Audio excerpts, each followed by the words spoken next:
the central hero of this Korean comic, discovers he is hauled to the inferno by a vile, fiendish sovereign, and from all concerns he might have obsessed over, what truly troubled him the most was the fiendish sovereign's utter absence of comprehension regarding the very notion of willing agreement. Observe now. Shortly prior to when Hyundai-san would complete junior high school, he was proceeding with his routine, strolling like any typical person when he abruptly stumbled. Inexplicably, his spirit became detached from his physique, and he discovered he was plunging further and further. Subsequently, he realizes that he is in the inferno. He grows fearful as his gaze encounters savage and cruel beasts, engaged in savage fighting against each other. The terrifying aspect is that vanquished ones are ultimately consumed. Daesung miraculously remains concealed from view and subsists abstaining from food for 10 consecutive days. Hold on, can that truly be? The peculiar aspect of this domain was the lack of any diurnal or nocturnal rhythm. When our champion eventually hit his utmost limit, his sole recourse for sustenance was to ingest the decaying, raw flesh abandoned by the creatures.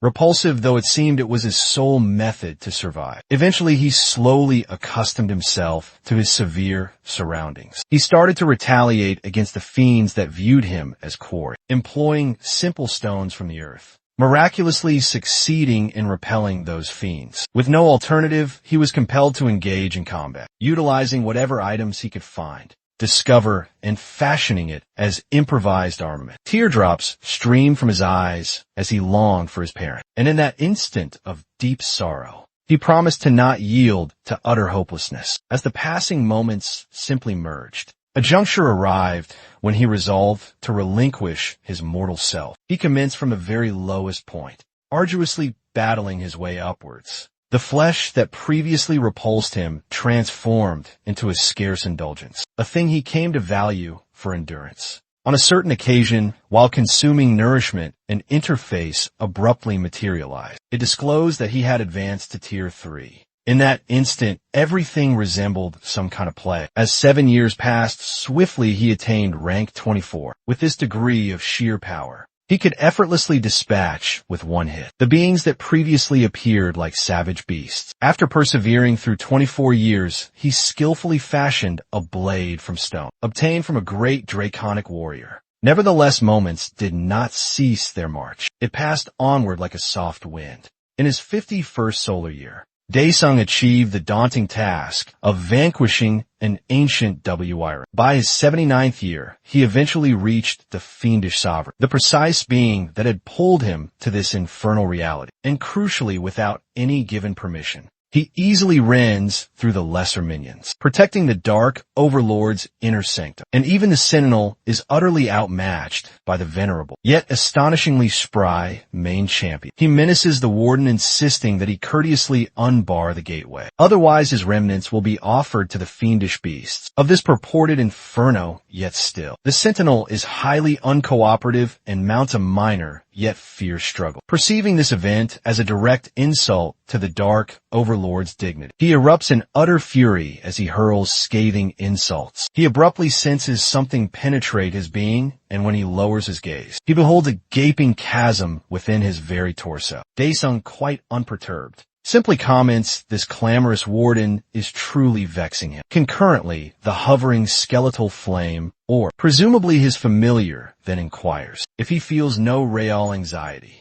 that the Dark Overlord will seek revenge for slaying his warden, and if he truly plans to seize control of the Inferno. However, he disregards the flame orb's many concerns, asserting that he holds no desire for such a thing, as being some foolish new monarch. He then clarifies that 80 years have elapsed since he was hauled to this domain, and each fiend he has confronted has been quite extraordinary, each with captivating tales and causes for their damnation in Inferno. For this reason, he desires to face the Dark Overlord directly and inquire why he transported him to this grim location. The flame orb deems his approach to questioning quite unwise indeed, and it proposes there perhaps was a more courteous manner to handle the entire matter. It suggests that he should prostrate himself and earnestly plead for mercy. However, he stays firm, asserting that he will surely use sheer force as retaliation for the torment he has undergone, particularly because he was taken here lacking any idea of agreement. Thereupon he seizes his blade and rushes at the fiendish sovereign, merely to abruptly discover he was in a medical facility. He panics, pondering if this is all some illusion, especially as he hasn't envisioned Earth for eons. In the vicinity, he observes youngsters playing, and he comprehends that by his own current physique, he seems exceedingly feeble, unable to shift his frame. He persuades himself this must be a conscious reverie. Just then his beloved mother unlatches the doorway, quivering at the vision of her son roused after 3 arduous decades. She erupts into weeping and embraces him very tightly. But Daesung experiences a surge of scorn for this particular dream, deeming it remarkably juvenile and foolish. To his utter amazement, it transpires that he actually did vanquish the demon monarch and became the undisputed potentate of this very hell. When his flame orb associate queries what he intends to do subsequently, an unforeseen message materializes asking if he desires to journey back to Earth. For all those 80 years, all he had craved was to depart this specific realm. Without squandering a single instant, he swiftly accepts the proposition, and unexpectedly, he finds himself within the medical center, having awakened from an unconscious condition after 3 long decades. The physician assesses his ocular responses and offers encouraging signals to his dear mother, reassuring her that extensive rehabilitation therapy will get her beloved son back in condition, in hardly any duration for his mother.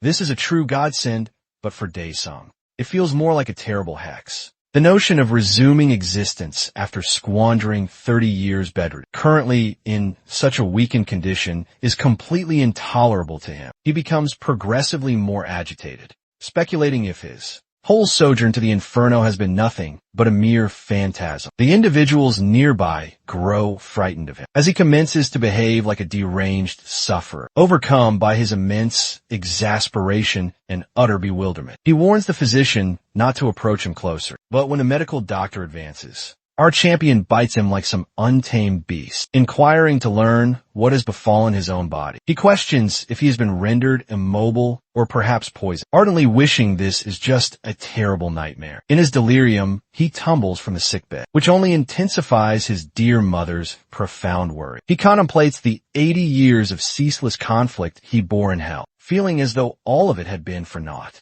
even in his bleakest episodes there. He had never relinquished hope of finally escaping, and now he yearns greatly to return. Personnel members are called upon immediately, seizing both of Daesung's upper limbs to compel him back onto the bed. As he glances through the window pane, he beholds a colossal vortex materializing in the firmament. Bewildered and frantic, he interrogates his own destiny, wondering if his existence in hell had simply been a vision he underwent while in a deep stupor, when he declines to become tranquil. The sedation specialist utilizes an injection to induce slumber. Then, as his perceptions reemerge, he finds himself observing a news broadcast on the television, which substantiates his earlier suspicions. The spectacle he had witnessed was truly a portal, and a hunting unit has been sent forth to eliminate the creatures. The commander of the squad relays dispatches to a gentleman who has come to visit him. The gentleman seems astonished and ecstatic to find him conscious. Still feeling quite perplexed, Daesung asks who he is, only to apprehend in a sudden flash of awareness that this is his comrade, Chunho.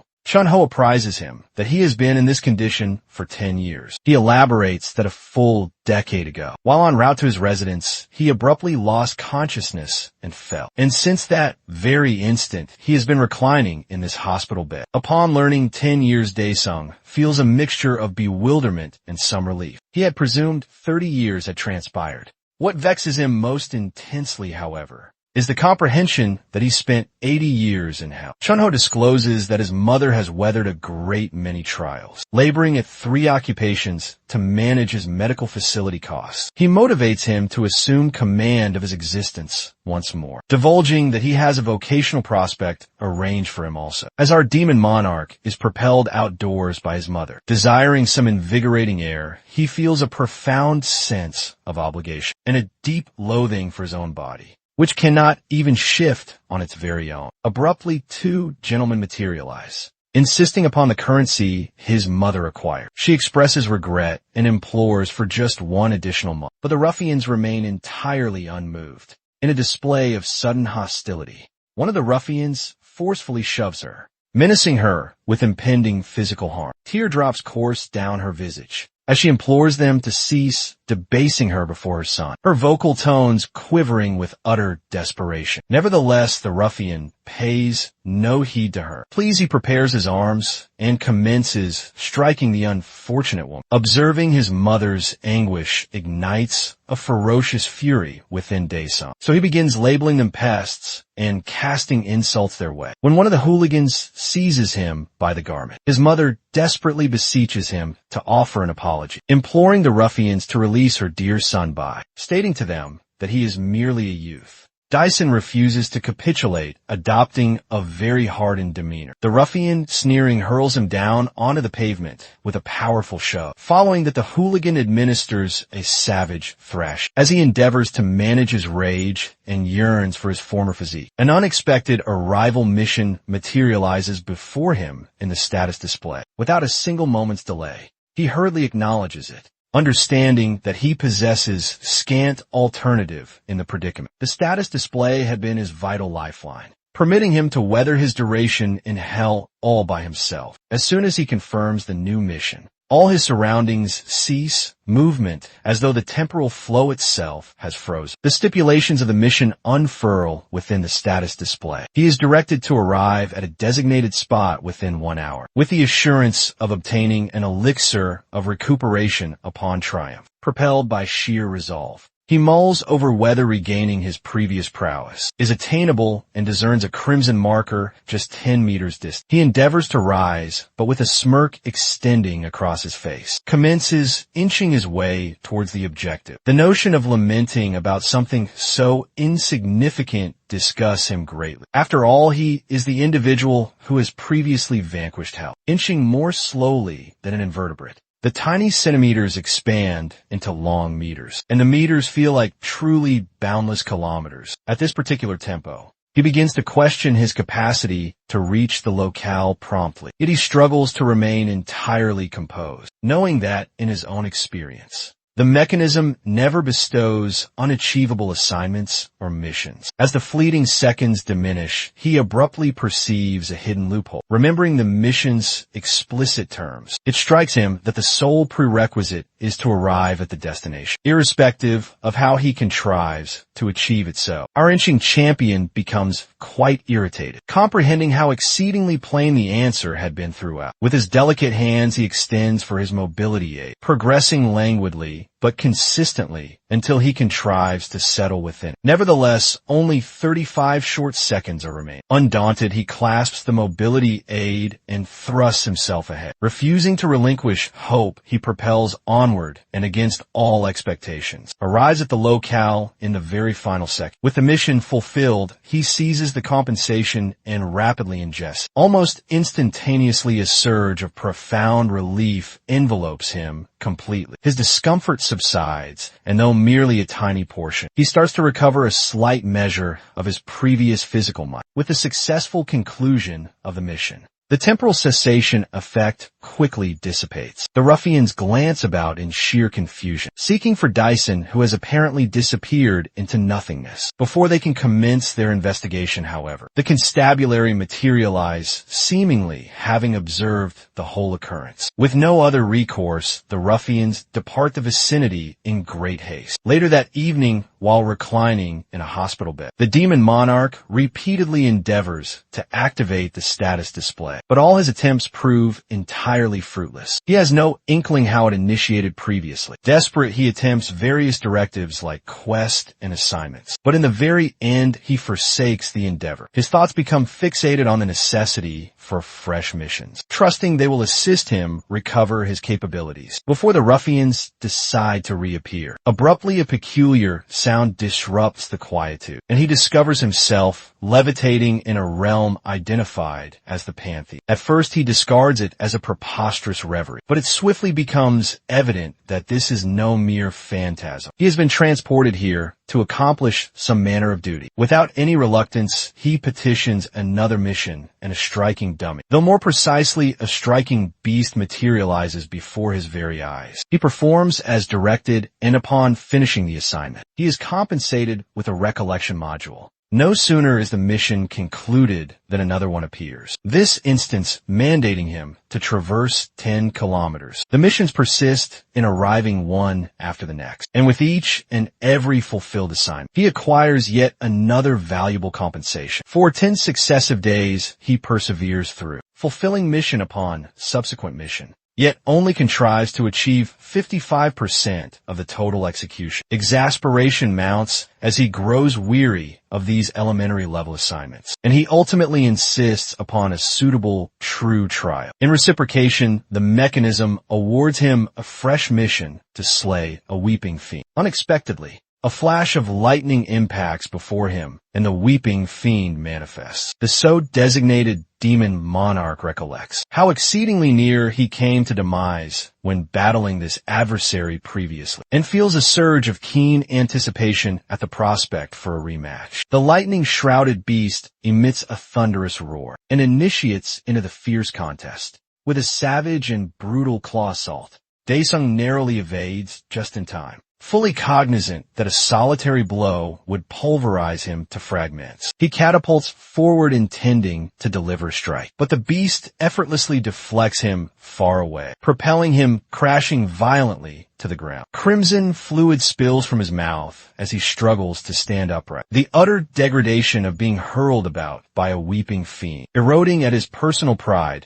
the confrontation protracts with Daesung, a demon monarch who should be dreaded as a true villain, compelled into a frustrating contest of constant evasion. But ultimately his good fortune expires and the fiend ensnares him, clutching him very securely in its talons. In that truly desperate critical instant, Daesung remembers how he annihilated the beast in their initial confrontation. He had almost forgotten that he could materialize a sharp blade. Without any second thoughts, he summons one to his grasp and severs through the fiend's left talon in a rapid and very conclusive action. Without any reluctance, Daesung displays no compassion, rapidly dispatching the fiend back to whence it originated, as if it were nothing more than a mere insect. With the mission fulfilled, he finds himself back within the hospital chamber. Daybreak has already dawned upon them. He unlatches the window, the sound of which rouses his mother from sleep. Disoriented, she inquires who is positioned beside her currently, only to be utterly astounded when she beholds Daesung before her, his build now akin to that of a professional bodybuilder. The medical facility personnel,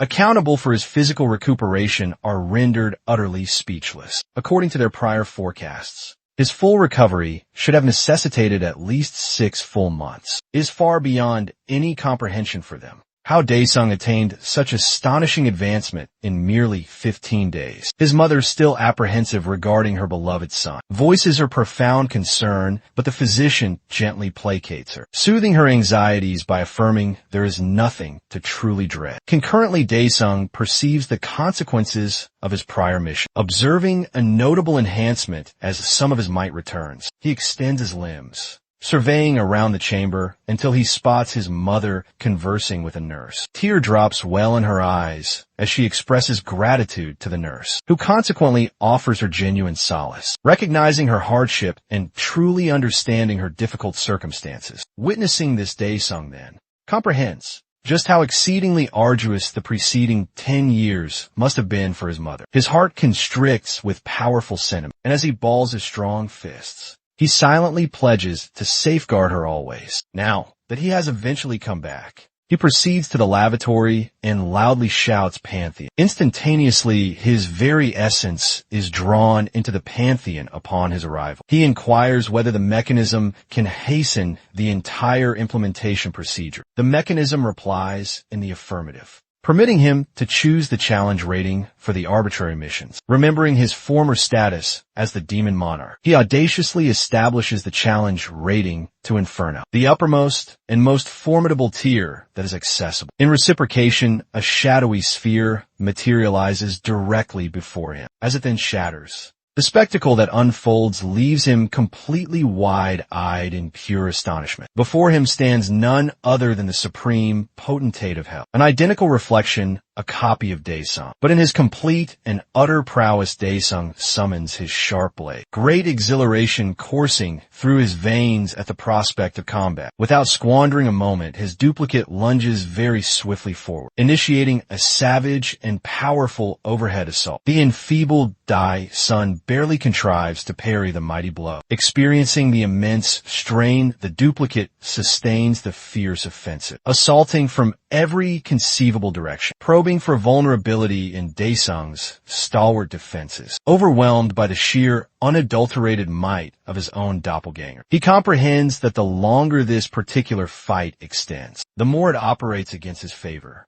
Abruptly then, the duplicate discovers an opening and thrusts his hand towards Daesung, propelling him hurtling across the entire arena, breathing quite laboriously. Daesung grumbles that the duplicate feels more like a truly genuine article at this particular juncture, yet with a smirk appearing on his lips. He seems to possess a stratagem up his sleeve. Prepared to reverse the current tide, he activates his special skill, sanguine neutralization, rendering himself entirely impervious to his double's assaults, even when struck sharply by the blade. He perceives nothing and rapidly shifts the battle's overall momentum, violently slamming the duplicate's visage into the hard ground. Nevertheless, this particular benefit is quite short-lived. To his utter astonishment, the duplicate is not so readily vanquished. It too harbors the very same unique skill. The confrontation recommences with revitalized and fierce intensity, and soon Daesung finds himself impaled by the sharp blade. The agony, a stark, potent reminder of the high stakes. Concurrently, a sanitation worker approaches the said lavatory, prepared to unlatch the door after getting no reply from within, just as she extends for the doorknob.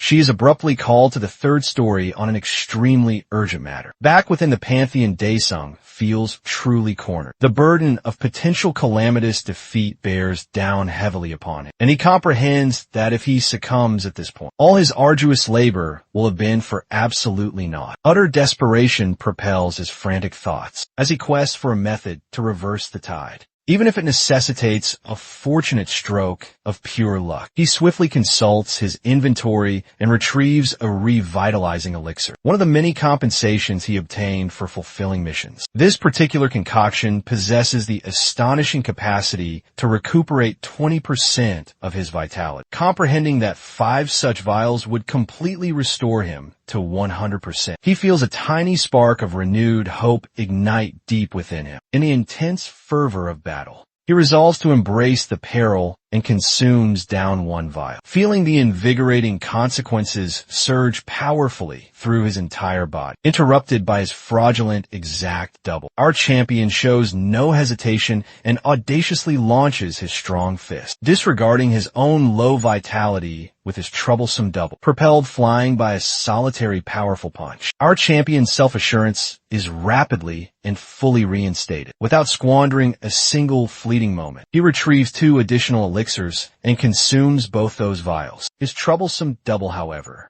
does not react kindly to this action, and nearly ensnares him with a savage, spinning heel kick, deftly sidestepping the dangerous assault. He consumes a 3rd revitalizing elixir. They are afforded no chance to halt, as they trade powerful blows at a velocity too swift for the eye to perceive. Concurrently, our central protagonist has contrived to consume a 4th entire elixir. Yet to his profound exasperation, even after recuperating quite substantially, he still cannot appear to vanquish his persistent doppelganger, who squanders no time in trapping him within a suffocating chokehold. A malicious smirk spreads widely across its sinister face as its deadly blade hurtles directly toward our demon monarch. As a truly final desperate measure, our fellow executes a 200 IQ stratagem to completely reverse the tables. His double's shredded abdominal muscles are pierced by the original's sharp blade, leaving it utterly and completely baffled,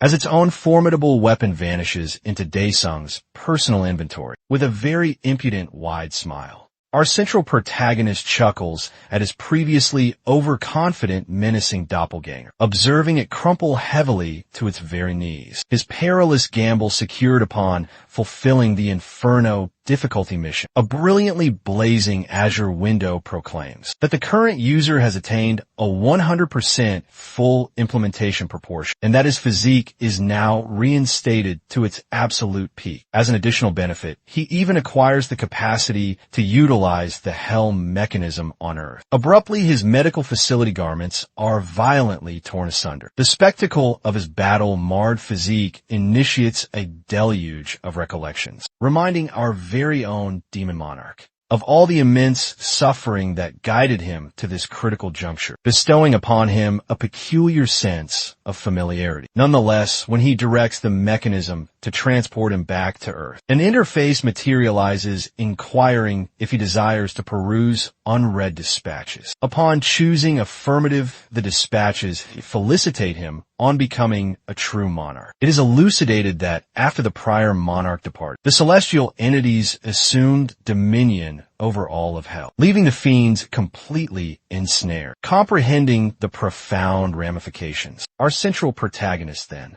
derides the very same hell that purloined 80 years of his existence, now soliciting his assistance with an impudent wide grin. The potentate of hell defiantly gestures obscenely at his underlings, cursing profusely at them in truly vengeful, deep satisfaction. He directs the mechanism to eject him from the vast pantheon, leaving the numerous hordes of beasts in hell utterly dumbfounded, as they apprehend their ultimate destiny is irrevocably sealed. Back within the medical facility, my fellow is nonchalantly executing insane, single-handed vertical push-ups, while his dear mother and the physician observe in quietude and awe, utilizing his Sherlock Holmes caliber deductive capabilities. The physician infers that Daesung has seemingly and fully awakened, but his own mother still struggles greatly to accept her son's incredible total metamorphosis. Despite the physician's definite reassurance, she somberly voices her strong desire to truly understand how this occurrence could have possibly transpired. Ultimately, the physician recommends she consult the Awakener Federation, which her beloved son happens to overhear.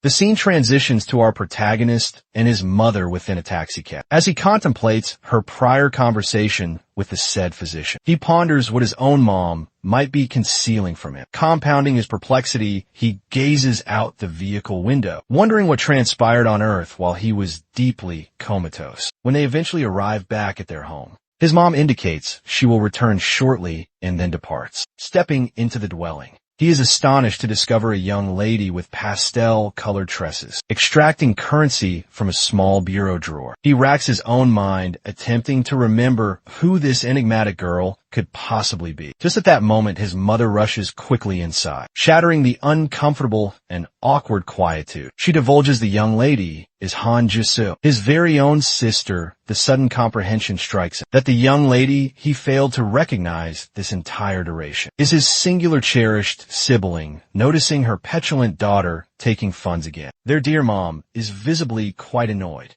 as Jisoo disregards her and prepares herself to depart. Concurrently, our own elder brother is still staggering from the profound shock of not identifying his only sibling, as she brushes casually past him his younger sister, acrimoniously reminds him of how the last 10 years have been truly hell for their beloved mother and for her. Daesung gazes downward quite somberly, deeply remorseful that he could not do anything to possibly help. As she departs, their mom requests her to at least state where she's headed. Then a stentorian voice captures everyone's undivided attention. Once more, the persistent debt collectors have indeed returned. They menace to forcibly enter if the door is not unlatched. On the final count of 3, everyone becomes completely silent. But our young fellow is utterly furious, prepared to administer some harsh revenge, growing quite weary of waiting patiently outside. The gentleman in the silver attire kicks their front door. Mom implores with her dear daughter to come back safely inside, but she remains entirely and utterly fearless. The silver attire individual turns to the ruffian accompanying him, pondering if they ought to just demolish the entire door. To their profound and utter surprise,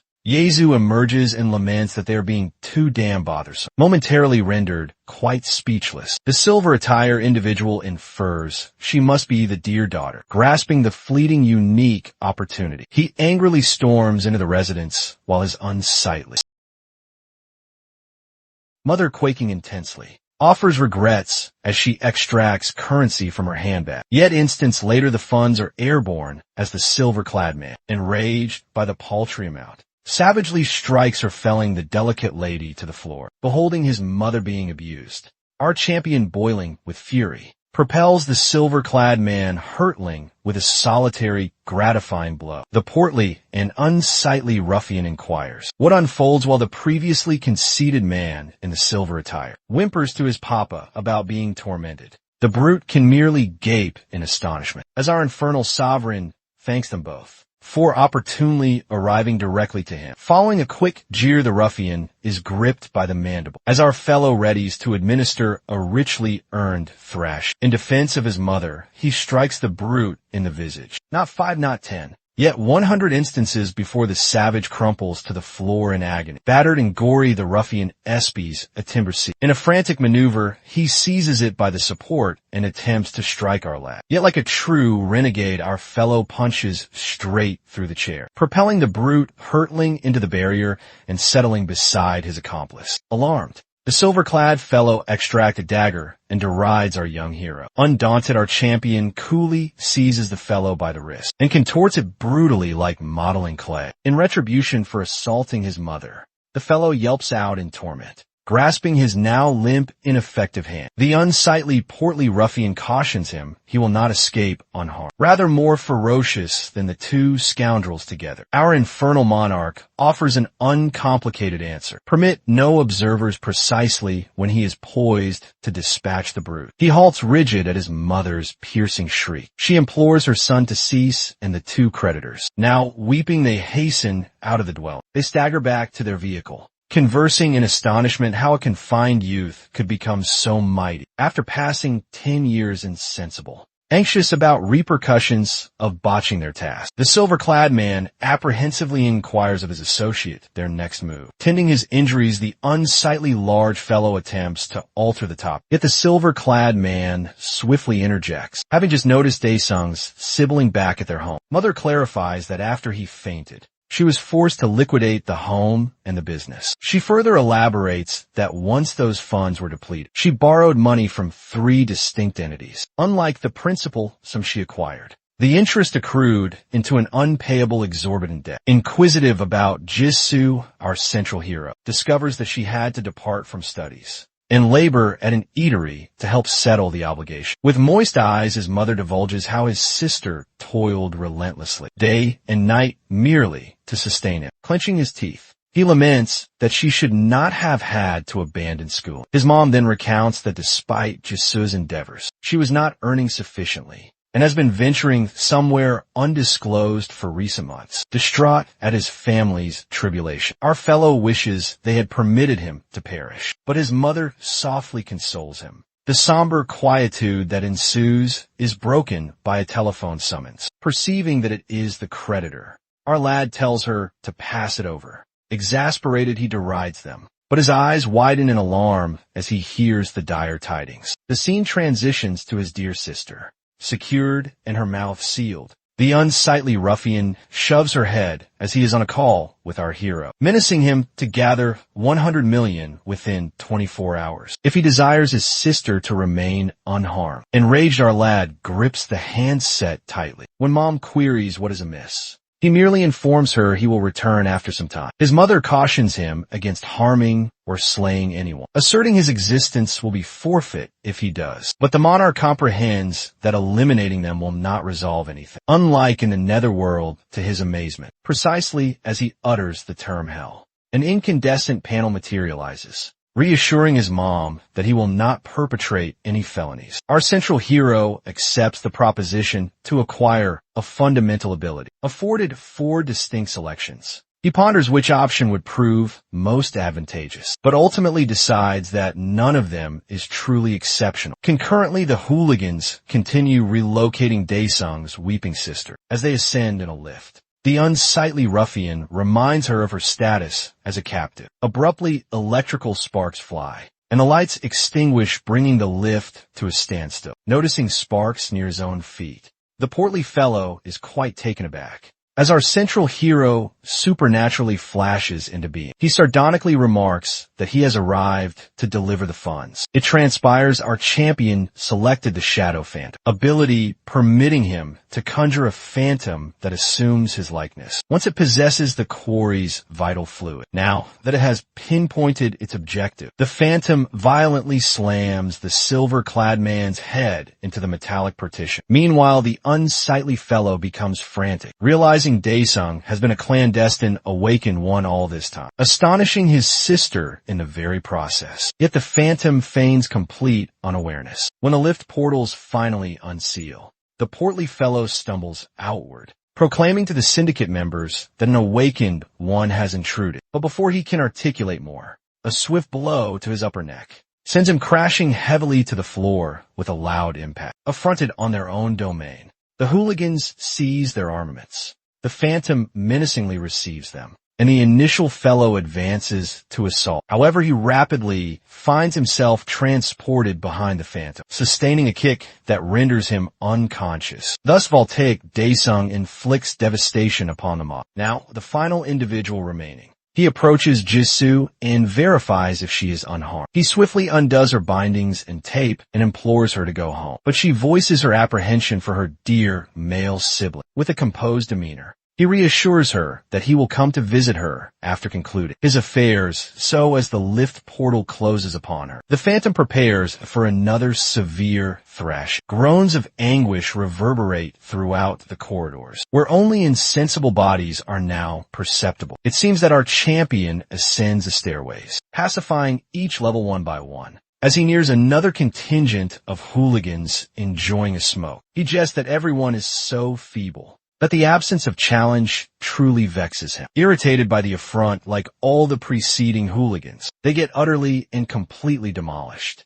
One of them summons their superior, a man adorned with tattoos that cover his gigantic musculature. He answers the telephone berating his own underling and reminding him never to call when he is unwinding in the steam room. However, the alarmed hooligans insist that he arrive swiftly. Being instructed to come infuriates the superior even further. But as he hears his underling being incapacitated, he apprehends something is seriously awry. Rising from his seat, he clenches his enormous fist in sheer vexation, shattering his telephone speak about his sheer waist. Concurrently back at the Syndicate's main headquarters, numerous gory bodies lie strewn on the floor. The Shadow Phantom approaches another particular member, who implores not to endure the identical fate. However, a partition suddenly bursts wide open. Startled from his guard, voltaic Daesung pivots to observe a colossal man seize his visage, instantaneously smashing his head forcefully into the ground. The superior voices his fury regarding Daesung's created disorder. Meanwhile, our champion reflects on how his mother and sister are not even astonished by his unique powers, realizing that others similar to him also truly exist. His Shadow Phantom abilities permit him to withdraw securely. The superior is astounded to see the fellow dusting himself off before him, instigating all the pandemonium single-handedly. The Shadow Phantom questions whether the superior is also an awakened one. The superior proudly grins, vowing to dispatch our lad to hell. Hearing the all too well-known term,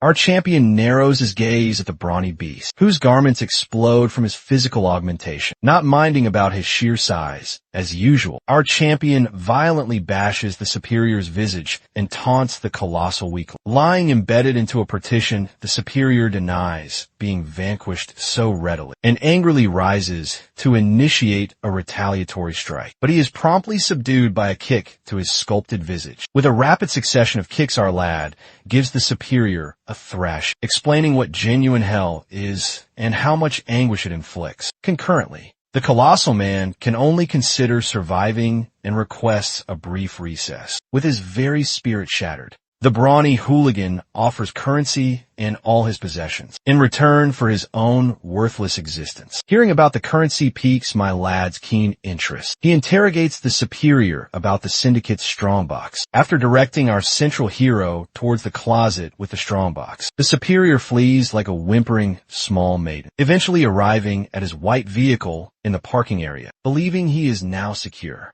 The superior rambles about how he will ensure to pursue our lad down, but his adversary stealthily approaches, murmuring that he neglected to request the strongbox's combination. Even as the superior goes berserk from sheer terror, the shadow phantom torments him one final instance, stating he can be contacted anytime, anywhere. Subsequently, currency supernaturally tumbles from a portal before our central hero, amounting to over 500 million. Our champion grins like an avaricious sprite at all the items and residences he can procure with it. He strolls into a shopping center and becomes enthralled by a newly released foldable telephone, which the shop attendant mentions is valued at 2.99 million won. His inquisitiveness piqued, and he examined another particular model, one that bears resemblance to the Samsung Z Flip. The shop attendant, hoping to facilitate the transaction, proposes an installment arrangement.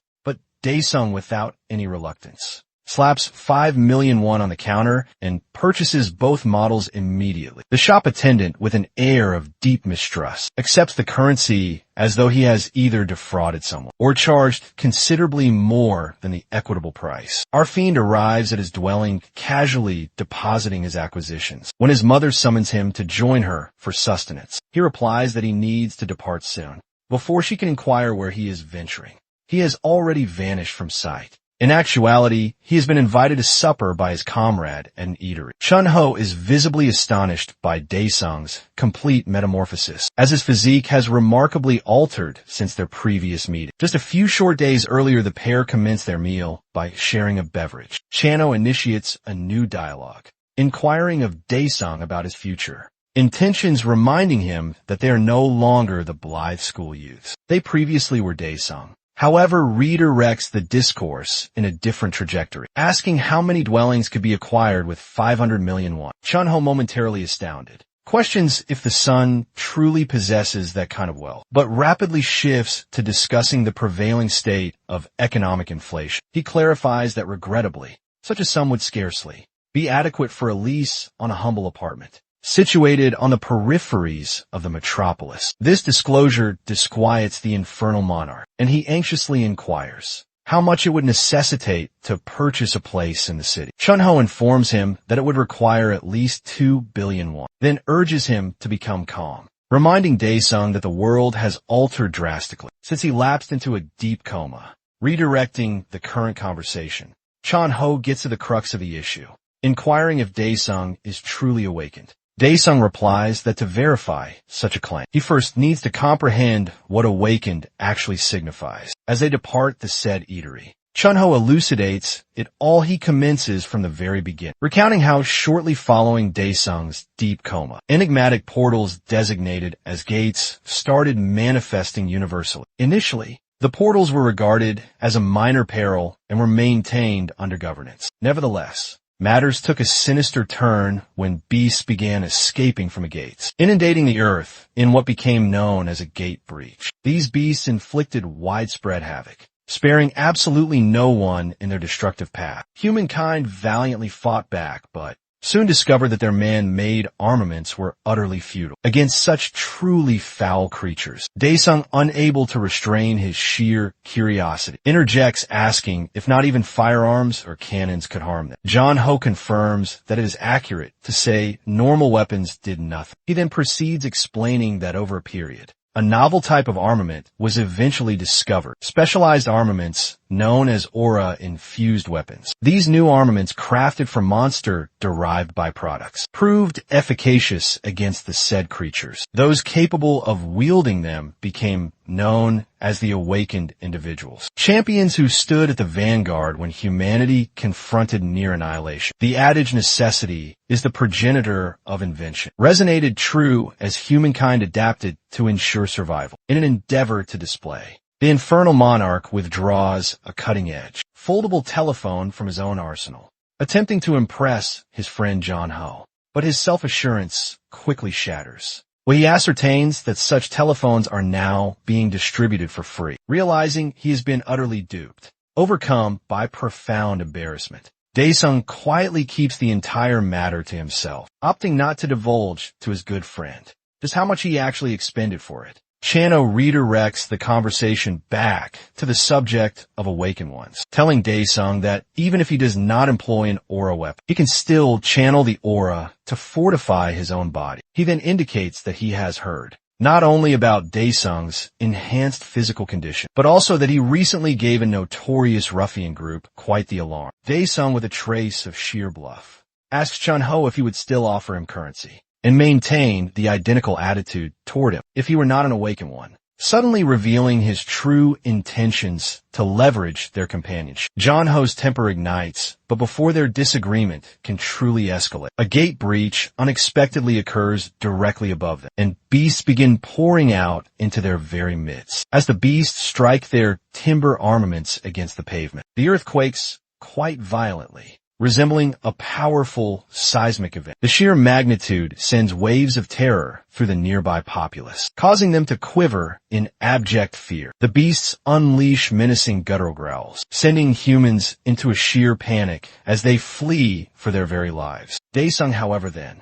does not recognize these particular creatures, finding them quite distinctly different from the ones he had previously encountered in hell. Wasting no precious time, Daesung slams his foot into the pavement, fracturing off a fragment of the roadway and hurling it towards the advancing beasts. But before the rubble can truly strike, a shimmering aegis suddenly materializes. Obstructing the assault, Chun-Ho swiftly reminds Daesung that such armaments are futile against these particular creatures. As one of the beasts closes rapidly in on them, Chun-Ho shuts his eyes, convinced they are truly finished. But the sound of spattering vital fluid compels him to open them again, only to discover the beast completely beheaded, with Daesung standing quite tall. He had demonstrated through unadulterated might that bare-handed assaults could vanquish these creatures down. Chun-Ho can scarcely believe his own eyes, but as he observes his friend Daesung effortlessly vanquishing an entire contingent of beasts, he starts to ponder if his comrade has awakened to be classification. However, he rapidly apprehends that now is not the moment for such thoughts. He redirects his attention to the welfare of the citizens around him. As panic seizes the entire crowd, he raises his voice, imploring the terrified individuals to follow his lead, assuring them that he knows the route to safety through the sewer network. Just as the individuals begin to truly react, they find themselves completely encircled by the hostile beasts. A small maiden gripped by intense fear starts to weep, and just as she appears about to be viciously attacked, Chun-Ho leaps swiftly into action, preserving her young life at the very last instant. Seizing the unique opportunity, Daesung steps in to dispatch the beast. With a smirk, he derides Chun-Ho for obstructing his path and urges him to find a secure place to hide, reminding him that he is still quite exposed in the open. Assuming command, Chun-Ho swiftly spearheads the endeavor to assist the public evacuate to safety. Concurrently, a young vlogger seizes the opportune moment, initiating a live broadcast of Daesung as he combats the beasts. Single-handedly, the general public observes, cheering loudly for Daesung's sheer bravery. Suddenly, the young vlogger yells out loudly, telling Daesung to look rapidly behind him. However, it is far too late. The infernal monarch gets slammed against a vehicle by one of the beasts, the impact reverberating powerfully through the chaos. The vlogger, smirking and also laughing, is only focused on his digital content and views, knowing that a champion getting slammed makes for compelling visual footage that will surely attract widespread attention. Meanwhile, the general crowd manages to escape into the dark sewers. Chun-Ho reunites the small maiden with her dear mother, who embraces her very tightly, tearfully apologizing for the prior separation. A man turns to Chun-Ho and asks if he intends to go back. Leaving him quite torn, he grapples with a difficult decision, aware that his good friend is still out there battling against the beasts. The scene transitions back to our friend Daesung, who finds himself completely cornered by the hostile beasts. One of them wears a sinister smirk, poised to strike, and a vlogger youth covers his own eyes, believing the brave champion is surely finished. To both the vloggers and the beast's utter astonishment, Daesung dodges the dangerous assault with great agility. He then addresses the particular beast, thanking it for quite inadvertently assisting him restore a small fraction of his mana. In return, he offers the said creature a painless demise, his voice quite calm and very authoritative. The infernal monarch displays no mercy as he engages with the beasts, dispatching them with unerring precision, Meanwhile, the viewers of the live broadcast flood the online comments, complaining about the subpar image fidelity and urging the vlogger to move in much closer for a better view. Among the many viewers, one named Slayer donated 5 million, one promising another 5 million. If the vlogger could capture a clear image of Daesung fighting the beast, the palpable excitement builds as the stakes truly rise, both for the young vlogger and the heroic infernal monarch. Hearing about the 5 million, one donation sends shivers down the vlogger's entire spine. He feels great excitement, but his cowardice prevents him from getting anywhere. Near the actual action, meanwhile, Daesung continues beheading the beasts with powerful, forceful punches, quickly apprehending that this relentless and brutal fight consumes a significant quantity of his precious mana. Another viewer comments offering additional currency for a clear photograph and requesting the vlogger's electronic mail. Overwhelmed by the sheer influx of sponsorship alerts, the vlogger experiences a mixture of keen excitement and profound anxiety. Torn between his strong desire for fame and the fear of what lies before him, the vlogger receives another substantial donation of 20 million, one from a generous viewer who demands detailed particulars about the hero battling the beasts, promising even more substantial currency in return. The scene transitions to several viewers of the ongoing live stream who are engaged in a fierce bidding contest over Daesung. These individuals, clearly prominent faction chieftains, find him both quite amusing and impressively powerful. Their keen interest in Daesung intensifies as they witness his prowess, contemplating how they might possibly leverage his abilities for their own personal gains on the other side. Daesung has dispatched so very many beasts that the remaining ones now quiver in abject terror of him. However, one particular creature, presumably their chieftain, slays one of its own minions, displaying no indications of fear as it prepares to confront Daesung. Meanwhile, the vlogger's avarice for currency has greatly intensified, to the extent where he is now prepared to undertake risks for this truly once-in-a-lifetime unique opportunity, just as he musters the courage to close in for a better image. Chonho unexpectedly appears, scaring the very life out of him, as he demands to know why he is not evacuated. Yet the unforeseen encounter causes the vlogger's telephone to fall, and his viewers erupt in the online comments, labeling him a complete loser and a chicken for his cowardice. Chonho drags the vlogger towards the safety of a nearby structure, but the youth resists, consumed by thoughts of currency and online views, as he is forcibly pulled along. A beast approaches, slamming its massive foot down on his telephone, crushing it in sheer shock.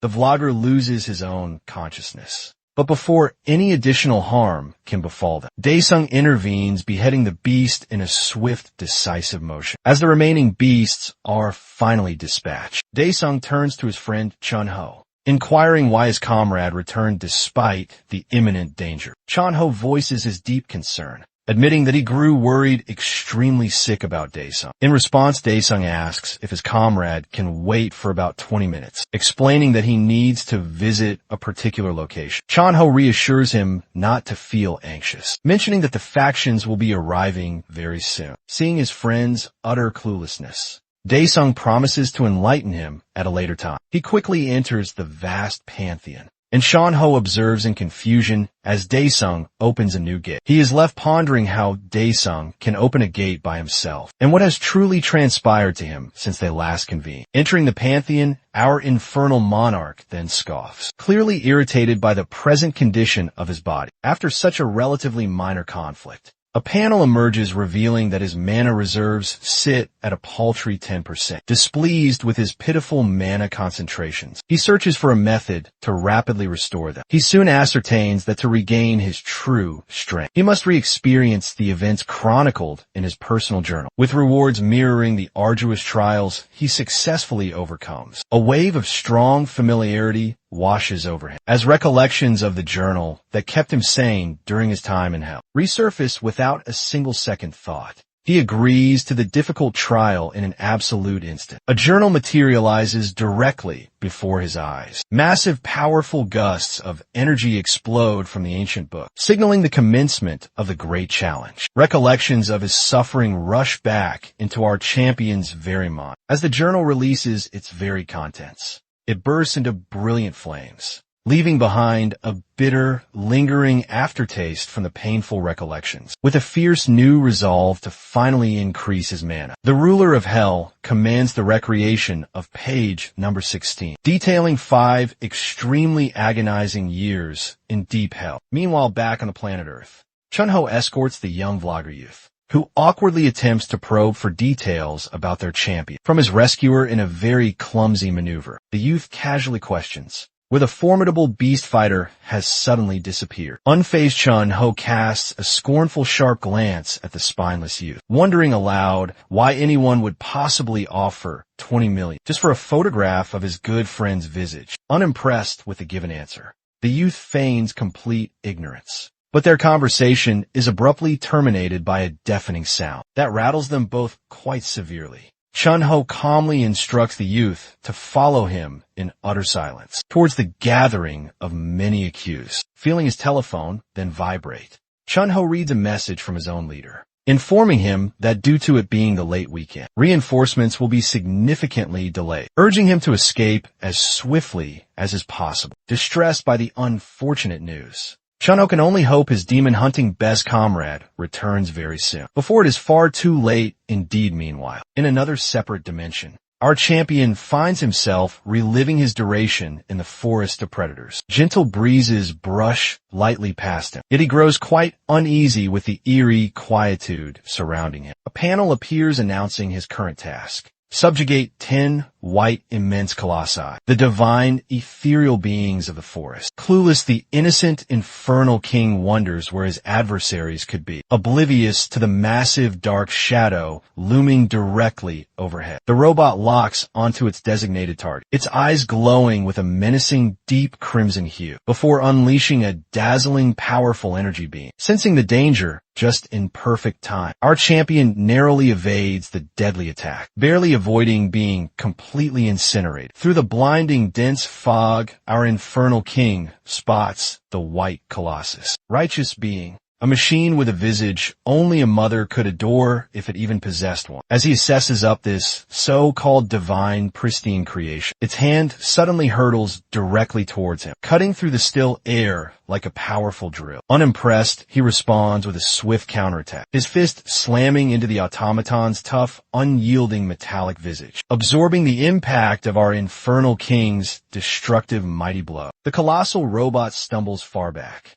in a final truly desperate maneuver. Its fingers extend like sharp, gleaming blades encircling him, but he dodges the projectiles with consummate ease and lands a powerful punch quite directly on its sturdy abdomen. The sheer, unadulterated force of the strike tears the divine machine asunder, from its very top to bottom, leaving nothing but scraps and smoke in his path. As he pauses, briefly waiting for the next worthy challenger, his eyes are drawn to a peculiar crimson core lying amidst the debris. Meanwhile, back on planet Earth, Mother, quaking intensely, offers regrets as she extracts currency from her handbag. Yet instants later, the funds are airborne as the silver-clad man, enraged by the paltry amount, savagely strikes her, felling the delicate lady to the floor. Beholding his mother being abused, our champion, boiling with fury, propels the silver-clad man hurtling with a solitary, gratifying blow. The portly and unsightly ruffian inquires what unfolds while the previously conceited man in the silver attire whimpers to his papa about being tormented. The brute can merely gape in astonishment as our infernal sovereign thanks them both for opportunely arriving directly to him. Following a quick jeer, the ruffian is gripped by the mandible as our fellow readies to administer a richly earned thrash. In defense of his mother, he strikes the brute in the visage. Not 5, not 10, yet 100 instances before the savage crumples to the floor in agony. Battered and gory, the ruffian espies a timber seat. In a frantic maneuver, he seizes it by the support and attempts to strike our lad. Yet like a true renegade, our fellow punches straight through the chair, propelling the brute hurtling into the barrier and settling beside his accomplice. Alarmed, the silver-clad fellow extracts a dagger and derides our young hero. Undaunted, our champion coolly seizes the fellow by the wrist and contorts it brutally like modeling clay. In retribution for assaulting his mother, the fellow yelps out in torment, grasping his now limp, ineffective hand. The unsightly, portly ruffian cautions him he will not escape unharmed. Rather more ferocious than the two scoundrels together, our infernal monarch offers an uncomplicated answer. Permit no observers precisely when he is poised to dispatch the brute. He halts rigid at his mother's piercing shriek. She implores her son to cease, and the two creditors, now weeping, they hasten out of the dwelling. They stagger back to their vehicle, conversing in astonishment how a confined youth could become so mighty after passing 10 years insensible. Anxious about repercussions of botching their task, the silver-clad man apprehensively inquires of his associate their next move. Tending his injuries, the unsightly large fellow attempts to alter the top. Yet the silver-clad man swiftly interjects, having just noticed Daesung's sibling back at their home. Mother clarifies that after he fainted, she was forced to liquidate the home and the business. She further elaborates that once those funds were depleted, she borrowed money from 3 distinct entities. Unlike the principal sum she acquired, the interest accrued into an unpayable exorbitant debt. Inquisitive about Jisoo, our central hero, discovers that she had to depart from studies and labor at an eatery to help settle the obligation. With moist eyes, his mother divulges how his sister toiled relentlessly, day and night, merely to sustain him. Clenching his teeth, he laments that she should not have had to abandon school. His mom then recounts that despite Jisoo's endeavors, she was not earning sufficiently and has been venturing somewhere undisclosed for recent months. Distraught at his family's tribulation, our fellow wishes they had permitted him to perish, but his mother softly consoles him. The somber quietude that ensues is broken by a telephone summons. Perceiving that it is the creditor, our lad tells her to pass it over. Exasperated, he derides them, but his eyes widen in alarm as he hears the dire tidings. The scene transitions to his dear sister, secured and her mouth sealed. The unsightly ruffian shoves her head as he is on a call with our hero, menacing him to gather 100 million within 24 hours if he desires his sister to remain unharmed. Enraged, our lad grips the handset tightly. When mom queries what is amiss, he merely informs her he will return after some time. His mother cautions him against harming or slaying anyone, asserting his existence will be forfeit if he does. But the monarch comprehends that eliminating them will not resolve anything, unlike in the netherworld, to his amazement. Precisely as he utters the term hell, an incandescent panel materializes, reassuring his mom that he will not perpetrate any felonies. Our central hero accepts the proposition to acquire a fundamental ability, afforded 4 distinct selections. He ponders which option would prove most advantageous, but ultimately decides that none of them is truly exceptional. Concurrently, the hooligans continue relocating Daesung's weeping sister as they ascend in a lift. The unsightly ruffian reminds her of her status as a captive. Abruptly, electrical sparks fly, and the lights extinguish, bringing the lift to a standstill. Noticing sparks near his own feet, the portly fellow is quite taken aback as our central hero supernaturally flashes into being. He sardonically remarks that he has arrived to deliver the funds. It transpires our champion selected the Shadow Phantom, ability permitting him to conjure a phantom that assumes his likeness once it possesses the quarry's vital fluid. Now that it has pinpointed its objective, the phantom violently slams the silver-clad man's head into the metallic partition. Meanwhile, the unsightly fellow becomes frantic, realizing Daesung has been a clandestine awakened one all this time, astonishing his sister in the very process. Yet the phantom feigns complete unawareness. When the lift portals finally unseal, the portly fellow stumbles outward, proclaiming to the Syndicate members that an awakened one has intruded. But before he can articulate more, a swift blow to his upper neck sends him crashing heavily to the floor with a loud impact. Affronted on their own domain, the hooligans seize their armaments. The phantom menacingly receives them, and the initial fellow advances to assault. However, he rapidly finds himself transported behind the phantom, sustaining a kick that renders him unconscious. Thus, voltaic Daesung inflicts devastation upon the mob. Now, the final individual remaining. He approaches Jisoo and verifies if she is unharmed. He swiftly undoes her bindings and tape and implores her to go home. But she voices her apprehension for her dear male sibling with a composed demeanor. He reassures her that he will come to visit her after concluding his affairs so as the lift portal closes upon her. The phantom prepares for another severe thrash. Groans of anguish reverberate throughout the corridors, where only insensible bodies are now perceptible. It seems that our champion ascends the stairways, pacifying each level one by one. As he nears another contingent of hooligans enjoying a smoke, he jests that everyone is so feeble, that the absence of challenge truly vexes him. Irritated by the affront, like all the preceding hooligans, they get utterly and completely demolished. One of them summons their superior, a man adorned with tattoos that cover his gigantic musculature. He answers the telephone berating his own underling and reminding him never to call when he is unwinding in the steam room. However, the alarmed hooligans insist that he arrive swiftly. Being instructed to come infuriates the superior even further. But as he hears his underling being incapacitated, he apprehends something is seriously awry. Rising from his seat, he clenches his enormous fist in sheer vexation, shattering his telephone speak about his sheer waist. Concurrently back at the Syndicate's main headquarters, numerous gory bodies lie strewn on the floor. The Shadow Phantom approaches another particular member, who implores not to endure the identical fate. However, a partition suddenly bursts wide open. Startled from his guard, Voltaic Daesung pivots to observe a colossal man seize his visage, instantaneously smashing his head forcefully into the ground. The superior voices his fury regarding Daesung's created disorder. Meanwhile, our champion reflects on how his mother and sister are not even astonished by his unique powers, realizing that others similar to him also truly exist. His shadow phantom abilities permit him to withdraw securely. The superior is astounded to see the fellow dusting himself off before him, instigating all the pandemonium single-handedly. The shadow phantom questions whether the superior is also an awakened one. The superior proudly grins, vowing to dispatch our lad to hell. Hearing the all too well-known term,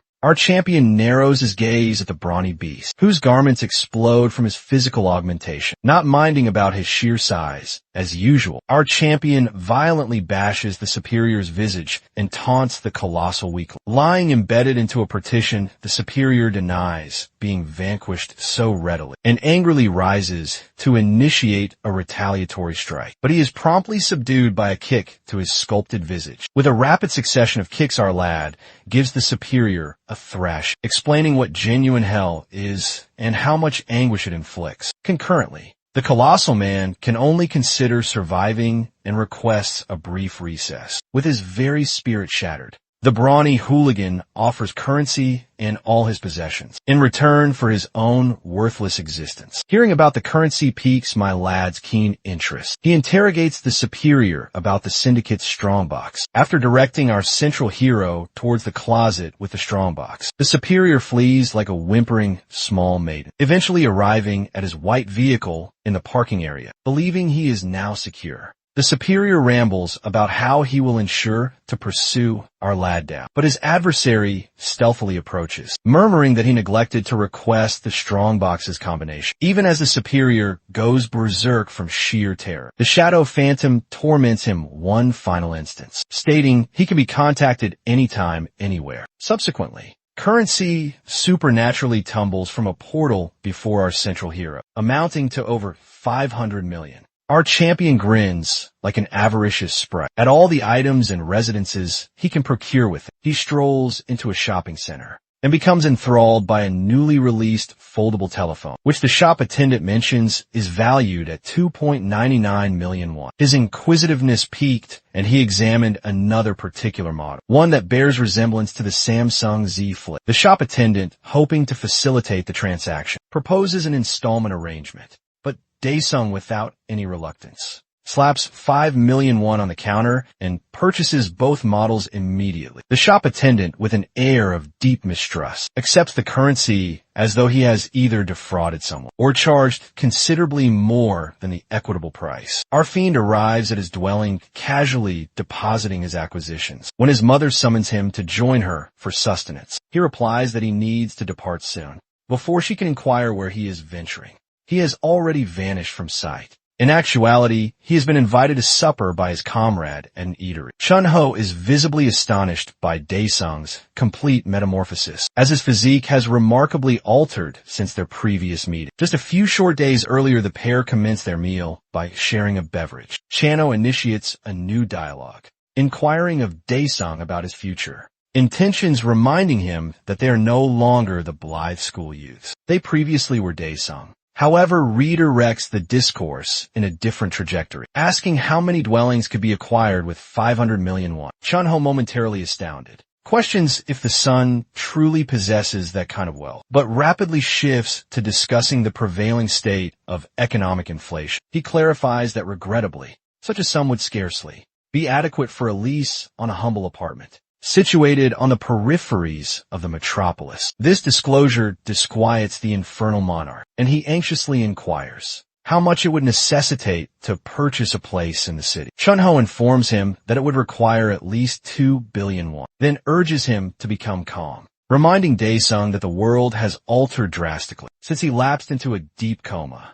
Redirecting the current conversation, Chun-Ho gets to the crux of the issue, inquiring if Dae-sung is truly awakened. Dae-sung replies that to verify such a claim, he first needs to comprehend what awakened actually signifies. As they depart the said eatery, Chun-Ho elucidates it all. He commences from the very beginning, recounting how shortly following Dae-sung's deep coma, enigmatic portals designated as gates started manifesting universally. Initially, the portals were regarded as a minor peril and were maintained under governance. Nevertheless, matters took a sinister turn when beasts began escaping from the gates, inundating the earth in what became known as a gate breach. These beasts inflicted widespread havoc, sparing absolutely no one in their destructive path. Humankind valiantly fought back, but soon discovered that their man-made armaments were utterly futile against such truly foul creatures. Dae-sung, unable to restrain his sheer curiosity, interjects asking if not even firearms or cannons could harm them. Chun-Ho confirms that it is accurate to say normal weapons did nothing. He then proceeds explaining that over a period,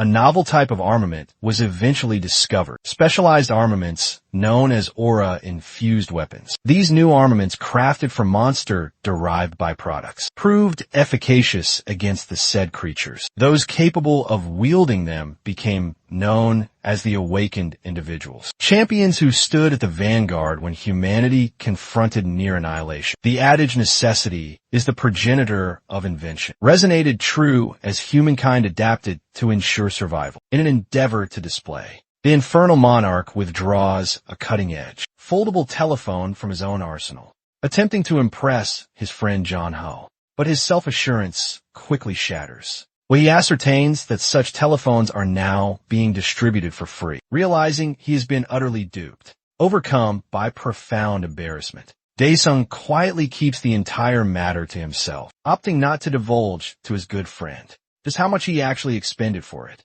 Chano redirects the conversation back to the subject of awakened ones, telling Dae-sung that even if he does not employ an aura weapon, he can still channel the aura to fortify his own body. He then indicates that he has heard not only about Dae-sung's enhanced physical condition, but also that he recently gave a notorious ruffian group quite the alarm. Dae-sung, with a trace of sheer bluff, asks Chun-Ho if he would still offer him currency and maintain the identical attitude toward him if he were not an awakened one, suddenly revealing his true intentions to leverage their companionship. Chun-Ho's temper ignites, but before their disagreement can truly escalate, a gate breach unexpectedly occurs directly above them, and beasts begin pouring out into their very midst. As the beasts strike their timber armaments against the pavement, the earth quakes quite violently, resembling a powerful seismic event. The sheer magnitude sends waves of terror through the nearby populace, causing them to quiver in abject fear. The beasts unleash menacing guttural growls, sending humans into a sheer panic as they flee for their very lives. Dae-sung, however, then does not recognize these particular creatures, finding them quite distinctly different from the ones he had previously encountered in hell. Wasting no precious time, Dae-sung slams his foot into the pavement, fracturing off a fragment of the roadway and hurling it towards the advancing beasts. But before the rubble can truly strike, A shimmering aegis suddenly materializes. Obstructing the assault, Chun-ho swiftly reminds Daesung that such armaments are futile against these particular creatures. As one of the beasts closes rapidly in on them, Chun-ho shuts his eyes, convinced they are truly finished. But the sound of spattering vital fluid compels him to open them again, only to discover the beast completely beheaded, with Daesung standing quite tall. He had demonstrated through unadulterated might that bare-handed assaults could vanquish these creatures down. Chun-ho can scarcely believe his own eyes. But as he observes his friend Daesung effortlessly vanquishing an entire contingent of beasts, he starts to ponder if his comrade has awakened to B classification. However, he rapidly apprehends that now is not the moment for such thoughts. He redirects his attention to the welfare of the citizens around him. As panic seizes the entire crowd, he raises his voice, imploring the terrified individuals to follow his lead, assuring them that he knows the route to safety through the sewer network. Just as the individuals begin to truly react, they find themselves completely encircled by the hostile beasts. A small maiden gripped by intense fear starts to weep, and just as she appears about to be viciously attacked, Chun-ho leaps swiftly into action, preserving her young life at the very last instant. Seizing the unique opportunity, Daesung steps in to dispatch the beast. With a smirk, he derides Chun-ho for obstructing his path and urges him to find a secure place to hide, reminding him that he is still quite exposed in the open. Assuming command, Chun-ho swiftly spearheads the endeavor to assist the public evacuate to safety. Concurrently, a young vlogger seizes the opportune moment, initiating a live broadcast of Daesung as he combats the beasts. Single-handedly, the general public observes, enthralled by the live, continuous broadcast, cheering loudly for Daesung's sheer bravery. Suddenly, the young vlogger yells out loudly, telling Daesung to look rapidly behind him. However, it is far too late. The infernal monarch gets slammed against a vehicle by one of the beasts, the impact reverberating powerfully through the chaos. The vlogger, smirking and also laughing,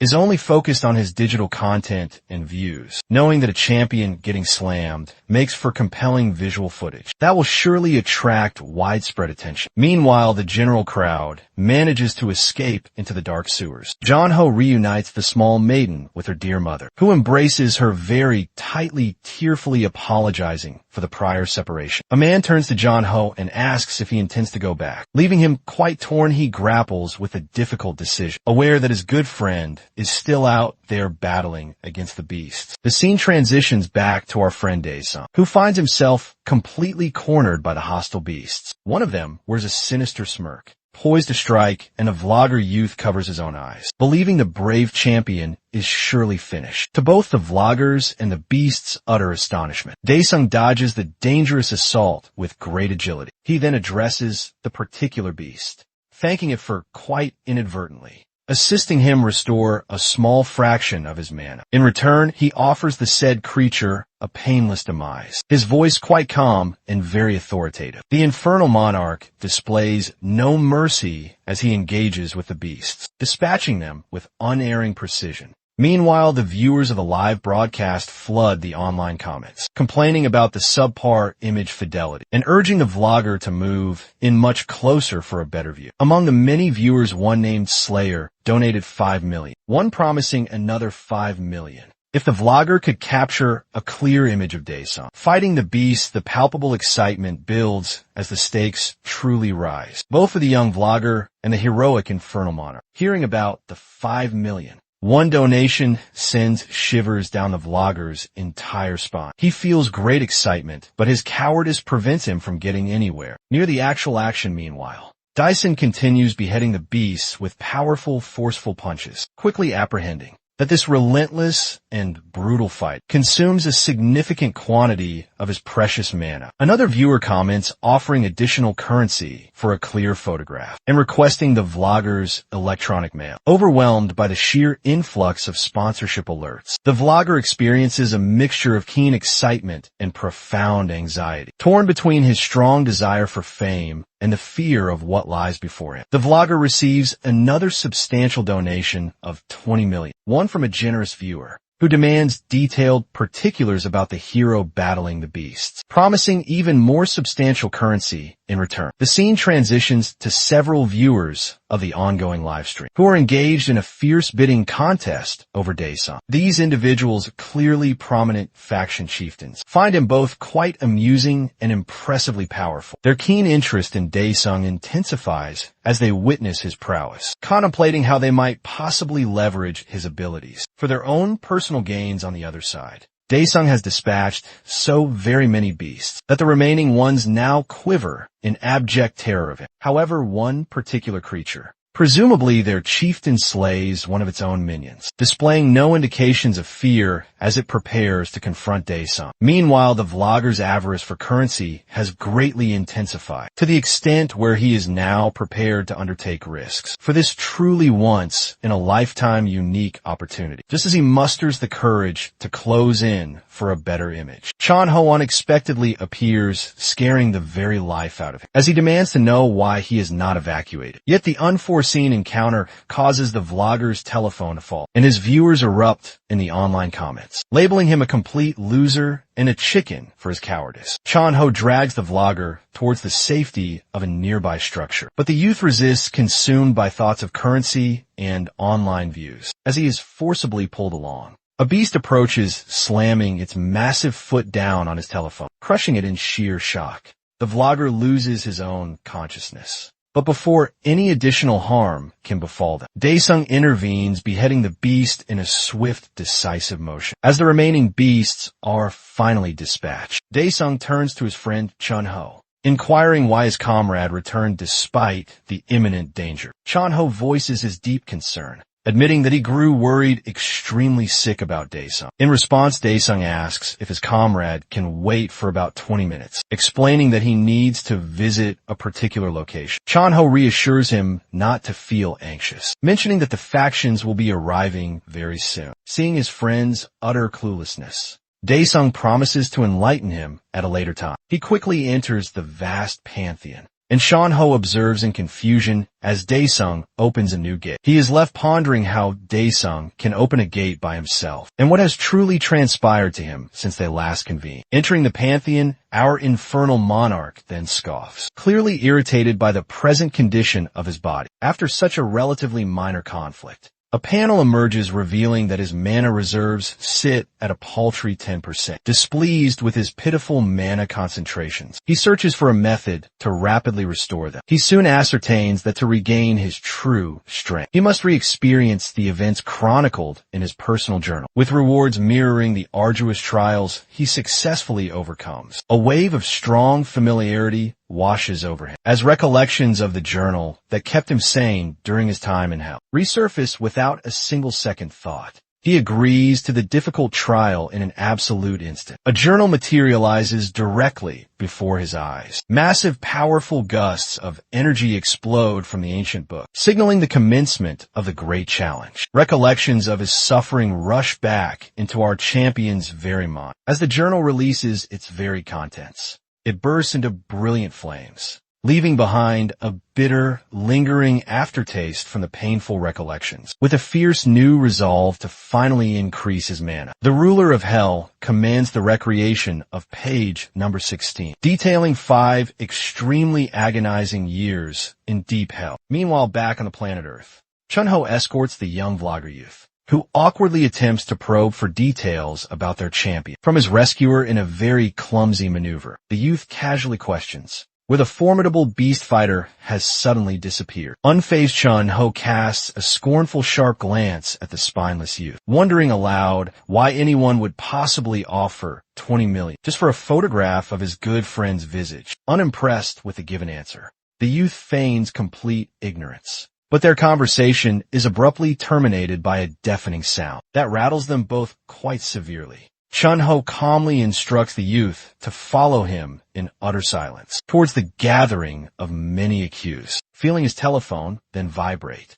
Chun-Ho reads a message from his own leader, informing him that due to it being the late weekend, reinforcements will be significantly delayed, urging him to escape as swiftly as is possible. Distressed by the unfortunate news, Chun-Ho can only hope his demon-hunting best comrade returns very soon, before it is far too late indeed. Meanwhile, in another separate dimension, Our champion finds himself reliving his duration in the forest of predators. Gentle breezes brush lightly past him, yet he grows quite uneasy with the eerie quietude surrounding him. A panel appears announcing his current task. Subjugate 10 white immense colossi, the divine ethereal beings of the forest. Clueless, the innocent infernal king wonders where his adversaries could be, oblivious to the massive dark shadow looming directly overhead. The robot locks onto its designated target, its eyes glowing with a menacing deep crimson hue, before unleashing a dazzling powerful energy beam. Sensing the danger, just in perfect time, our champion narrowly evades the deadly attack, barely avoiding being completely incinerated. Through the blinding dense fog, our infernal king spots the white colossus. Righteous being, a machine with a visage only a mother could adore if it even possessed one. As he assesses up this so-called divine pristine creation, its hand suddenly hurtles directly towards him, cutting through the still air like a powerful drill. Unimpressed, he responds with a swift counterattack, his fist slamming into the automaton's tough, unyielding metallic visage, absorbing the impact of our infernal king's destructive mighty blow. The colossal robot stumbles far back.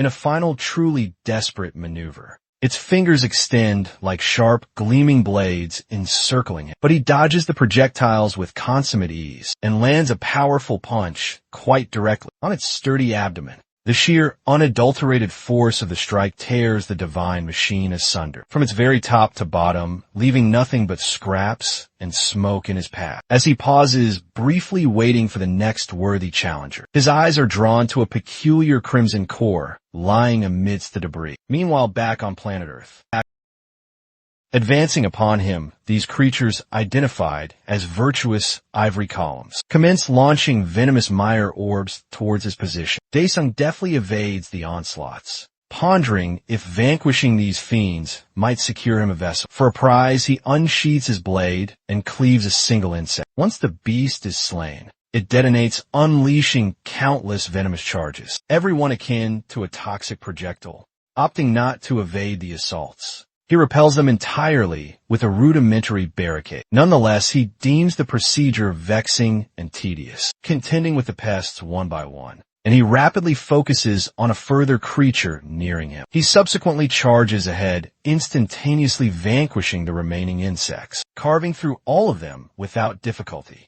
On finishing the endeavor, he obtains 50% of the actualization percentage and is bestowed a specific mail dubbed the Pest's Boon. The armor's attributes indicate that it renders its wearer impervious to the essence of the deceased, implying that he could potentially navigate waters donning it. Without delay, he puts on the protection and crosses the current. An alert materializes apprising the fiend sovereign that his aquatic prowess capabilities are revered by the fiendish creatures from the divine hall, conveying their regrets for their lack of assistance. This merely acts to provoke him more. He rapidly arrives at the Phantom Monarch's domain, and much to his amazement, he finds the Lich Citadel has disappeared without a trace. A further alert materializes, the fiendish creatures expressing regret for the Citadel's vanishing. This just exasperates Daesung additionally. He mulls if undertaking certain auxiliary missions could guide him again to the fortress. At that moment, an elongated construction identified as the Empyrean monolith materializes in his sight, displaying an entrance at its foundation, precisely as he ponders when the subsequent mission shall commence. An interface panel materializes in his view, tasking him to eliminate 1,000 celestial beings inside a 2-hour time frame to conclude the subsequent mission. As this directive shows, a creature appears before the Fiend Sovereign, and he immediately identifies it as a leading commander, presuming they are fiends. He bellows at the creatures to prostrate before their sovereign. Yet a further alert materializes, apprising him that the fiendish creatures regret the treachery by their comrades. When the creatures commence rushing at him, he slays a number of them, yet observes that their centers are absent. He ponders if the structural column is responsible. For this irregularity, he initiates sanguine nullification, metamorphosing into a demi-human. Part fiend amalgam, augmenting his attributes and talent assault strength by 300%. Wielding this acquired might, he surges ahead, vanquishing substantial clusters of the leading commanders, while traversing their ranks nonetheless. on arriving at the pillar's proximity. He reckons that it could prove more potent to demolish it from within. He sprints to the portal and breaches the spire, dispatching all who oppose his advance. Within moments, he obliterates the whole edifice as the spire collapses. The peculiar coreless fiends crumble to dust, evaporating entirely in with this. The subsequent mission thus concludes, and the actualization percentage for the spirit jail is finalized. He obtains a pair of spheres as recompense, a violet one and a tangerine one. He surmises that one is certainly a prize, whereas the latter may be an actualization component. He gathers the violet sphere and inspects it initially. Much to his joy, it proved to be the armament he desired. It bestows upon him a trio of talents. The initial one permits him to incarcerate a deceased objective. The next empowers him to reanimate it. And the final one permits him glimpse its recollections. Though his primary aim was to gather cadavers for intelligence, he feels disheartened to ascertain that he may confine merely 20 spirits simultaneously. He subsequently gathers the remaining sphere, which manifests as an augmentation sigil. He gathers the sigil and inscribes it onto his spirit jail relic, augmenting its volume from 20 to 100, rendering it adequate for his purposes. Content, he collects the spirit jail and resolves to depart the sacred precinct, his objective achieved nonetheless. Abruptly, the fiendish creatures transmit to him a further communication, imploring him to exercise care.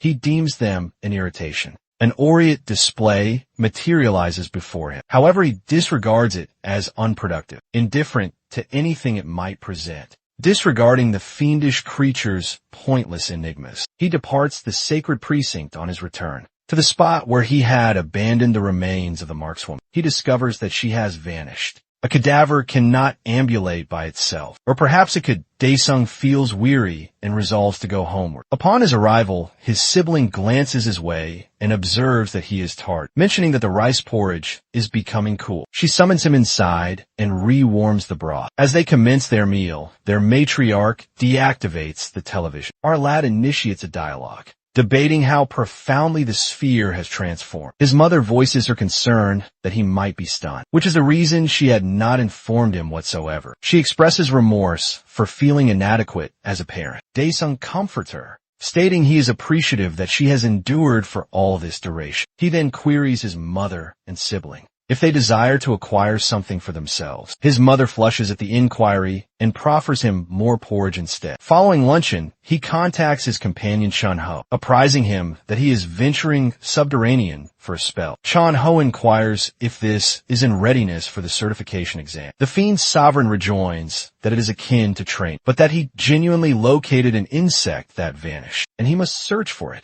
His comrade appears to have no inkling what he is discussing. Daesung then petitions Chun-Ho to oversee his sister and mother, during his absence opting to become conspicuous, in a bid to entice out those orchestrating the assassin day. The setting transitions to the Hagma clan edifice, where deliberations transpire concerning how to manage the exceptional. Emerging hunter upon learning of the B-rank assassin lattice demise, Syakwu proposes disregarding him.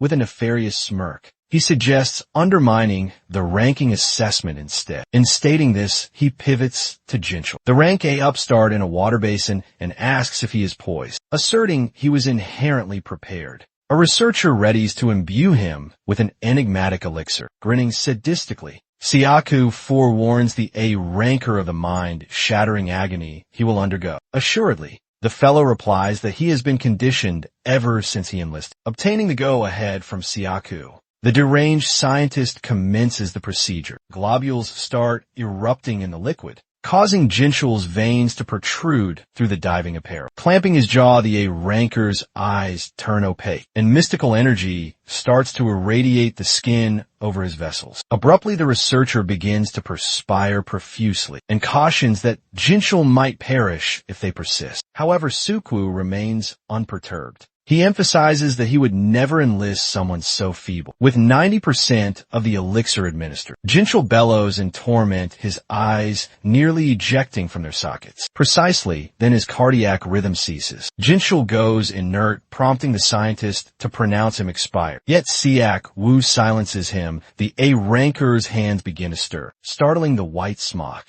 as his subject's heart commences to pulsate once again, now with luminous emerald eyes again. Jinchul demolishes the basin with a potent strike. He emerges from the tank, erupting with vitality. Grinning unsettlingly, Siakwu lauds his little experimental subject and voices anticipation for its showing in the ensuing days. Concurrently, our champion is on the rooftop conversing with Chunho, his confidant. Notifies him that he'll require use of the association's apparatus. Perusing this, he undertakes an investigation of his own. Grasping a twig, our lad uncovers an overpowered loophole. Unseen Inferno male observing that the Inferno male is imperceptible. Our lad withdraws the Judgment Dirk from his repository. Upon instructing the system to acknowledge the wooden branch as his dirk, his armament vanishes and the system corroborates that the branch is now superseded by the dirk. So like a scholar from Hogwarts, my fellow can now obliterate his adversaries with his tiny rod. This also furnishes him a novel notion. So he enters the pantheon yet again,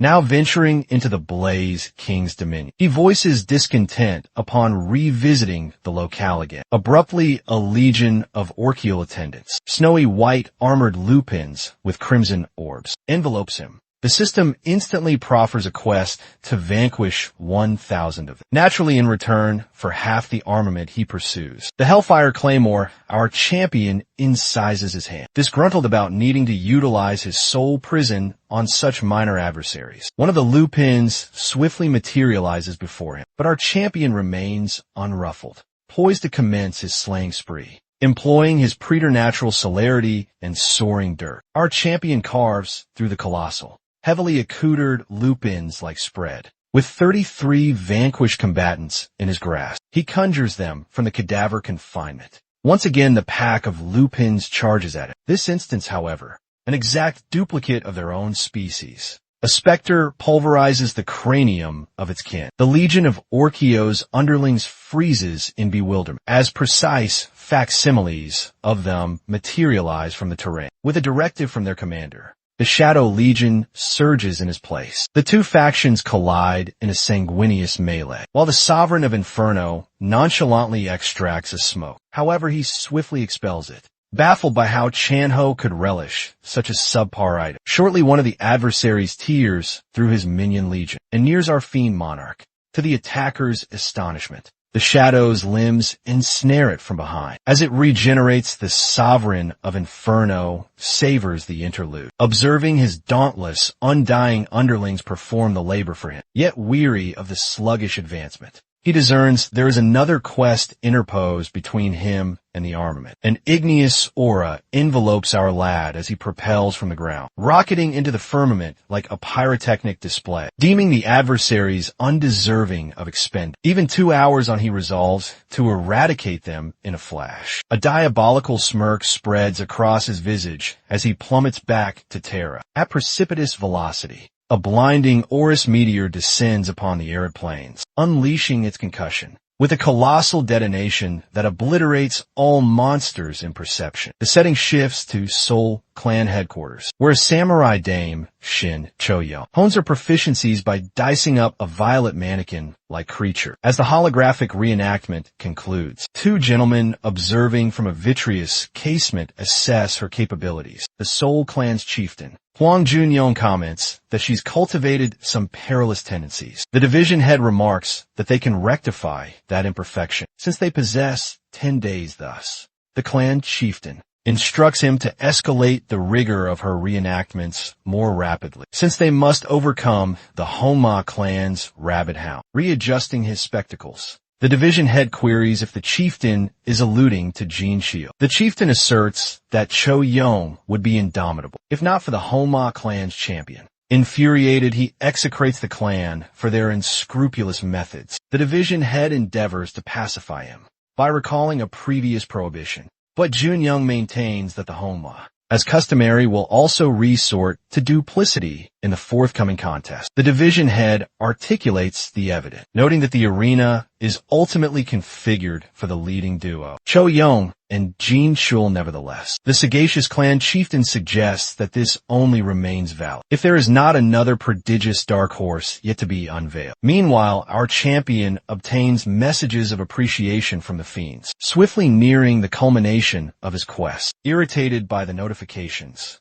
while smoking atop the cadavers of his adversaries, he laments that there should be a silence function. Perceiving one of the nearly expired Lupin snarl, he commands it to hush while he's indulging, terminating its existence with a puncture. This fatality signifies his 1000th dispatch and bestows him half of the Hellfire Claymore. The spirits of his adversaries commence coalescing into an orb before him, materializing a unique item indicating that he must present it to a shrine. The Fiend Sovereign is irked having to locate it like a commoner. However, as soon as he secures the Soul Stone, a colossal edifice materializes from the terrain before him, simplifying his task. Consequently, the subsequent quest for the Great Sword Initiates, the Sovereign of Inferno must now proffer the Soul Stone and be acknowledged by the Guardian Serpent. Squandering no time, he positions it into a sacrificial basin. Abruptly, a gargantuan reptile is conjured. Focusing his gaze, our lad commences the confrontation, engaging in an epic glower contest with a serpent behemoth. A panel materializes before him,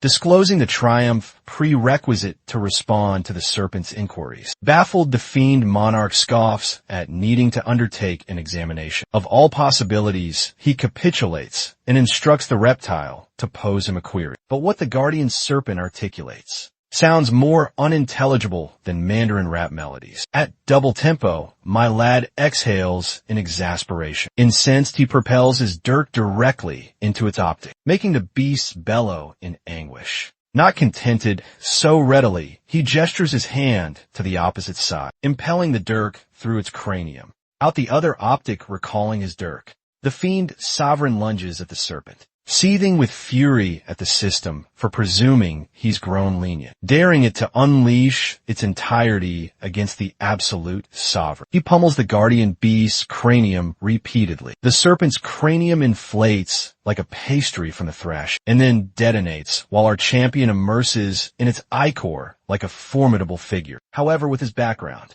he finds the confrontation suspiciously effortless. Pivoting around, he identifies the archaic pattern of regenerating adversaries, assuredly remembering how to vanquish it. Our lad beckons the beast to assail him, and the reptile heeds his summons. Soaring at him with an agape maw, it ensnares him within its mandibles, as an azure blaze of regeneration flickers inside. However, our champion comprehends this all too intimately. Without reluctance, he enters the guardian serpent's gullet. Baffled, the reptile swivels its head. Abruptly, its pupils rupture as the reptile regurgitates him, and our protagonist executes an epic dismount, clutching an igneous azure armament in his hand, the Hellfire Greatsword. The system felicitates him for acquiring the sword, but communicates that its abilities will be restricted until he finalizes the quest. Regardless, he confidently proclaims that even this is ample to vanquish the oversized analyst. Wielding the igneous great sword in both mitts, our lad lowers his new armament onto the guardian serpent. Its incandescent energy courses along the beast's entire physique, from cranium to caudal appendage, until the physique is bisected cleanly into two portions. The quest attains its denouement. The reptile cannot perceive the response if it is inanimate, gripping the fully empowered great sword firmly. Our fiend monarch sports a maniacal smirk, avidly foreseeing what transpires next. A panel manifests, heralding the ordeal of searing conflagration. He must withstand a complete 10 days of burning torment once more, to wholly unseal the fabled armament. Or so it appears the infernos envelop him. Yet my lad preserves a composed deportment. He commands the sword to quieten and cease incinerate its rightful possessor. However, the chronometer keeps advancing, with a demeanor even more incandescent than the sword. He insists the Flame King regain its faculties, and the chronometer promptly reaches null. The sword acknowledges its master and implores for clemency. This mollifies our hero's disposition, permitting him to salute his former comrade, since all the fiends were banished. to the ultimate terminus of spirits in Inferno. Disarray transpires following his exodus. Our champion feels consoled to have located his armament, without requiring a visit to that dilapidated locale. The fiend's sword proclaims that it has been anticipating the sovereign's reappearance, making him contemplate if his former comrade harbors resentment. But the Flame King deferentially states that it does not loathe him for departing, but instead the consequences thereof. Perplexed, the monarch of Inferno requests it to expound. The fiend sword clarifies that Inferno was overrun by celestial entities, who capitalized on the fiend's helplessness in the absence of their sovereign. Consequently, they sealed all of Inferno, exiling all fiend folk into the pandemonium. The Flame King beseeches its possessor that it unwillingly got ingested by the reptile and evaded exile unlike its brethren. Thus it steadfastly awaited the advent of its Lord and Redeemer. The sword deferentially inquires his motive for return. My lad pledges to divulge its objective when the moment is opportune. Altering the topic, he queries his fiend's sword if it identifies the orb of vitality, relinquished by the guardian serpent. So the Flame King cautions him. The Flame King recollects, detecting the identical enigmatic energy from the celestial entities that overran Inferno somewhat disquiet. The sovereign of Inferno nonchalantly elevates his hand, assimilating the orb, with the assurance that the system won't beguile him, with a spurious recompense successfully acquiring it. A panel materializes declaring that one additional is necessary to obtain entry to a presently concealed zone. When queried if he intends to return to Terra, he remarks that there are still further rewards for him to procure. Meanwhile, back on Terra, an operative in the Soul Clan is conversing with Chun-Ho about the widespread carnage footage, compelling him to sheepishly mask his comrade's identity. To his astonishment, the director materializes and summons him for a confidential discussion. Chun-Ho deferentially inquires why he has been selected. The dapper director merely retorts that he desires to partake in a smoke together. Now on the rooftop sharing a roll-up, the director interrogates whether Chun-Ho was genuinely at the epicenter of the carnage. Chun-Ho swiftly discerns that the director is evaluating whether he can enlist the notorious awakened personage, not wishing to unmask his comrade. Chun-Ho asserts that there's nothing noteworthy to convey. The director, appearing contemplative, voices his resolve to enlist our lad regardless of the expenditure. Chun-Ho sheepishly grins, feigning unawareness, and diverts the dialogue towards the guild champion. Cho-Young at this. The director abruptly becomes reticent when Chun-Ho delicately prods him anew. The gentleman discloses that she has been exerting herself alarmingly intensely. 7 days preceding Daesung's certification assessment, Cho-Young is observed conditioning in her most arduous reenactment yet. At the Soul Clan HQ, the B rank Samurai Day instantaneously dices her practice mannequins before they manifest, but enveloped by more than she can manage. She gets inundated. This permits another mannequin to sever her shoulder, so the chieftain immediately halts the reenactment. Startled, Cho-Young implores him to pause and grant her an opportunity. But as the adversaries dissipate, she pivots to confront the clan chieftain, who summons her over to deliberate her showing. Exasperated, Cho-Young vociferates that she would have performed superiorly if afforded the prospect. With a placid demeanor, Jun-Young indicates that she's subjecting herself to excessive duress. Cho-Young in rejoinder laments that he has consistently encouraged her to strive for her desires, even if it necessitates enduring tribulation. Preserving his composure, the clan chieftain clarifies that this counsel pertains strictly to corporeal condition. Cho-Young, with a trace of irony, remarks that she comprehends her physique's thresholds better than he does, and maintains she is not overexerted. Jun-Young, now becoming ironical himself, queries if she genuinely opines she knows herself superiorly to an AI. He instructs her to juxtapose her present psychological condition to that of a typical one. Observing her erratic graph, Choi-Yoon ruefully concedes her misjudgment. Jun-Young, clenching his teeth, queries if she still has not perceived her anomalous psychological condition, signaled by the AI, but with a somber mien. She murmurs that it's all to penetrate the top 5. Hearing this, The clan chieftain interrogates her genuine impetus for desiring to ascend ranks. He contemplates if her objective is to obtain entry to the A-rank portals, where she could accrue far more eminence and affluence. But Cho-young, clutching her flagon until it fragments, gnaws her lip. She resolutely declares that her aspiration isn't for currency or renown, but to eradicate all the monsters in the sphere. 2 days subsequently, at the Honma clan edifice, Sayok-woo proceeds into a heavily fortified zone. Employing his digital imprints, he unlatches a paramount security entrance, which groans ajar to disclose an enigmatic chamber. Revolted by the fader, Xiaogu is taken aback to find that his subject has been thriving. As he mutters about modifying the aeration and illumination, his gaze turns to a fellow hunched over consuming a cadaver. Jin Chul, masticating on uncooked tissue, glowers like a beast at the man who is prattling about it. Utterly unconcerned, Sok Wu nonchalantly remarks that a ranker should persist feasting and repose adequately, so the monster elixir can continue functioning. Gazing at the ichor covered fiendish hunter, the long-tressed lunatic reveals his exhilaration for his war to become the luminary of the forthcoming certification assessment. And just like that, 2 additional days elapse. Our protagonist is preoccupied, grinding quests to augment his potency in the pantheon. So when the Flame King queries when they will depart Inferno, the absolute sovereign proclaims that their moment has arrived. With the final 3 days fleeting by, the day of the assessment materializes. In the Colosseum, the announcer proclaims how, with more individuals awakening annually, the rivalry continues to escalate. Reporters avidly capture images of the aspirants arrayed, but their focus is shortly diverted to a lustrous white Lamborghini. The multitude instantly identifies its proprietor, and they surge over to welcome the 2 luminaries of the Honma clan. A reporter obtains the premier opportunity to question Suk-woo without any circumlocution.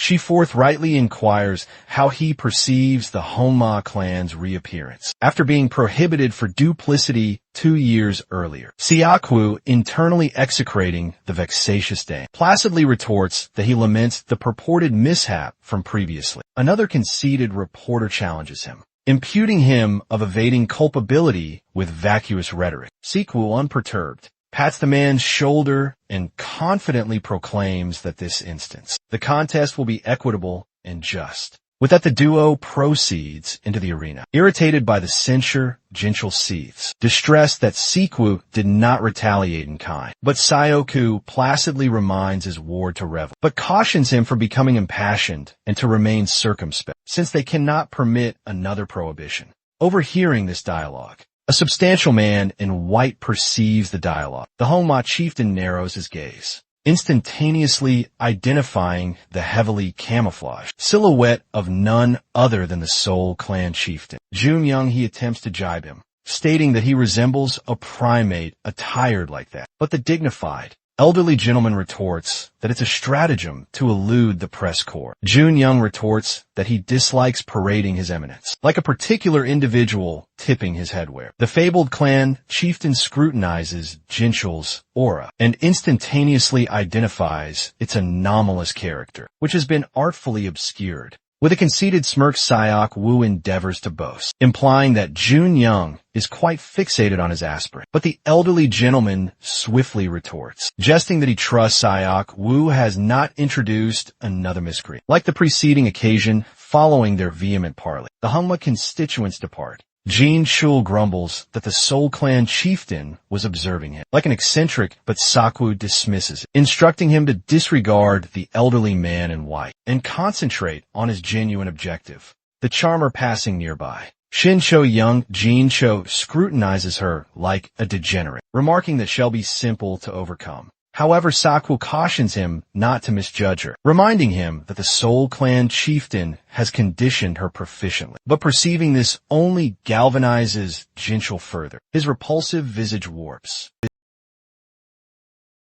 Jun-young persists, scrutinizing Jinchul from a distance, attempting to decipher what the Honma Syndicate could be scheming. Yet abruptly, his focus is captivated by a thing much more menacing. Daesung materializes, exuding a colossal presence. As he strolls past, the Seoul faction chief quivers, disquieted by the shadowy force radiating from him. Astonished by her agitated manner, Cho Young queries her faction chief, what is amiss, with his jaw still somewhat agape. Jun Young cautions her to remain vigilant. She dismisses his apprehension, assuredly, vowing that she will not permit the Honma group to execute any deceptions on her. However, Jun Young, narrowing his gaze, elucidates that he is more concerned about the other individual, who went by her with 30 minutes remaining. An advisory summons all aspirants to congregate in Examination Hall 3. Concluding his dialogue with Chanho, our champion scans his digital prints and acquires a distinct garment from a dispenser, like Terminal in their fresh cyberpunk design outfits. All the contenders, including our beloved Grumbling Elder, gather in the testing chamber. The senior man proudly contemplates the myriad grievances that gained him entry. Energized, he commits himself to vanquish our hero for presuming to contact his crown, smoother than an infant's posterior. Yet shortly thereafter, a gigantic fellow snatches him by the cranium and instructs him to step aside. Suppressing his dignity, the elder abandons his retaliation. So while the elder is disheartened, our protagonist enters the venue in his new attire, prepared to overpower everyone who dares to challenge him. As the examination commences, challengers assemble in the battleground where violet hoops descend from overhead. The administrator salutes the assembly and initiates an elucidation, remarking that these hoops signify the 3 tiers of the gateway, crafted particularly for the licensure assessment. He additionally clarifies that each tier possesses its own singular settings and specific victory requirements. As whispers circulate among the contestants, a spectral pale youth inquires when they shall obtain armaments. In retort, the administrator curtly states that no armaments will be distributed, and no one is allowed to introduce any gear beyond the outfits, provided this decree incites a commotion, with objections that nobody can battle without armaments. At this juncture, an endearing AI projection materializes, declaring its function in monitoring everyone's advancement. The joyful projection discloses that the evaluation is not about the pursuer's combat prowess, but instead their innate aptitude in enduring the severest circumstances. With that elucidation, the gateway unseals. The contestants then discover themselves on the initial tier of the gateway, a tropical jungle. Everyone is swiftly saturated in perspiration and battling for breath. Concurrently, a cadre of evaluators, observing via numerous cameras, chuckles at the inferior caliber of the aspirants as they conjecture about the prospect of everyone faltering. A fungus-top fellow commends Cho Young for maintaining a composed demeanor and husbanding his vitality.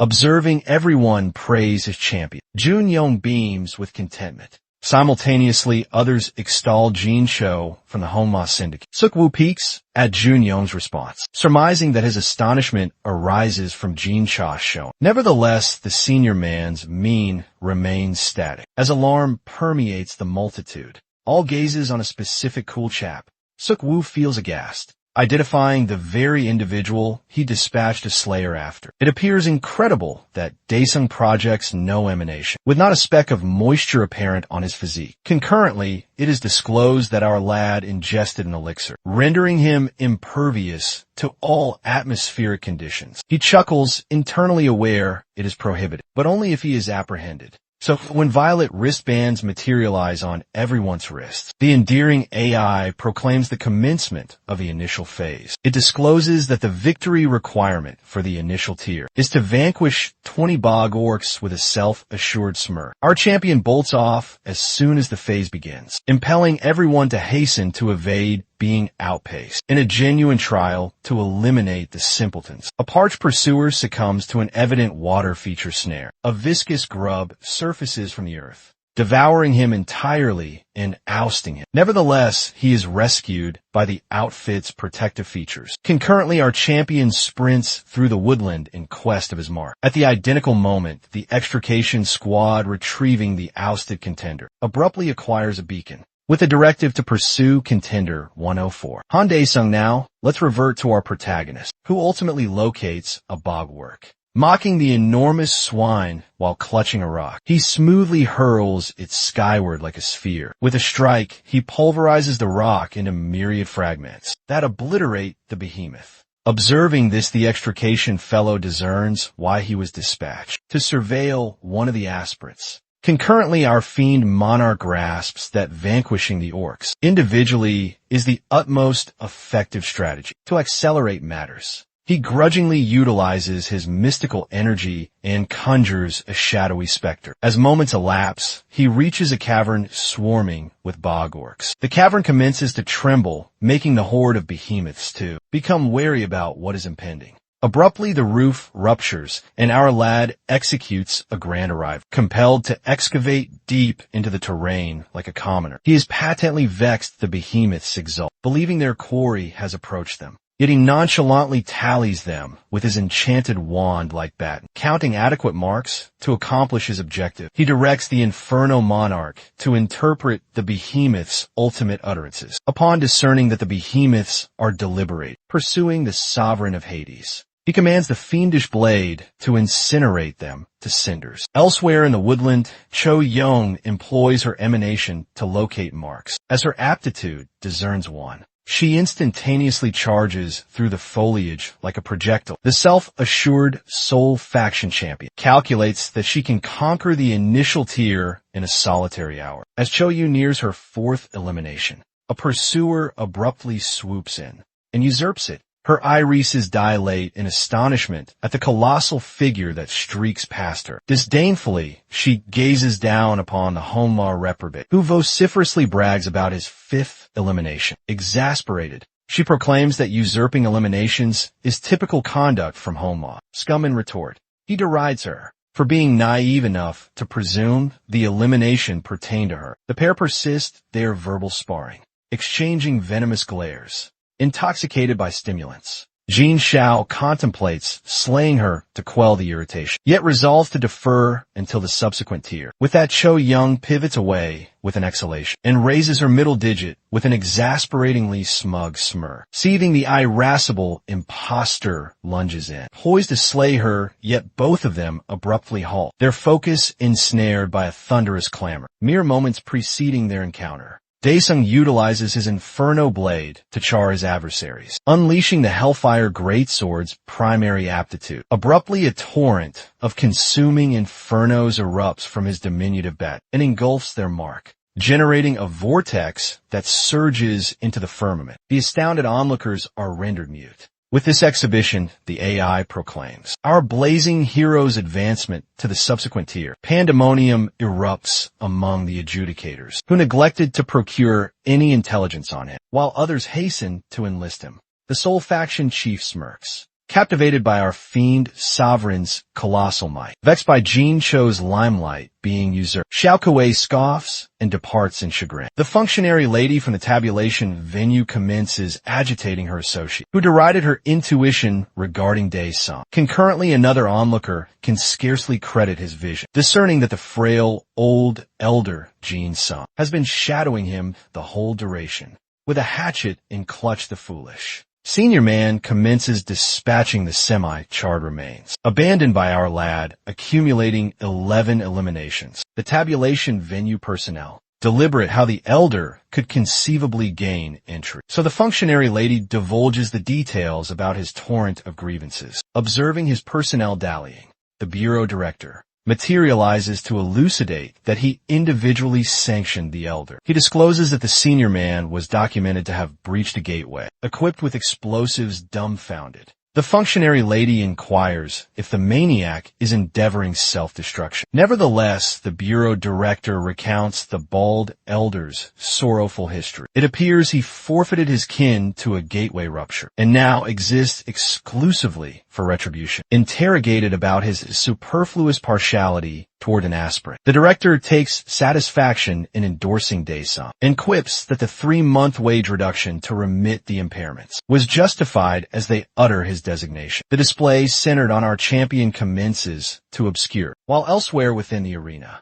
Siku flings a clandestine message to a slayer appearing fellow and apprises him that the command center transmission is offline. The man is perplexed, recollecting that they were tasked to oust our protagonist from the subsequent or tertiary tier. Siku elucidates that the stratagem has been altered, now that Daesung outpaced Jinchul significantly. With his eerie smirk, The Honma chief jests that ousting him sounds excessively severe. Ultimately, he directs the sentinel to peruse his directives, which are to administer a deviant concoction into the behemoths at the subsequent tier's gateway. Consequently, the operative shadowing our protagonist executes. So as our champion nears the gateway to the subsequent tier, Syaku anticipates his downfall with a cruel smirk as the deviant vials are administered into the stone behemoth at the second tier's gateway. The entity transforms into a deviant bog, levitating stone behemoth, now capable to generate mist to delude anyone nearing it. The man engaged by Syaku discovers himself entertained at the spectacle of the deviant manifestation, lauding the colossal outcome he assisted in actualizing, and anticipating a bounteous financial recompense. Nevertheless, the object he clutches abruptly detonates, disclosing it had been adulterated with a numbing substance, probably implanted there by Syaku himself to eradicate all proof, numbed and incapable to stir. The man observes powerlessly as the bog golem nears him, exhibiting no design of permitting him to elude. Concurrently, the fiend's sovereign becomes progressively apprehensive, discerning that he has been meandering aimlessly for some duration. The chart integrated in his gear seems to be defective, rendering him bewildered as he proceeds onward. He chances upon the putrefied remains of the man engaged by Xiaowu. Distrust instantaneously surfaces in his psyche as he questions the evaluation coordinators. Would have deliberately abandoned the cadaver in this location. Abruptly, the silhouette of the behemoth materializes before the fiend sovereign, succeeded by a rapid, unforeseen assault. He parries it, just barely utilizing his inferno blade, artfully camouflaged as a mundane baton. Nevertheless, before he can completely respond, the stone behemoth launches a colossal rock in his trajectory, which explodes upon collision, discharging a gush of vapor and blazing warmth to withstand the searing warmth. Our champion engages his absorb inferno aptitude, protecting himself from the blistering detonation. He considers employing the identical rage aptitude that once vanquished the orcs, yet regrettably it remains in regeneration. More dire, still the stone behemoth appears disinclined to await its refresh. The levitating bog golem discharges a swift barrage of assaults, which the fiend sovereign parries with escalating exasperation. Finding the onslaught bothersome, Daesung resolves to conclude the confrontation conclusively by impaling his weapon through the entity's nucleus. Advancing toward the stone behemoth, Daesung smites its nucleus with a formidable strike, yet his endeavors scarcely mar the exterior of its unyielding stone physique. In reprisal, the stone behemoth propels him skyward with immense power. The perspective then transitions to Jin Shil, the imposter he has just vanquished his ultimate fiend, triumphantly meeting the prerequisites to progress to the subsequent tier. In recompense, he acquires a diminutive unique container holding a direction finder for orientation, a vial, and an enigmatic missive, fundamentally instruments for his persistent deception. After perusing the missive, and discerning Daesung is yet on the initial tier, he incinerates it without reluctance. The perspective reverts to our champion, who has just been hurled into a sapling. He swiftly recovers his balance, and with a smirk on his visage, conjures his mire-like shadowy apparition, directing it to engulf the stone behemoth. Drawing his blade, he sculpts a conduit for the baleful entity, pledging it a recompense twofold what it yields him. The infernos diminish the shadow apparition to a mere portion of its initial magnitude. Yet as the stone behemoth nears, it abruptly expands back to its complete dimension. With swift augmentation, it projects numerous shadowy appendages, clutching all the stone behemoth's blazing rocks. Concurrently, Daesung's display flickers back to activity. Though all the examination personnel can perceive is a thick mist, one of the functionaries observes that the initial tier was intended to mirror a verdant rainforest, implying that something has patently malfunctioned. Abruptly, the stone behemoth materializes on the display, prompting the onlookers to question why such a behemoth has been incorporated in the evaluation. The bureau director's aide notes that the entity is a deviant in every connotation and requests directives on how to advance. Nevertheless, the bureau director remains silent, utterly engrossed by the spectacle developing on the display. At that juncture, another functionary materializes and apprises him that the test proctors have enveloped Daesung. They inquire whether they ought to coercively intercede and cease the evaluation, expressing regret. The director concedes that the predicament can no longer be rectified. Yet just then the functionary lady indicates something on the display. It appears the stone behemoth has already been vanquished. Its blazing remnants are observed soaring through the atmosphere, succeeded by a formidable detonation. At this juncture, the director ultimately comprehends the genuine might of their fiend monarch. What he had previously disregarded as a mere mensuration discrepancy now becomes strikingly apparent. Daesung's potency is beyond their capacity to assess, rendering their endeavors pointless. The bureau director contemplates Daesung, now viewing him as a behemoth beyond comprehension, possessing unmatched prowess. Concurrently, the functionary lady, who had earlier been captivated by Daesung, seems to be endorsing him covertly. Nevertheless, her associate warns that despite his potency, Daesung might be oblivious of the grander scheme. As Jinchul appears ready to surpass him to the subsequent tier, a functionary queries the bureau director whether he desires to retract the personnel stationed around Daesung. The director refuses instead, directing the functionary to have them tender a debriefing. Once they have ascertained what precisely has occurred, the perspective transitions to imposter number 14, Jin Sheol, who is brimming with fury as he flits about, seeking the gateway that ought to be nearby. He perceives the mist commencing to dissipate, signifying that the stone behemoth has been annihilated. Yet he persists, assured that he will be the premier to attain the subsequent tier. Concurrently, the fiend's sovereign decants his essence over the remnants of the deviant stone behemoth, readying to employ his spirit confinement on it. With an authoritative tone, he articulates the term conjure, leaving the maws of all the onlookers agape in astonishment. As the onlookers observe in incredulity, the behemoth is reanimated. The fiend monarch directs the entity to cease its grandstand and exhibit its genuine configuration, remarking that it has already impeded him excessively. The stone behemoth prostrates, and Daesung mounts it, directing it to sprint toward the gateway. Upon reaching the gateway, Jinchul experiences a gush of exhilaration, persuaded he is the premier to attain it. Nevertheless, his elation swiftly converts to perplexity when he discerns an atypical clamor reverberating around him. The perspective then changes to Syokwu, who breaches the display chamber, succeeded by his cohorts, remarking that he had anticipated the evaluation to be concluded by this juncture. As he peeks at the display and perceives his underling appearing bewildered, ire engulfs him, fueled by exasperation at his deficiencies. The perspective reverts to Dyson, who is serenely astride the levitating stone behemoth, employing the Inferno Monarch's exhalation to forge a passage. He adeptly crafts the briefest trajectory, which indubitably steers directly toward the gateway. He flings a strike at the stone behemoth's cranium, impelling it to sprint quicker, emulating the maneuvers of a rider on an equine or steed. He persists, employing his infernos to clear the passage ahead, propelling the stone behemoth onward. At the identical moment, personnel and onlookers deduce that number 104 probably utilized some sort of conjuring method. In this realm, such a method is utterly novel and unprecedented. One operative posits that it might be a variant of emanation-based method, the associate adjacent to the functionary. Observes that this evaluation is destined to become immensely popular on YouTube, lauding Daesung for resembling a champion, directly from a fantastical motion picture. SEO, Kwu in exasperation, smashes his appendage on the console in the command center. A functionary nears serenely, suggesting that he ought to vacate the chamber if he plans to persist creating a disruption. Suk Wu reclaims dominion of his ire and feigns with a courteous tone that he transiently forfeited his self-control, owing to the astounding showing of number 104 standing beside him. The sole faction chief, Junyoung, observes with a suggestion of pretense that Suk Wu could never have anticipated this, and assuredly forecasts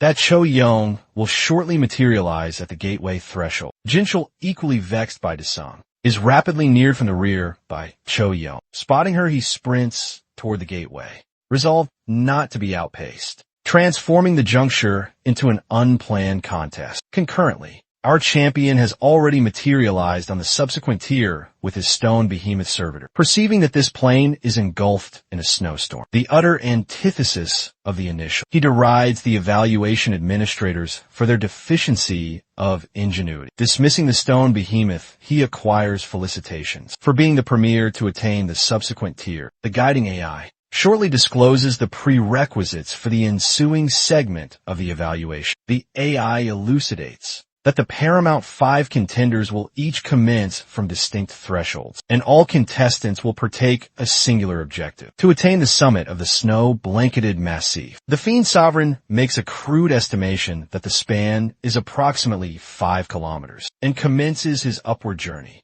He finds it vexing to ascend with his unadorned appendages, particularly aware that cameras are stationed ubiquitously, barring him from employing his aptitudes. The perspective transitions to Jinchul, vexed by his placement on the massif. The evaluation has patently taxed his composure, and he is engulfed with exasperation, apprehending he might forfeit dominion and his temper, unless he ousts number 104, who attained the gateway preceding him. Notwithstanding all the nefarious stratagems he had conceived, abruptly Jinchul discerns motion a brief span behind him. Incensed, he vociferates, inquiring to ascertain who it is. To his astonishment, it is the identical old baldpate from earlier. Somehow the man has progressed to the subsequent tier just timely, though the severe climate seems to be overpowering it, with a malevolent glint in his gaze. Jinchul bears against the massif side, endeavoring to initiate a snowslide to dispose of the unsuspecting man. The baldpate smacks his own countenance, attempting to muster his vigor, as recollections of his forfeited kin flash through his psyche. With a gush of defiance, he vociferates that he does not perceive the chill whatsoever. Nevertheless, his resolve is ephemeral, as he is shortly engulfed by the snowslide.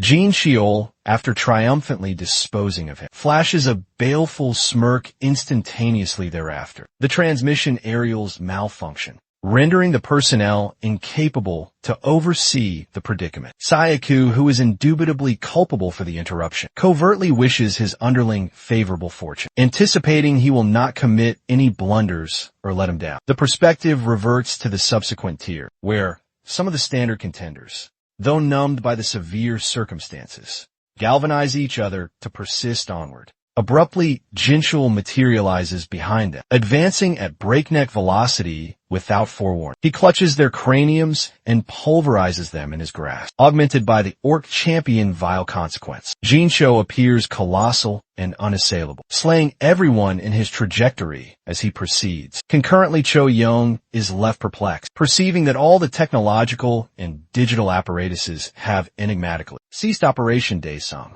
conversely views this as a propitious development, discerning that he can now employ his aptitudes unrestrictedly without detection. Daesung plummets from the precipice, engaging his obliteration dragon knight Vala's panoply as his splendid fiendish pinions unfurl. He navigates through the atmosphere, Cho-Yong, sensing a potent and alien emanation, gazes upward and perceives Daesung soaring above with a commanding mien. Concurrently, Jinchul, still occupied slaughtering other contenders, catches a glimpse of Daesung soaring toward the summit. He conjectures that Daesung might have utilized a harpy vial to acquire the capability to levitate, and instantaneously commences pursuing him. The perspective reverts to the Federation edifice, where Junyoung is, pressingly imploring the Bureau Director to terminate the evaluation. He contends that the welfare of the awakened ought to be their utmost concern, advocating for the evaluation to be ceased instantaneously. The President, appearing abstracted,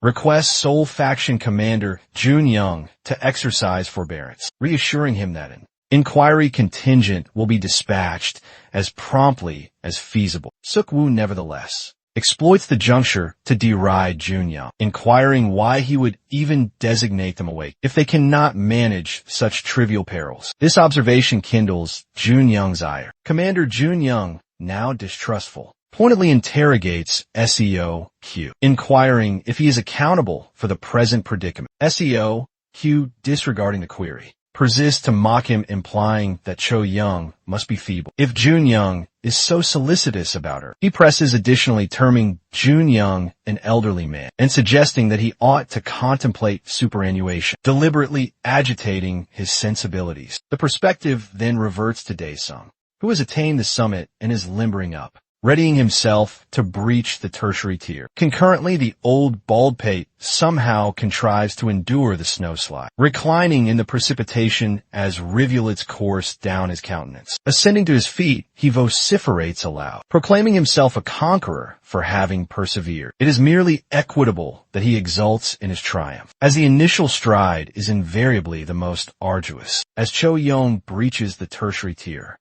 she ascertains the prerequisites for conquering this plane. To advance, contestants must accumulate 1,000 merits, which should be obtained by vanquishing the behemoths that occupy this novel setting. As it is exceedingly somber, Cho Young remains vigilant, pausing a moment for her eyesight to acclimate to the gloom. Abruptly, a vociferous clamor emanates from behind her. Pivoting around, she perceives her adversary, the imposter Jin Chul, standing there augmented as if he is on enhancers. Jin Chul observes that she is fortunate to have materialized before him, yet Cho Young disregards his remarks, directing him not to be so clamorous. Her principal apprehension is not Jin Chul, but Daesung, who has surpassed everyone on both the initial and subsequent tiers. Even her commander has conceded his redoubtable might. Cho Young acquires an alarm signifying an emanation sensor malfunction. Yet before she can respond, Jin Chul despicably assaults her from the rear, rendering her harmed. Jin Chul,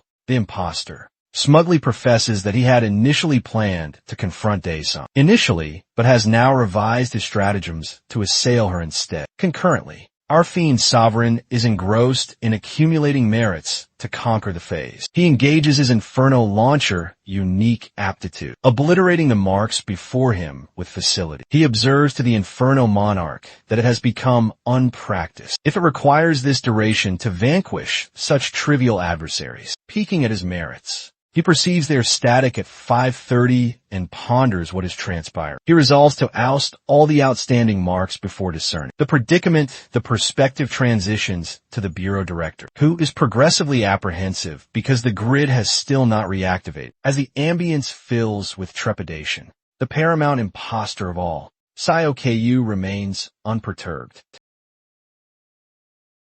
Hedgehog permitting him to observe her heart rate. Sukgu peers toward the uneasy Junyang and apprises him that his apprentice might perhaps be partly sightless, or in quite poor condition should she happen to return living. The setting transitions unto Cho Young, who is grievously injured. She queries Jin Chul, the swindler, concerning his purpose, in a distressingly unfeeling fashion. Swindler number 14 tastes the maiden's ichor and mocks her, inquiring if she won't employ her protective emanation. Cho Young resolves to retaliate now, delivering a punt toward Jin Chul. Nonetheless, her punt errs, and she swiftly withdraws to concealment. This action vexes Jin Chul, who derides her for acting cravenly. Frantic, she endeavors to mend herself, yet is detected by Jin Chul. In a rapid maneuver, she hurls her protective gear at his visage, then succeeds with a blow to his crotch and a knee impact to his visage. Proclaiming herself the champion of the Soul Clan, she directs all her might into her assault, crashing Jin Chul onto the earth.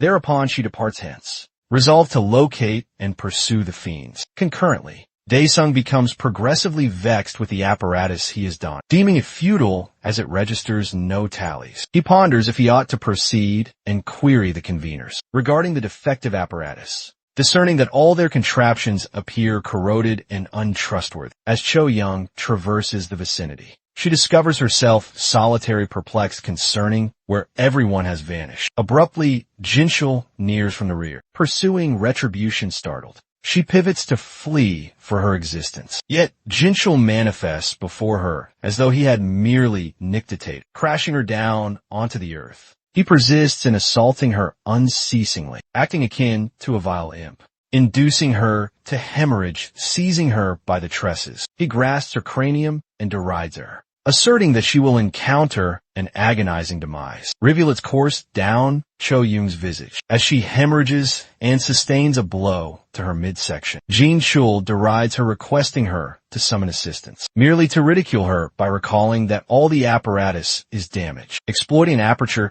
Cho Young jabs her digit into Jin Chul's optics, inducing him to hemorrhage and bellow in agony. She endeavors to rise to abscond, yet Jin Chul seizes her by the neck, elevating her from the terrain. Precisely as he readies to strangle her to expiration, Daesung materializes from the rear, accosting him and insisting to learn what he presumes he is undertaking. On perceiving Daesung, Jin Chul instantly frees Cho Young and erupts into maniacal cackle. Perceiving Daesung as the quarry that has ambled directly into his snare, he informs Daesung that he has been searching everywhere for him. Our fiend Sovereign thanks Jin Chul for tarrying, intentionally evading his assault.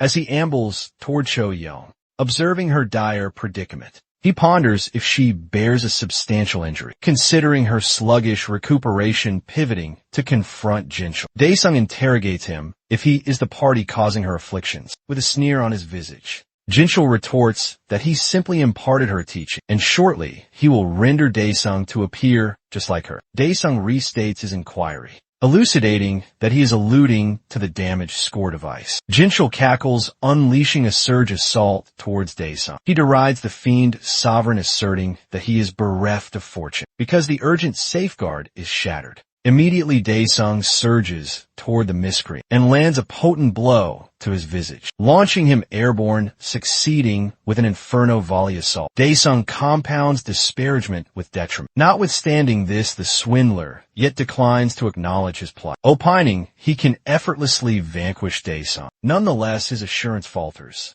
as he abruptly perceives a cluster of subdued phantoms positioned behind Daesung, imbuing him with terror. The setting transitions to the Korean Hunters Federation edifice, wherein the clerical dame nears the division director, apprising him that the system has been reinstated on the secondary level. Nonetheless, she remarks that it shall yet require an additional 30 minutes for the system on the tertiary level to be reinstated. The division director commands her to dispatch the safeguarding contingent from the secondary level to the portal of the tertiary level. The ambience becomes strained between the chieftains of the two principal federations. Abruptly, an operative nears the division director, conveying startling intelligence according to the safeguarding unit. There is a single verified fatality and countless injuries documented from the secondary level. This disclosure strains the division director, who never foresaw such a denouement, compelling him to grasp he ought to have canceled the assessment. Concurrently, Chun-Ho is perusing the intelligence bulletin and ascertains about the visual broadcast malfunction at an assessment location that hasn't been reinstated for beyond an hour. Discerning it's the identical locale his comrade has ventured to, he swiftly seizes his garment and readies to journey to the spot. The setting reverts to Jinchul, swindler number 14, who is presently fleeing for his existence.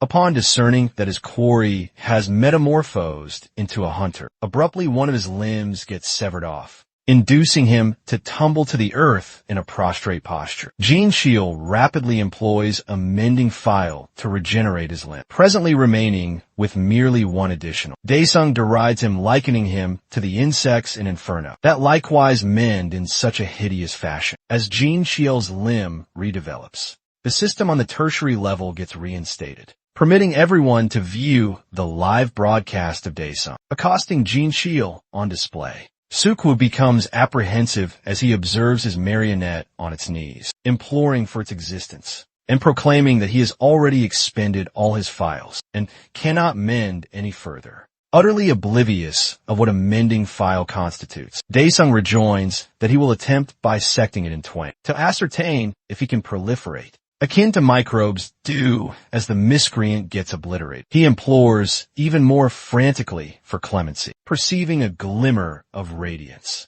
Our fiend Sovereign discerns it is an imager, and that the linkage has been reinstated. He subsequently redirects his focus back to Jinchul, offering him with a proposal. Daesung proffers the miscreant an opportunity to be liberated should he can accurately respond to 3 of his inquiries. Frantic to preserve his existence, Jinchul avidly queries Daesung if he is articulating veracity. Daesung, employing his blade camouflaged as a twig, compels Jinchul to prostrate before him and issues a frigid lethal glower, proclaiming that if he detects him dissembling, he shall bisect him into twain portions. Thereupon our fiend, Sovereign, commences the interrogation. The initial inquiry he proffers is, if Jinchul is the party accountable for all occurrences that has transpired at the assessment locale. This inquiry intensifies the strained ambience, engendering an aura of apprehension that pervades the environment, particularly impacting Xiao, the swindler commander, vexed by the abrupt quietude of the braggart. Our fiend, Sovereign, cautions Jincho to retort swiftly, lest he desires to be dismembered. In rejoinder, the arrogant fellow commences wailing and concedes to masterminding everything. Akin to a winner, Daesung deems the emotive admission fascinating. Squandering no instant, our champion poses his subsequent inquiry, compelled to disclose the architect's designation. Jinchul instantly implicates his Federation chieftain without hesitation. The reference of the Honma Federation behind all surprises our champion. Yet this ignites conjectures in the command center. Conjecturing from the outset, everyone in the command center pivots to observe the long-tressed miscreant. Perceiving the imputations, Xiao was seized with fury at his ward's treachery. Bereft of alternatives, he fulminates at the administration. Nonetheless, the division director remains unperturbed and commands him to ready a clarification for the constabulary. Discerning he is vanquished, the fellow consents to appear at his inquiry at the chaser's agency. Thereupon, he tacitly inclines his cranium to elude garnering further notice. Intervals thereafter beyond the Colosseum. Xiaohu departs accompanied by his protectors. One of them ponders why the Federation chieftain inclines his cranium like a rustic. Xiaohu placidly elucidates that it is the most sagacious option to elude the sole Federation chieftain's wrath, justifiably so, as Jun Young in the command center was seething with ire. The director conveys appreciation to the dignified chieftain for his forbearance, but Jun Young rejoins that he cares not a whit concerning the Federation, whilst the division director commands his contingent to execute paramount safeguarding protocols. Our champion proffers his tertiary inquiry to the pitiable, a rancor prostrating before him. He queries if Jinchul holds any tallies. Grudgingly, the winner responds truthfully, yet rattled by the notion of being bisected in twain. Thereupon the AI proclaims Daesung's triumph and the culmination of the tri-stage assessment. Nonetheless, our fiend monarch is not contented with the abrupt triumph. As Jincho, the sycophant, gazes upward, opining he is secure, his smirk contorts with the twain portions of his physique honoring his designation. The Sovereign of Inferno proclaims it a retribution for neglecting to respond punctually. Yet ere he departs, his observation pivots to Cho Yong, yet coiled upon the ground, enveloped by a mending emanation the entire duration. Intervals thereafter, the safeguarding contingent materializes and commences extracting the afflicted, encompassing Cho Yong perceiving the pandemonium from his bureau. The Federation's chairman closes his portable computer whilst perusing the anti-Honma critiques. His aide apprises him that all 10 federations are convening to assemble. The elder ponders if Daesung is the initial prodigy in some duration. Following Korea's renowned number 1,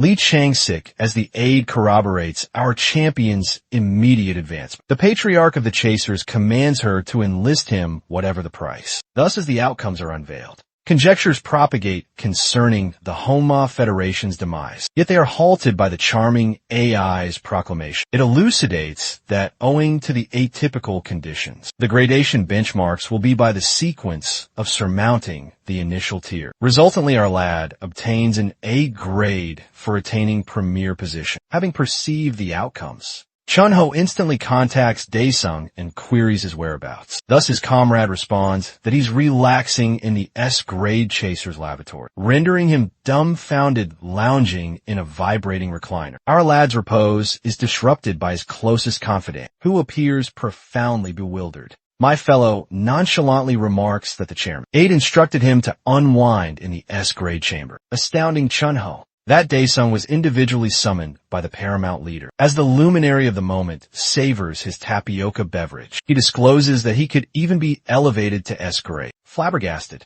Chunho ponders concerning the prodigious sum of currency he could accrue. He apprises his comrade that there is a tumult outdoors, owing to this intelligence in the interim. Whilst reporters and enlistees assemble, one of the aspirants emerges from a lift. Everyone's gaze converges upon him, and they surge forth to secure the premier interrogation. Relishing the limelight, the renowned elder commemorates his significant triumph in the certification assessment. The journalists clamor for his notice and request him to divulge his appellation. With a composed visage, the elder presents himself as Han Daesung. At that instant, the multitude becomes frenzied. Yet after some duration, as the throng nearly tramples the elder, some commence to discern that Daesung isn't meant to be an unhaired elder as the outcome proclamation finalizes. The elder's marginal gradation is unveiled. Concurrently, the salvaged chasers abscond, execrating Jinchul for his repugnant capers. Nonetheless, the informant from the Honma Federation behind them is in a frenzy. With no intelligence of Jinsho's physique, he grudgingly sanctions the resolution to seal the portal. In the interim, our champion's matriarch observes the electrifying intelligence. The newscaster conveys that notwithstanding a dreadful mishap in the most arduous certification assessment ever recorded, one aspirant demolished all precedents. Abruptly, an image of Daesung materializes on screen, felicitating him on attaining an A grade,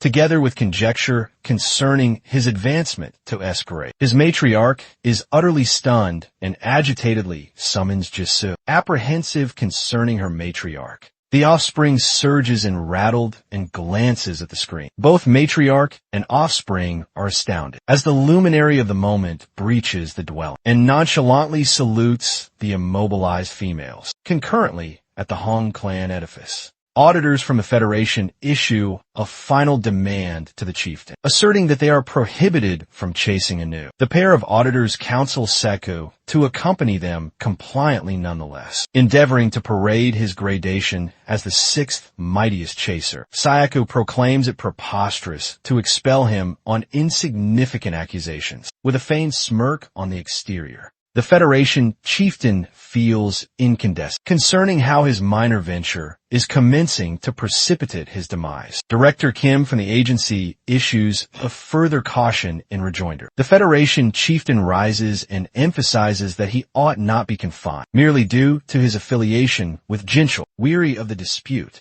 the director cautions SEO, cool one final instance, and readies to employ coercion. The grade 6 chaser instructs the director to recollect how shall we ascended to chieftain. This assertion causes the composed fellow to perspire, as he remembers that the lengthy trust miscreant dispatched the former chieftain in an assault to usurp his position therewith. Shall we deploys his marionette manipulation talent. The director commands his comrade to prepare for confrontation, inducing the bristle-tressed auditor to become fearful. The director exhorts him to toughen up lest he desires not to perish and surges at Siakwu. With a diabolical smirk, Siakwu concludes the melee in one maneuver, ere the director can retaliate.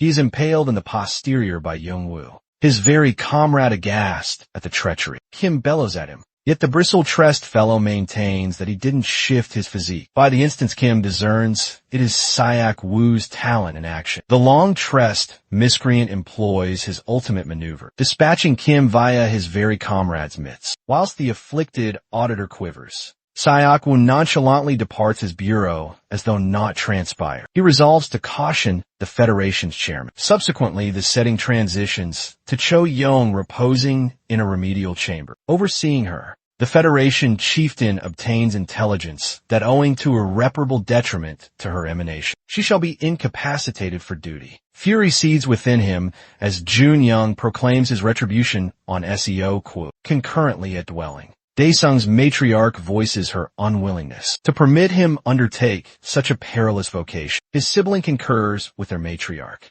She remarks that she's pleased to observe him gaining renown, yet it's a perilous vocation nonetheless. Perceiving this, our fellow recollects Chunho, informing him that the bulk of chasers oppose their kin, or get ejected from their abodes, almost on the brink of lacrimation. Their matriarch asserts that she would shatter if he is afflicted anew, yet then he unleashes a revelation that he has already enlisted with Chunho's Federation. Thereupon our lad delves into his repository and extracts a satchel brimming with bundles of currency, rendering his matriarch stunned by his thaumaturgy. He boasts concerning the initial remittance he obtained to settle their obligation. Both matriarch and offspring are stupefied, perceiving the incredible total of currency on the plat. Daesung instructs his sibling not to be so astounded. He exhorts her to heed their matriarch and relish scholastic existence, reassuring them that he shall manage the expenditures. He vauntingly proclaims that hell be their guardian. The pair commence to weep,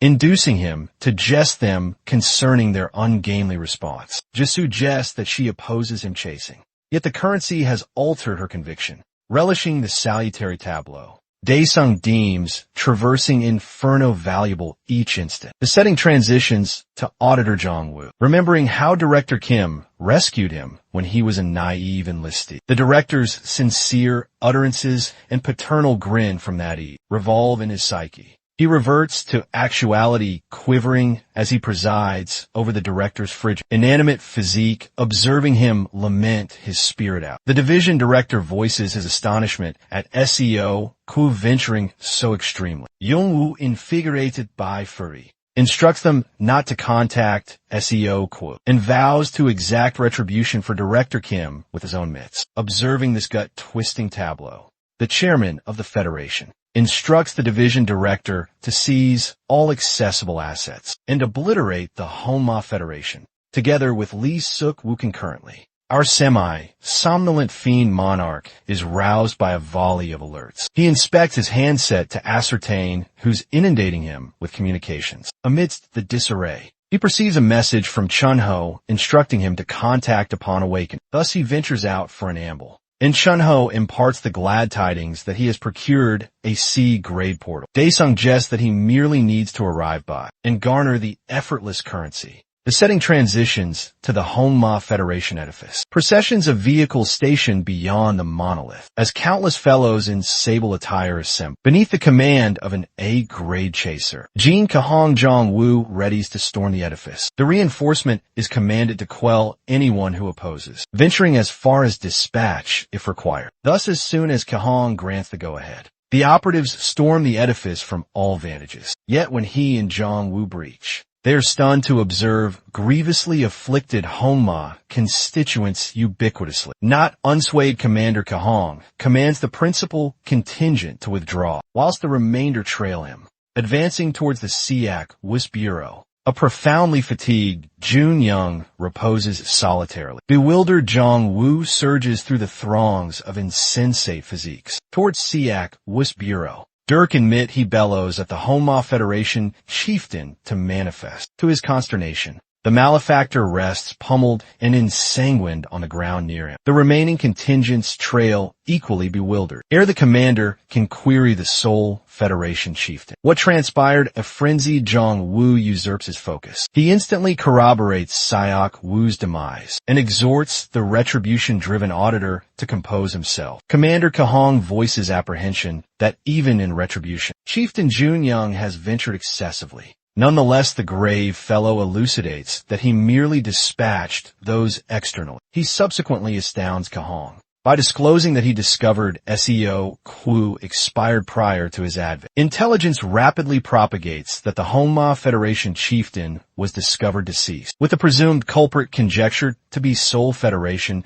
chieftain Hwang Junyoung. On the other side, the unhaired elder is agitated concerning not obtaining any labor, notwithstanding establishing a carrier federation, employing his sole prospect at renown. Apprehensive concerning famishing ere he obtains any labor, an opportune summons reinstates his aspiration. Concurrently, in Chun-ho's vehicle, Daesung corroborates that he has repudiated all the other Federation's proposals. Chun-ho boasts concerning all the outlandish equipment the Seoul Federation possesses. Yet our fellow isn't perturbed contemplating his stupendous equipment from Inferno. Subsequently, an idea occurs to him, and he queries how much currency a C-grade portal yields. Yet Shunho commences railing that it necessitated 50 billion to procure one, from which 40% was allocated to levies and charges. This perplexes Daesung, who execrates the avaricious framework. Chonho recapitulates that instead of surmounting a portal, ether nucleus earnings are wherein the genuine currency resides. He subsequently requests his comrade to re-evaluate if he'll be adequate venturing solo, which astounds Daesung. Our fellow maintains that Chonho is accompanying him, causing the fellow abruptly to perspire profusely in terror. He discloses that he requested his sibling to manage the documentation, and she enrolled his confidant as the carrier. Chonho's orbs dilate as he ponders if his brother desires to dispatch him. Finally, the pair materializes at the colossal crimson ocean grade port, obtaining a salutation from a sentinel. Chonho relinquishes the ingress document, perusing that merely 2 chasers shall be breaching. The sentinel voices his apprehension and corroborates if they genuinely purpose to surmount a squad portal as a duo, as 100 chasers is the prerequisite. Exploiting this juncture, Chunho endeavors to dissuade him not to unseal the portal, merely because a frenzied A-grade chaser is implicated. He appends his desire not to perish unattached. Yet the fellow unseals the portal to elude difficulty with our deranged chaser. One final instance, Chunho attempts to expostulate with my fellow that it's irrational for even an S-grader to singly surmount a squad portal. Yet our lad seizes him by the nape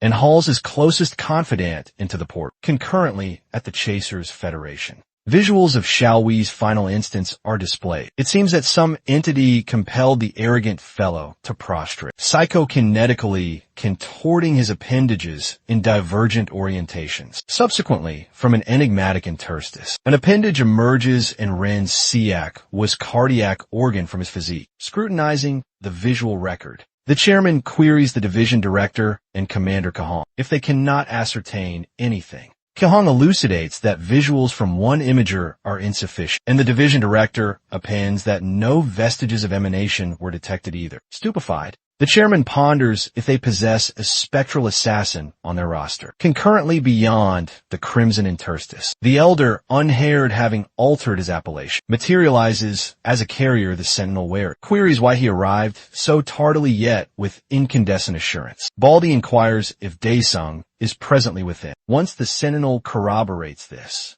the unhaired elder commemorates the singular lifetime prospect. He can consume all of Daesung's remnants as the spirit carrier. The setting then reverts to bygone times, precisely after Jean Shul was bisected in twain, mending from the lethal affliction. He laments over the ignominy he encountered and pledges to exact retribution. Abruptly, the identical being that claimed Syakis' existence materializes, cackling menacingly. The ocular orb proffers to exact retribution on his stead. As our fiend monarch breaches the oubliette accompanied by his comrade, Chanho becomes progressively agitated, peering about as it is his premier instance venturing within the portal. Daesung indicates a surge of fiends nearing them, which propels Chan Ho into a frenzy as he ponders why they are so colossal. The nearing fiends are Category 3 barren terrain saurians, perceiving the duo as naught but sustenance. Our fiend monarch, nonetheless, unsheathes his blade, exhilaration effervescing within him. At the spectacle of so many fiends assembled collectively, he instructs his comrade to observe keenly and vaults into the firmament. On alighting upon the fiends,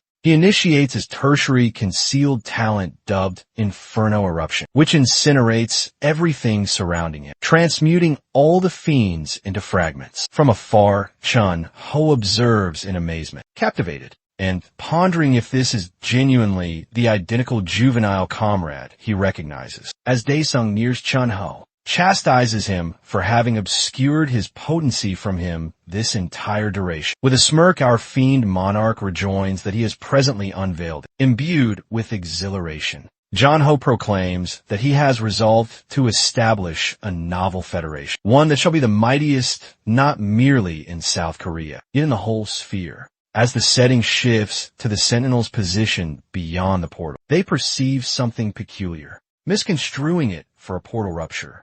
They commence to be frenzied, instantly issuing directives to communicate with the Signal Corps command. Nonetheless, ere they can depart, The elder unhaired indicates that some entity is materializing from the portal. To their astonishment, it is none other than our champion and his comrade. Chun-Ho vauntingly apprises the Sentinel that they can manage the residuals, as they have triumphantly surmounted the portal. This renders the Sentinel bewildered, as he has never observed anyone surmount a portal this prematurely. The elder, unhaired, instantly surges toward our champion. Proffering him his billet, he presents himself with a spurious appellation, and dies song and imparts his particulars, recalling to our champion that he partook beside him in the assessment. He elucidates that he is responsible for the residual disposition. Perceiving that they possess the identical appellation, Daesung deems the elder dubious.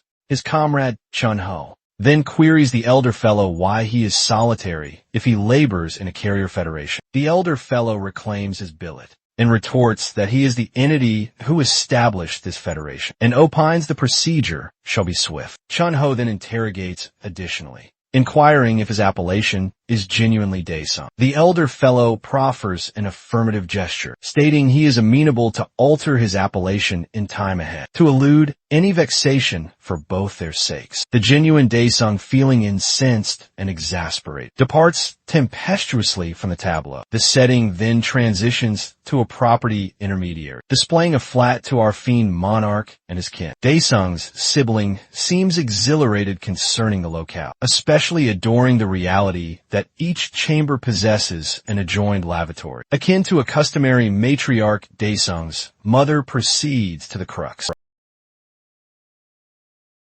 discloses to her the dwelling commands 18 billion in real-world exchanges. Observing his mother astounded upon learning the valuation, the representative clarifies that the strong interest stems from the adjacent Pursuers Guild. He stresses that security is the paramount concern, considering the prevailing conditions, which validates the substantial cost. The representative then validates his intuitions by inquiring if her offspring is a prosperous pursuer. Ere she could reply, Dyson's sibling interjects, boasting that her sibling is an A-tier explorer and is nearing the brink of attaining S-tier status. She mentions this revelation has sparked considerable clamor in the press. The representative retorts that this clarifies why Daesung appeared so recognizable to him. Concurrently, our fiendish sovereign concludes assessing the residence and acknowledges it as his territory. He queries regarding the remittance method and wonders if a reduction is possible for settling the entire sum immediately. The vendor apprises him he can propose advantageous agreements. If Daesung is truly an A-tier explorer, he elucidates that amidst the delegate assembly of dwelling occupants, a reserve of 2 billion won is gathered for pursuer enticement. And if an individual is an S-tier, they can obtain an advance of 10 billion won. The women become stunned upon learning such a colossal sum, while our champion feels thrilled at the notion of procuring the dwelling for merely 8 billion won, and the prospect of conserving up to 10 billion won should he achieve S-tier status. The vista transitions to a woman strolling a path in the inky black evening. She perceives a disquieting feeling like someone is tailing her. Abruptly, she stumbles. Yet an individual grasps her just ere she plummets. Feeling frightened, the maiden inquires who the fellow is. The fellow retorts with an eerie grin, and as he nears, his revolting visage is unveiled. He informs the woman that she has been selected. The following morn, the woman is discovered deceased, and her remains are conveyed to the necropsy chamber within the Federal Law Enforcement Bureau edifice. The forensic examiner declares that this female perished in the identical fashion as Siaku, rendering her the 10th casualty in this principal metropolis solely. Commander Kahong entertains doubts because founded on his background. Such a homicide assuredly entails some empowered individuals. Just as he presumed, the circumstances had subsided. He presently confronts the predicament of managing this novel repeat slayer. Investigation Detective Jong Woo advises Kahong not to fret and guarantees him he will address the issue. Nevertheless, Commander Kahong directs Young-woo to emphasize the portal reconnaissance duty at the main bureau initially. As he departs the A-tier, Commander Kahong requests the pathology specialist to disclose the inquiry openly. Additionally, he pledges vigorous assistance for the scrutiny department. Concurrently, Jean Cheol The imposter number 14 discovers himself conscious in a research facility. As he unseals his gaze, he feels bewildered and exclaims. Inquiring his location, approximate researcher conveys delight at observing him. Alert the researcher derides him for wailing like a babe. Jinchul reiterates his inquiry regarding his location. The researcher indicates the chamber mirrors the home edifice, research facility which prompts Jinchul to comprehend. He is within the empowerment vial administration chamber. The researcher continues to elucidate the circumstances to the perplexed fellow, presenting himself as the senior of haunts, and noting that his designation is Roman.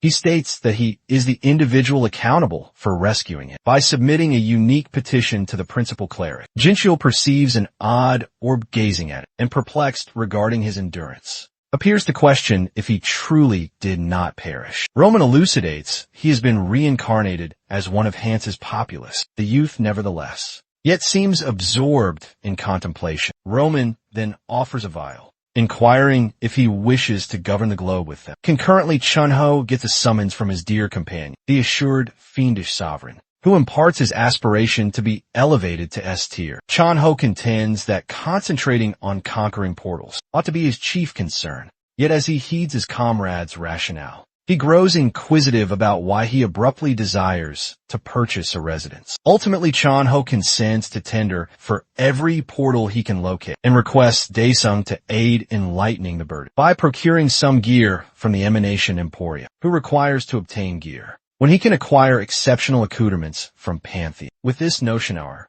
champion enters the Pantheon and selects the Supreme Sovereign's Domain actualization mission. Amidst the 5 varieties of domains accessible for actualization, he chooses the 5th variant designated Balork's Ferris Citadel. The fiendish sovereign is subsequently apprised that the masters of each domain have been indoctrinated by celestials from the firmament, and his objective is to vanquish them. He uploads the requisite information and readies himself for the actualization. He is transported to Balork's Ferris Citadel, merely to discover himself outfitted with a suit of inferior-appearing mail, comprising a buckler and blade, which instantaneously vex him. He derides the articles, inquiring if being arrayed with such accoutrements designates him as weakened. The vista transitions to the bureau of the regional director at the Korean Pursuers Guild. The regional director is amidst dispensing directives when, unannounced, a functionary bursts in with pressing tidings. The Marine Syndicate has faltered to conquer a specific B-tier portal. The director's aide finds it hard to credit the tidings, considering the Marine Syndicate helmed by Baek Rin is among Korea's paramount 4 syndicates. Nevertheless, the functionary elucidates that the behemoths within the portal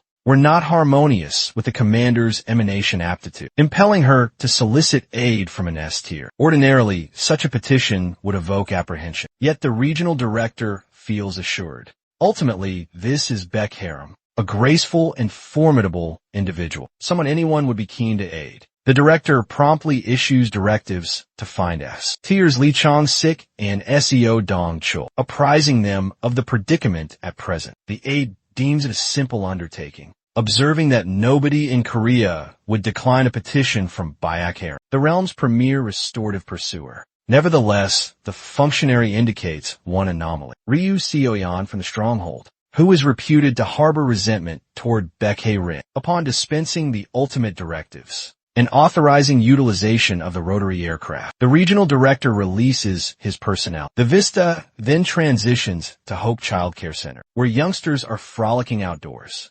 simulating being pursuers and behemoths. Amidst them is SEO Dong Chul, the S-tier pursuer with a graphite drawn facial hair from the Corvid Syndicate, gleefully engaging in play with the youngsters. A nun nears SEO Dong Chul, hailing him as administrator and apprising him that he possesses acquired a pressing advisory from the Pursuers Guild. Without squandering an instant, the S-tier requests the nun to supervise the youngsters, elucidating that he must promptly address a portal. The nun, apprehensive, advises him to be cautious, yet he comforts her with a grin, recalling to her that as the foremost pursuer in South Korea, there is no cause for alarm concurrently. The alternate S-tier, Lee Chong-sik, has recently come back from conquering a C-tier portal on Jeju Isle. He deems these lesser-tiered layers monotonous and yearns for a more arduous undertaking.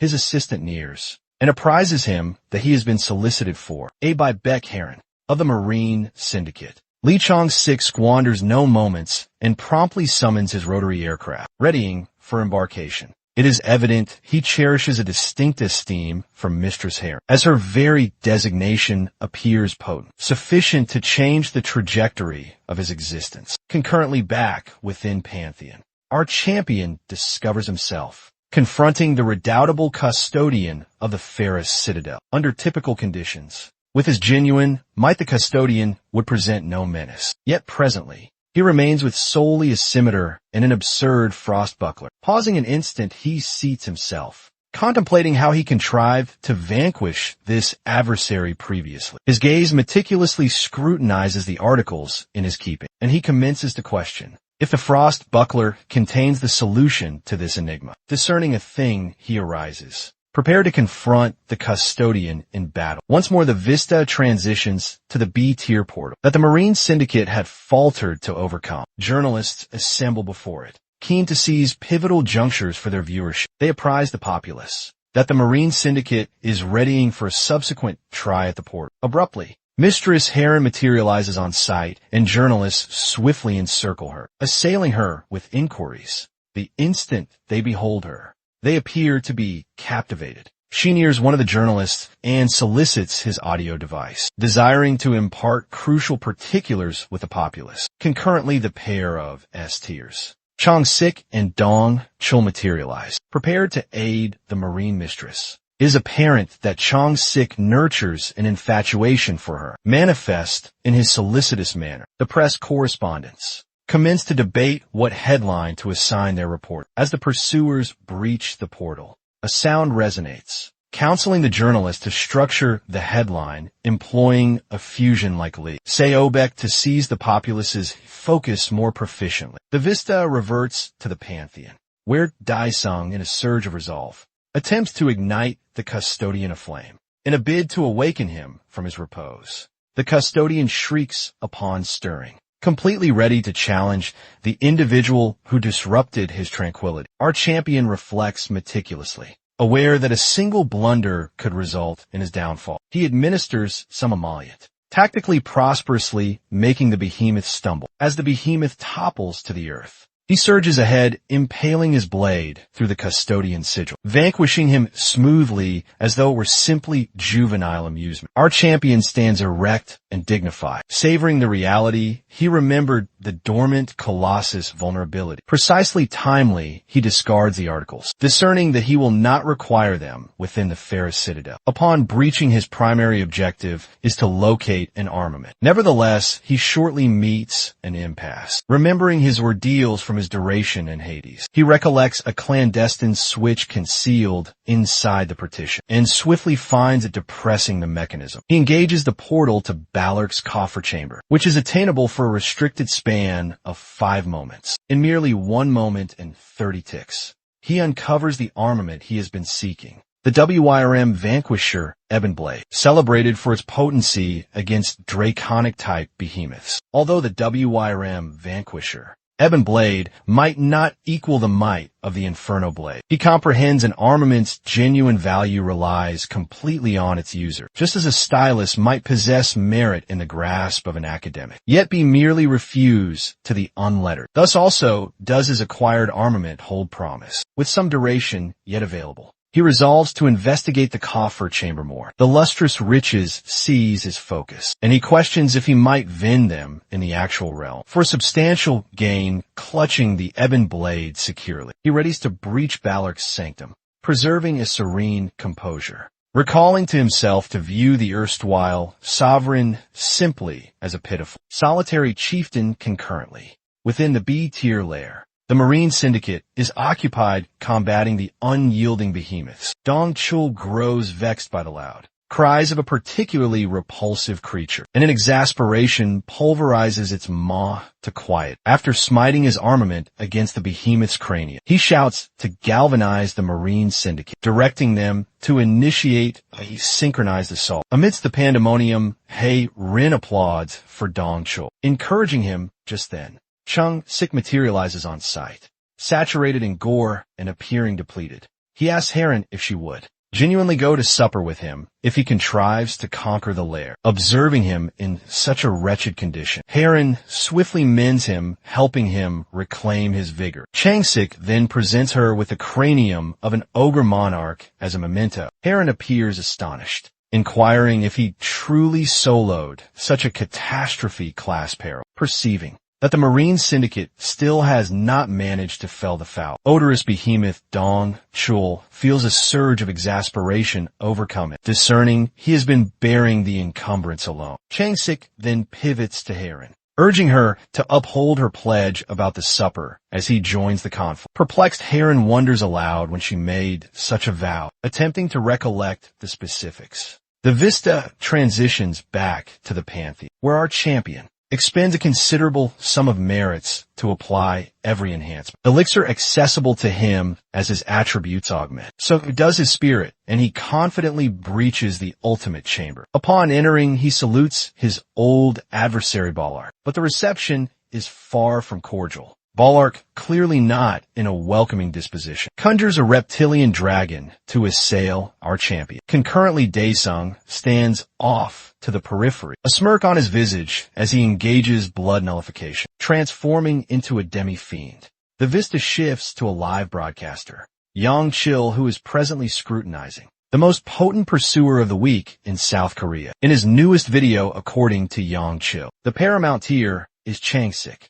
the youngest scion of a distinguished Chaebol dynasty. He emphasizes that Changsik possesses a profound fervor for pursuing, which contributes to his remarkable stand. In second position is Dong Chil. If one were to encapsulate him in a solitary term, it would be patriarch as the administrator of Hope Haven. He has proclaimed all those who forfeited their kin to portal breaches as his offspring, furnishing them with solicitude and backing. In third position is the venerated mistress of the Marine Syndicate. Young Chil deliberates the recent predicament involving the B-tier lair, noting that these three pursuers consolidated forces and triumphantly conquered the lair in merely 6 hours. As Young Chil concludes his live broadcast, he perceives Daesung on the internet and feels an odd sense of recognition. He shortly ascertains that the Fiend Sovereign has solo conquered a team type, lair a fragment of intelligence that is challenging for him to process. The vista transitions to the Pursuer's Guild edifice, where a man named Jae-hyuk browses through the Daily Chronicle. His mien, marked by discontent at the escalating velocity of portal conquests, as his workday draws to a close. One of his companions invites him out for a libation. Jake spurns the proposition, elucidating that he has some affairs to manage at his abode, but guarantees his companion that he will join them subsequently, concurrently back within the Pantheon. Our champion delivers a singular potent strike to the reptilian dragon, causing gore to spatter across him. The crimson blemishes remind him of his history, when he frequently found himself saturated in gore during his confrontations. He then pivots his focus to the ultimate chieftain, readying for the encounter. As the chieftain initiates its initial assault, our champion skillfully evades, bracing himself for the conflict ahead. Ballard persists his unyielding assaults, but our champion smoothly parries them, treating the exchanges like a stroll in the preserve. Then Daesung proclaims that it is his turn, charging his blade with a luminous violet emanation. Nevertheless, just before he can initiate his assault, the chieftain astonishes him with a novel aptitude, catching him unawares vexed. Daesung observes as Ballark invokes a thunder WIRM aptitude, transforming himself into a winged sovereign. With a mocking smirk, our fiendish sovereign scoffs at the entity, derisively terming it a reptile endeavoring to be a WIRM. In an instant, he counters, obliterating Ballark with a singular potent impact. Just as Ballark topples vanquished, an enigmatic entity materializes before Daesung, professing to be a celestial heavenly entity of some sort. The vista transitions back to Terra, where a repeat slayer stands over yet another core he has procured. He contacts Jake, the administrator of the portal seeker contingent, addressing him as his cleric. The slayer apprises Jake that he has triumphantly erected an altar with the cores he has amassed. Jake retorts with commendation, guaranteeing him that he will instantaneously contact the Pursuer Guild to organize a tribute. Inquisitive, the repeat slayer asks when he ought to dismantle the altar. Jake directs him to await until he has accumulated a considerable quantity of valuable tributes. Before undertaking action, the Vista reverts to our champion, where his system goes awry, notifying him that it has been breached by unidentified entities. The status panel discloses that the entity is one of the heavenly celestials, but the remainder of the intelligence remains obscured. Abruptly, the system notifies Daesung that the domain actualization has been finalized. Recognizing this as the ideal juncture, our champion engages the absolute physique reinforcement. He has just acquired the heavenly entity, then questions whether Daesung plans to meddle with their stratagems, launching an emanation orb assault at him, persuaded that he is concluded. To the entity's astonishment, our champion emerges uninjured, defying its anticipations in an instant. He counters assailing the entity with a potent appendage. The entity boasts that it cannot be impaired, but Daesung's hand permeates right through, leaving the entity transiently astounded. With a smirk on his visage, Daesung derides the heavenly entity, inquiring if it is still so self-assured. He then unleashes the ultimate aptitude of Hades, known as Inferno, everlasting torment, a calamitous assault that can only be employed within this very domain. The entity finds itself subjugated by the sheer might of the assault, and as it is engulfed by infernos, it commences to dissipate into a void. In a final futile endeavor, it laments that it will apprise its matriarch about this. The system promptly notifies our champion of the abrupt vanishment of the heavenly entity, validating that it has been somehow vanquished. Daesung is then directed to assume his position on the dais. To finalize the mission, His Eminence contacts the partition, which commences to shift and transmute into the configuration of steps. As he ascends, the behemoths of Hades offer their commendation, clamoring for him to liberate them from the abyssal chasm so they can enact their retribution.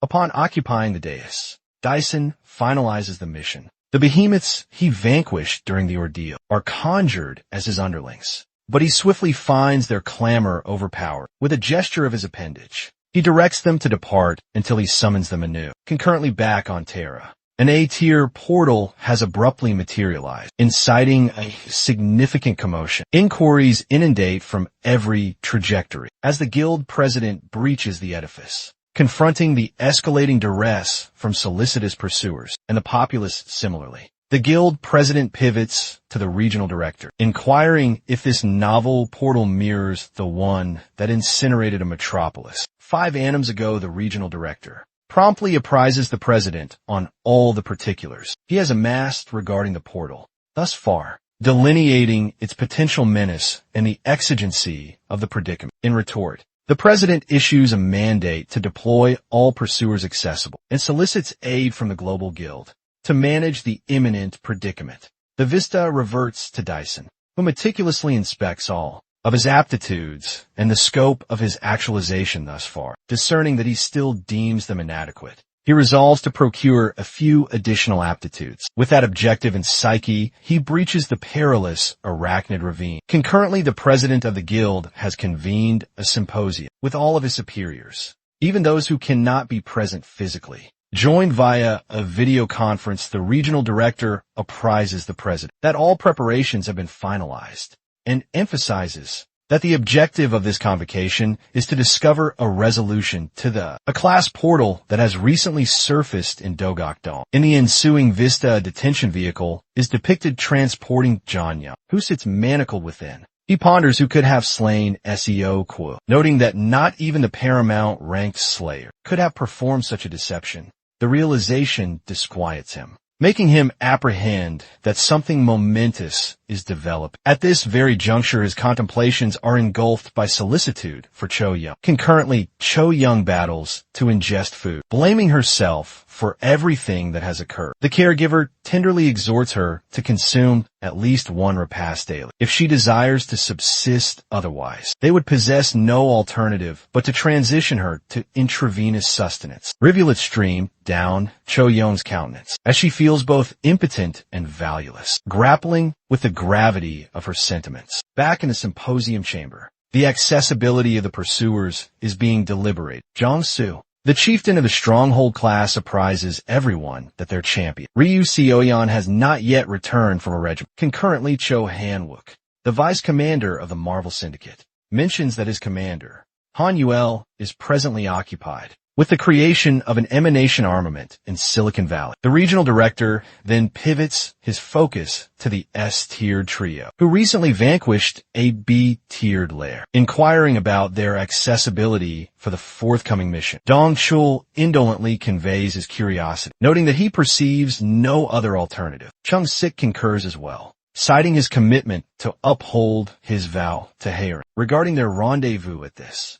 Haerin spiritedly objects, asserting that she has already partaken in a rendezvous with him. Chung Sik retorts, contending that it ought not be deemed a legitimate rendezvous, since Dong Chul also accompanied them, leading to a jovial exchange between the three. Dong Chul intercedes, guaranteeing the director that he will manage the predicament, and emphasizing the necessity for backing from all accessible A-tier pursuers in retort. The president directs the regional director to organize for 100 A-tier pursuers along with 100,000 ether cores. Voices of objection arise in the chamber as some convey their apprehensions, contending that this quantity is excessively substantial, representing an entire Anim's budget for the Pursuer Guild. Nevertheless, the president quiets them, affirming that all contestants will be suitably recompensed for their endeavors, reinforcing the significance of the mission at hand. Jake, seated among the congregated functionaries, wears a smirk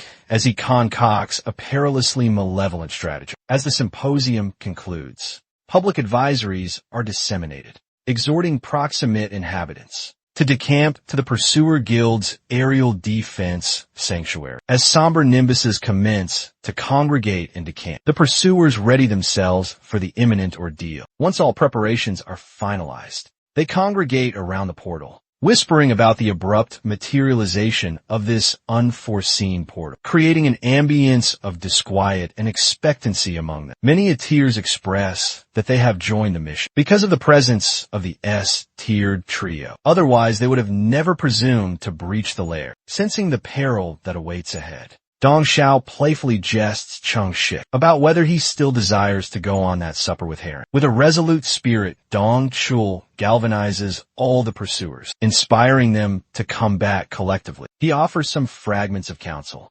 before guiding everyone into the lair. As they enter, they discover themselves in a remarkably tranquil location. Dong Chul directs all the pursuers to inspect their communication apparatus and disperse to encompass more terrain. The contingent divides, including Hyun and Chung Sik, ensuring they can amass as much intelligence as feasible. In this alien territory, all the pursuers test their earpieces to verify they are operating correctly. Concurrently, Chun Ho attempts repeatedly to contact their champion, just as Daesung ultimately acknowledges the summons. Chun Ho's exasperation overflows as he laments about his present predicament. It transpires that Sean Ho is occupied relocated into the novel dwelling he just procured. Getting to the crux, he apprises Daesung about the abrupt materialization of the novel A-tier lair, mentioning that all B-tiers and above have been summoned to partake. Our champion scrutinizes the location,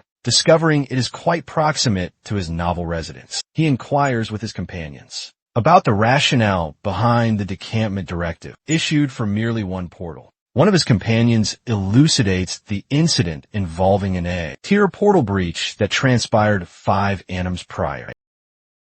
The protagonist presents a query to his comrade regarding the prospect of being elevated to an S-ranker status, should he succeed in settling this predicament. Chun Ho feigns utter astonishment, remarking that all his dearest companion appears to desire is achieving S tier, standing inside the confines of the portal. Dangerous sanguine Lupin beasts materialize, the trackers functioning as lookouts, transmit their precise positions to each other. Abruptly, they find themselves enveloped by the fearsome creatures. It is recounted that humankind was on a trajectory toward annihilation. This persisted until the ether core, a wondrous asset yielded by vanquished monsters within gates, emerges as the novel power supply for humanity. This explains why the volume of ether cores needed to energize aura equipment is thought to dictate whether an incursion is triumphant or not. Hemmed in by perils, Dong Chul urges everyone to employ their ether cores to amplify the aura gear, simultaneously to divert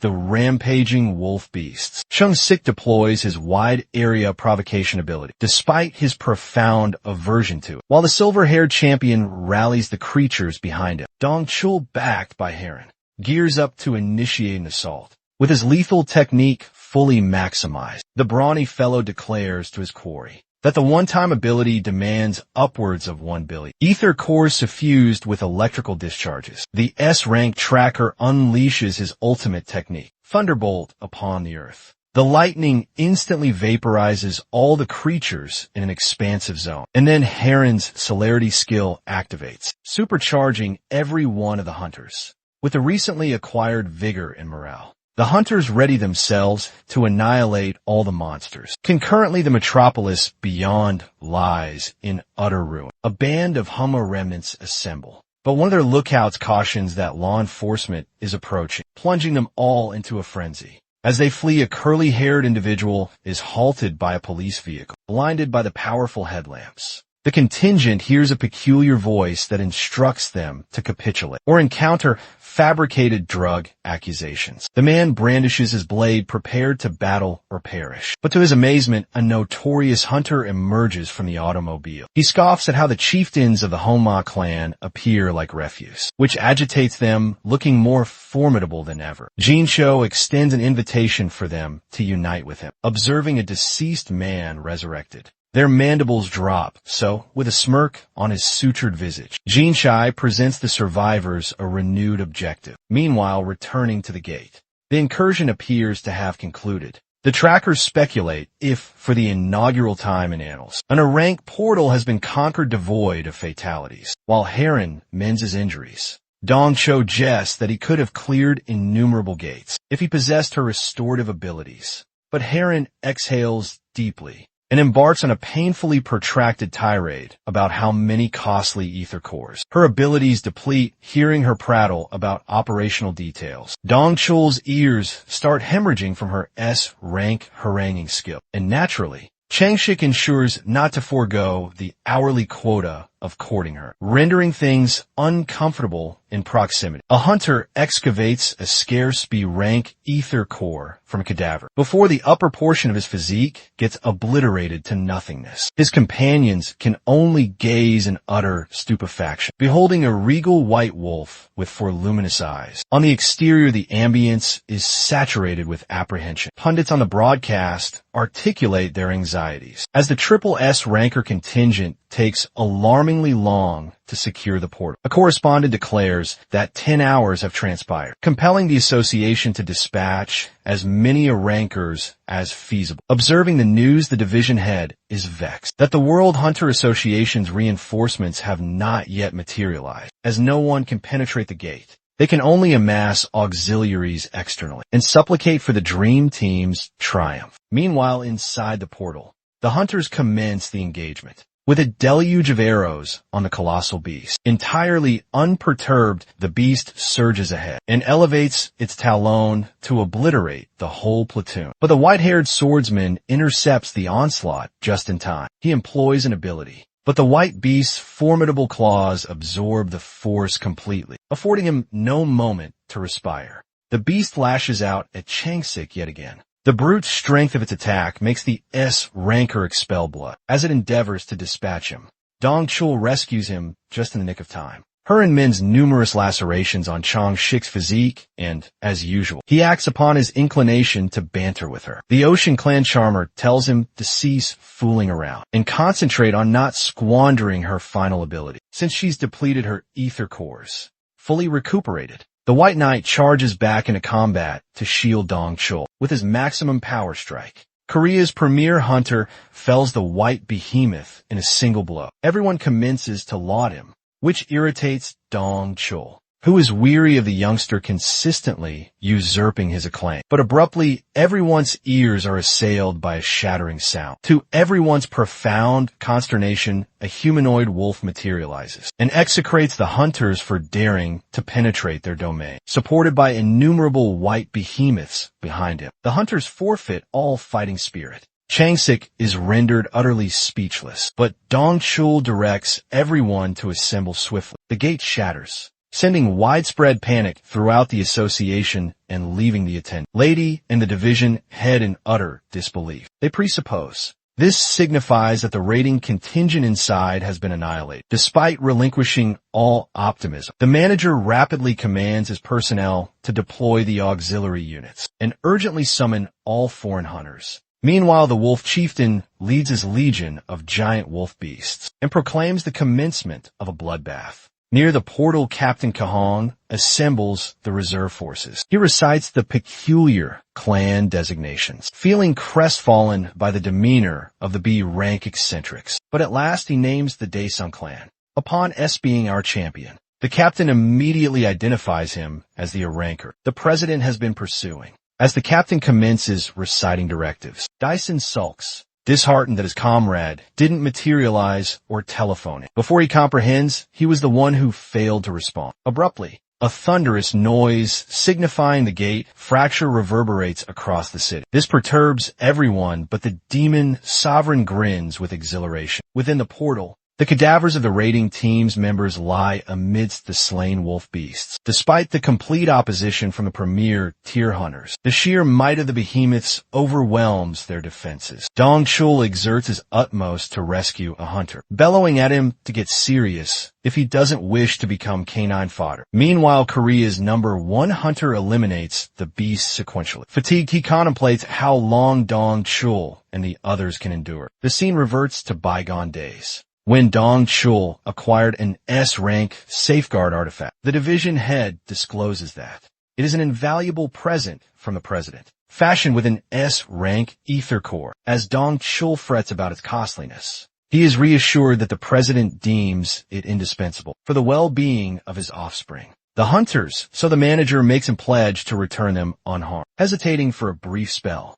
the man quips that the president should cease procreating and solemnly vows to shield the entire contingent, reverting to the raiding party inside the portal. He produces the artifact after verifying that everyone is assembled. As he positions it upon the terrain, a colossal aegis materializes around the contingent, deflecting all the wolf beasts that assail. Nevertheless, as Dong Chul boasts about the sophisticated German engineer, the wolf chieftain catapults into the firmament and smashes its axe into the aegis, observing it quiver like gelatin. The hunters become frantic, fearing it might shatter. Our formidable S-ranker derides the wolf chieftain for its vain endeavor. When an apprehensive hunter inquires what their subsequent maneuver is, he plucks his nostril and merely states they will attempt the classic wait and observe. The spiky-haired S-ranker vaunts that tenacity invariably succeeds, even enlisting Chung Sik and Haroon as reluctant attestants to his assertions, while the hunters feel utterly adrift.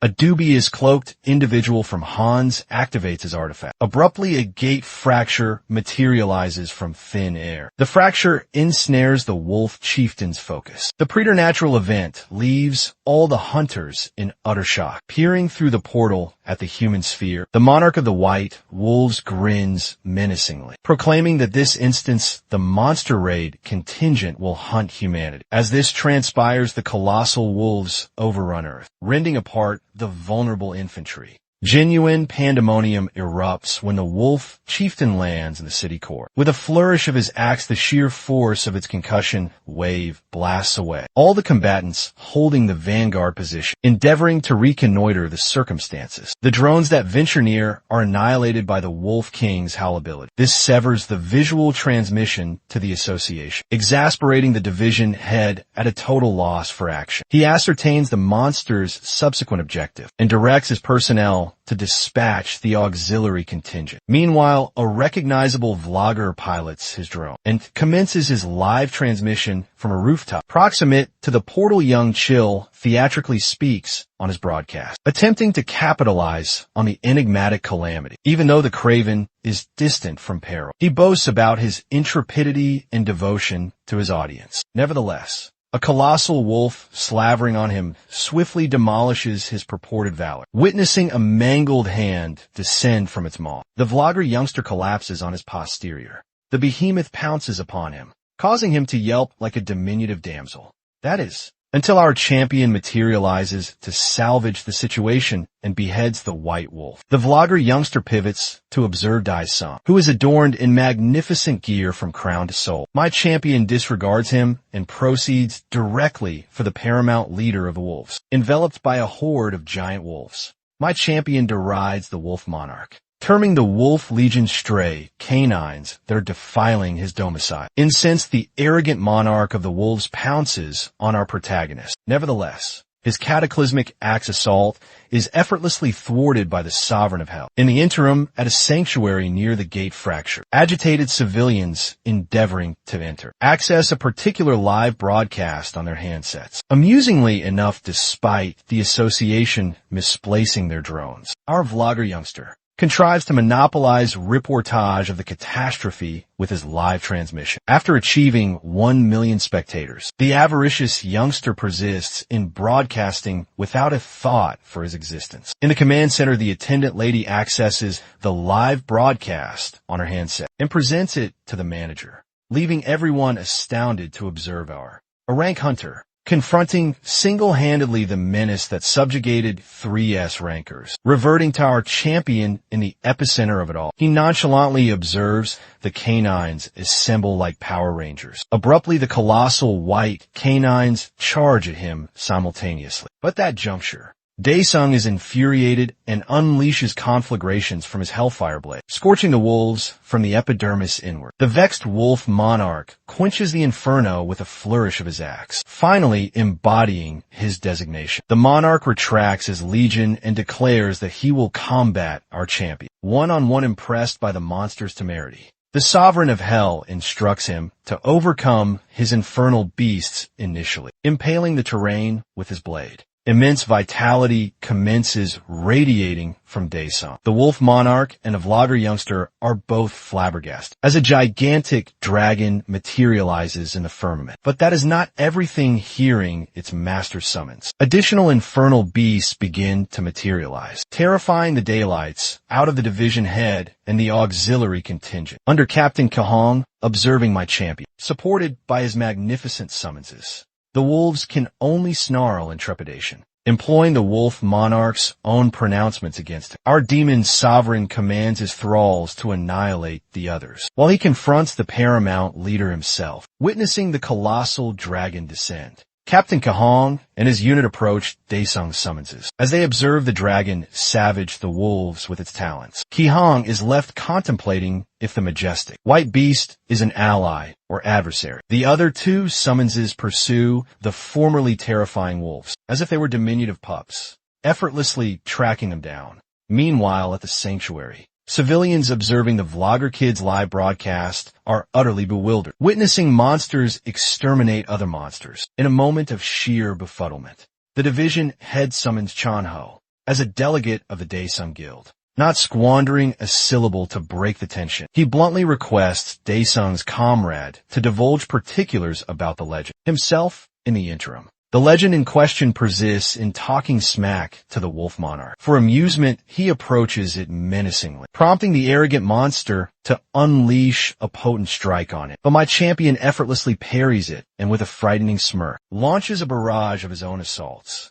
overwhelming the conceited canine. Impressed by its proficiencies, our champion commends the rank chieftain, who appeared like a yelping canine with no ferocity. However, the arrogant chieftain, monster, abruptly commences performing acrobatics to break free from the demon sovereign. When the sovereign of hell invites the wolf monarch to make his subsequent move, the canine tucks its tail and begins sprinting away at maximum velocity. Our champion is rendered utterly speechless, but it appears the wolf monarch has comprehended that his immense prowess originates from the pandemonium. However, the demon lord doesn't permit it to conclude there. Overtaking it, he inquires of the canine why it is fleeing on two limbs. He kicks it like a ruffian, compelling the arrogant monarch to stumble like a pup learning to ambulate. As if the degradation isn't sufficient, he ensures to thwart its illusion. He commands his dragon to seize the canine, making the pup gape with its mandible agape,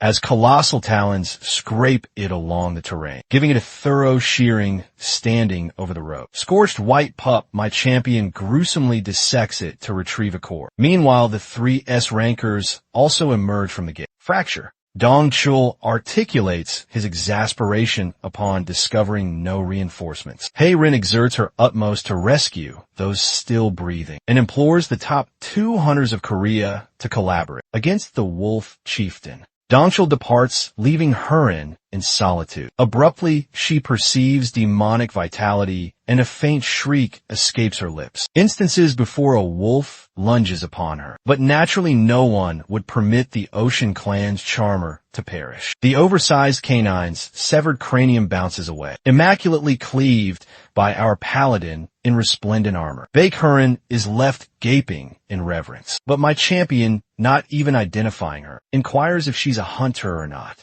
Bewildered to see the monster that Korea's number 1 struggled against. Vanquished in a single strike, she is utterly stunned. Mentioning the fiend, Chung Sik lunges at the man, captivating his infatuation's affection. Naturally, Daesung deftly eludes it. Both Heron and Dong Chul reprimand Mr. Top Hunter for his peculiar capers. Yet the white-haired swordsman feels perplexed himself, astonished to observe a seemingly nondescript fellow dodge his blade with ease. He states he mistook our champion for a monster. Upon hearing this, everyone takes a moment to contemplate his pronouncements. Chung Shur elucidates that of all the monster auras he has encountered, Daesung possesses the most potent one. His detection proficiencies impress our demon sovereign. Recognizing one another, the pair introduce themselves. With that, the catastrophe concludes, and the scene transitions to a convocation of the S-ranks, with the association president, Dong Chul beams, feeling gratified that the president's costly artifact saved numerous existences. However, Chong Sik indicates that they should concentrate more on the gate fracture. Still, Heron cannot cease contemplating our abruptly awakened demon sovereign, metamorphosing from comatose to paramount. Jicho Hainyul,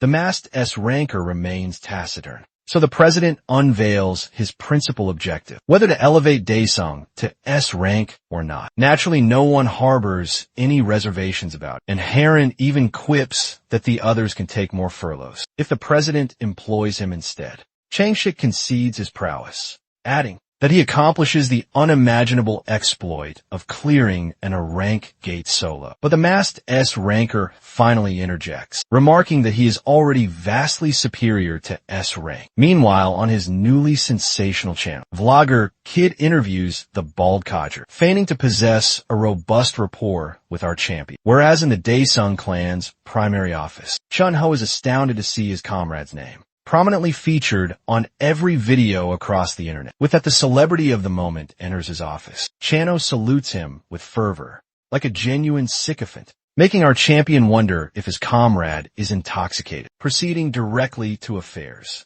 Daesung inquires of his closest companion the purpose for the summons. His comrade reveals that they're going to acquire his brand new credential. News presenters from all regions assemble outside the Hunters Association edifice, apprehensively anticipating our champion's arrival. So the celebrity of the moment arrives with his best comrade by his side. The young women in the throng swoon over our champion, and Sean Ho proposes they elevate a hand for his admirers. As soon as he merely elevates his hand, the ladies commence clamoring and imploring him to wed them, leaving him at a complete loss for words. Inside the president's chambers, The distinguished man conveys his appreciation for Daesung's contributions. Chun-ho chuckles, mentioning that they are merely fulfilling their obligation. With that, the president directs his assistant to present the gleam, Nu's rank credential. They gaze in reverence at the object most individuals never even behold. Thus, the president felicitates our champion and proffers him one stipulation that he will unequivocally honor and treat. Our demon sovereign conceives a brilliant notion to become a magnet, seated at home verifying that anything is permissible. He slyly grins and requests unrestricted entry to all portals. This does not resonate well with the clans,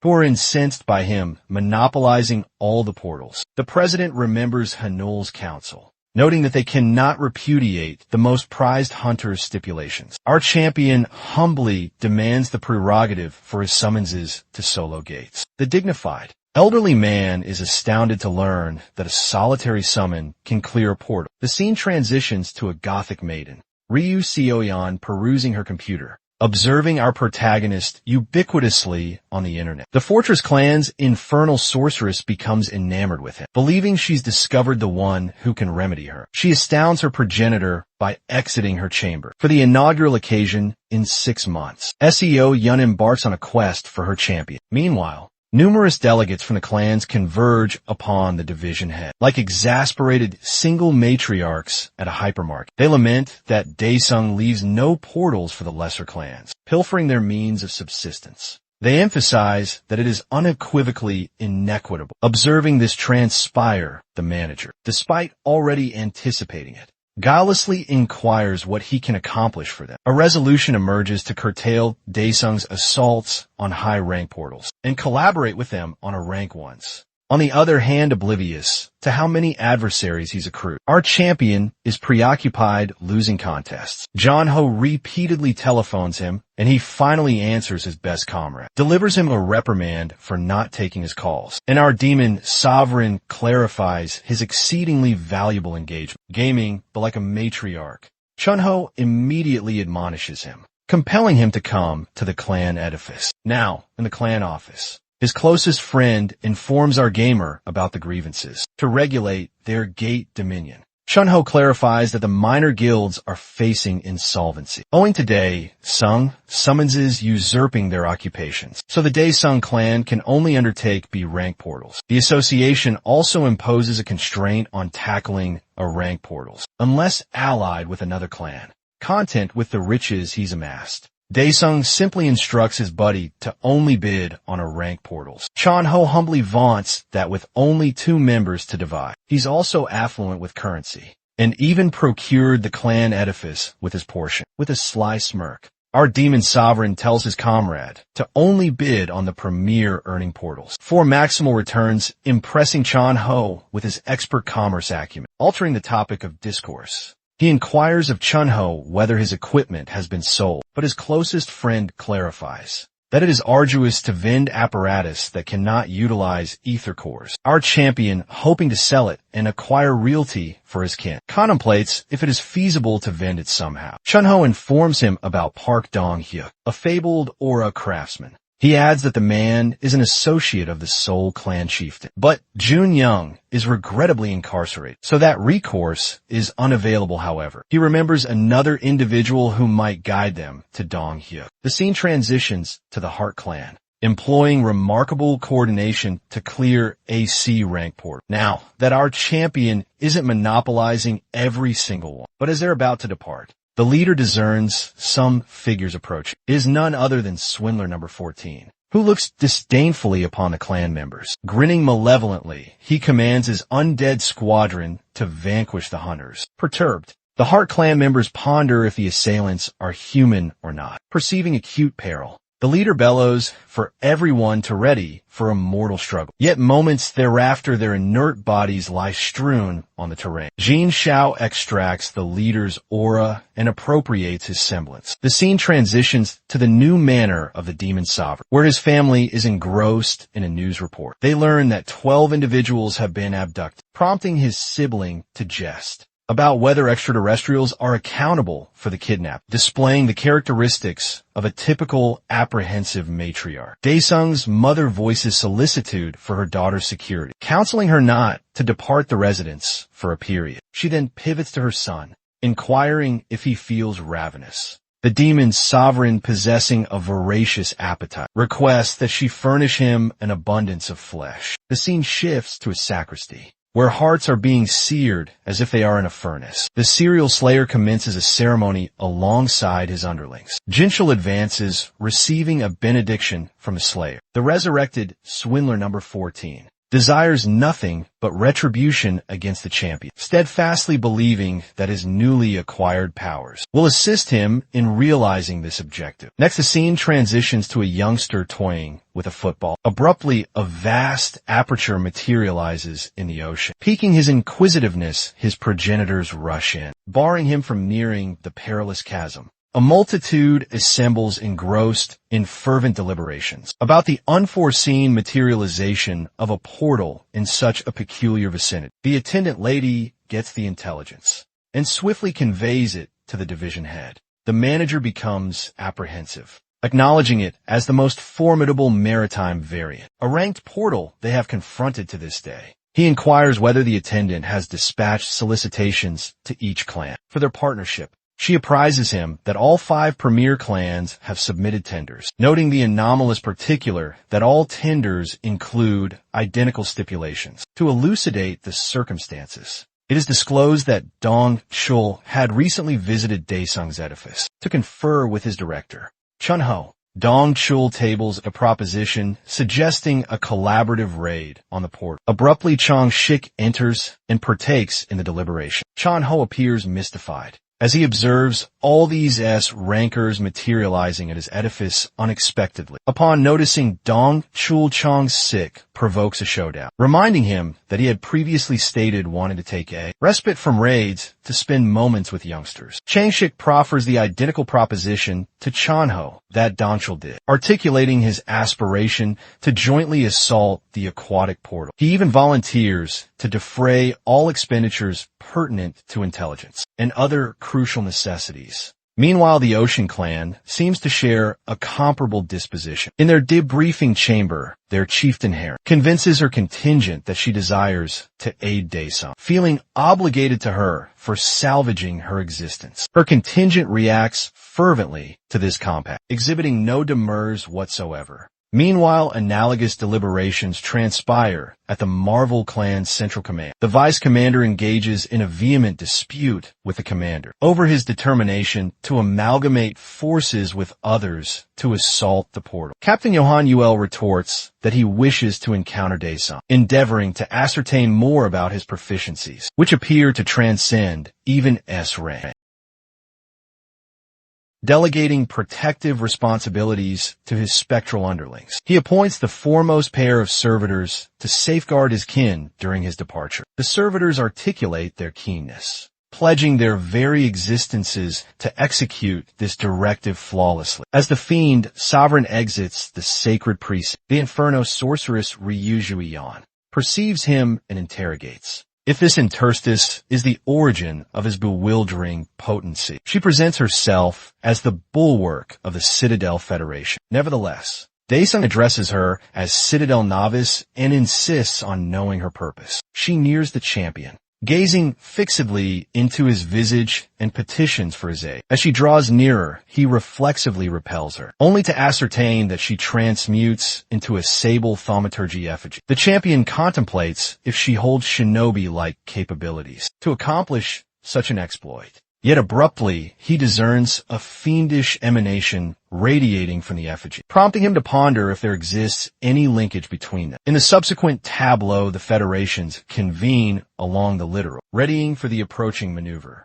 They detect a soaring wyvern heading towards them. As it nears, Daesung alights from the wyvern, landing elegantly before the congregated Federations. While everyone expresses awe at the notion of bestriding a wyvern, the champion feels vexed by the voyage's standard. He detects the identical shinobi maiden from before, execrating everyone and gnawing her digit in exasperation. He nears her, interrogating if she is likewise from Inferno. The Inferno sorceress, uncertain of his meaning, merely assents in concurrence to whatever he articulates. Astonishingly, she perceives a sensation of optimism in his vicinity and discovers herself capable of ignoring the encompassing clamor. When he is adjacent, she subsequently petitions that he remain with her in the interstice, ere the Inferno sorceress can obtain a rejoinder. Her enduring antagonist, Dame Heron, materializes on the tableau. The hostility between them is palpable from the Inferno sorceress meme. They commence to skirmish, but their confrontation is abruptly terminated as the champion deploys an almost imperceptible surge assault to intercede. With the altercation resolved,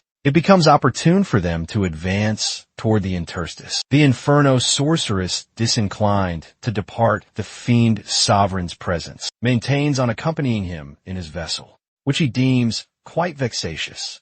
The ambience becomes strained, as the chronic dispatcher has just entered the fray, probably purposing to meddle with the champion's designs, perhaps even aiming for his cerebrum. As the vessels traverse through the interstice, the ambience intensifies further and somber clouds envelop the firmament. Dame Heron initiates her detection talent, which is celebrated among the populace for its potency. She discerns the approach of fiends and swiftly readies everyone for an onslaught. Nonetheless, instead of encountering hideous beings, the chasers discover themselves confronting charming diminutive phantoms, so captivating that no one perceives them as a conceivable menace. Abruptly, they are impacted by a colossal surge of aqua, and a gargantuan matriarch Geiger fiend materializes from beneath the main's expanse. The mere spectacle of the horrifying being propels most of the chasers into a condition of frenzy. The fiend deploys countless appendages, seizing dominion of the alabaster phantoms and employing them to haul the chasers toward it. Auspiciously for them, the champion unsheathes his dirk and intercedes, rescuing them from inevitable perdition. All he covets is to revert homeward swiftly, and the quickest method to achieve this is by vanquishing the principal fiend. Abruptly, the being plunges back into the abysses and vanishes from perception. Daesung, albeit grudgingly, pivots to the Inferno sorceress, soliciting her aid in return for settling her personal predicament. He delegates her the responsibility of ensnaring the fiend and enticing it forth from its sanctuary. She promptly concurs with his petition and departs to accomplish her assignment. Concurrently, the champion summons the Ocean Federation chieftain, requesting her to manage the aerial fiends. Heron, initially perplexed by his utterances, shortly gazes upward and detects a congregation of insects alighting upon them from the firmament. As everyone partakes in melee with the fiends, Jinchul occupies himself with a nefarious stratagem. He initiates his concealment maneuver, entering sequestration, as he proclaims his objective to be the pursuit of the chasers. The Inferno sorceress, having finalized her preparations, plunges into the main, poised to validate herself. The setting transitions to a beverage establishment, wherein Cho Yong has been summoned by Chun Ho. On his advent, he discovers her already present. Tarrying prematurely, they partake in formal presentations, instituting a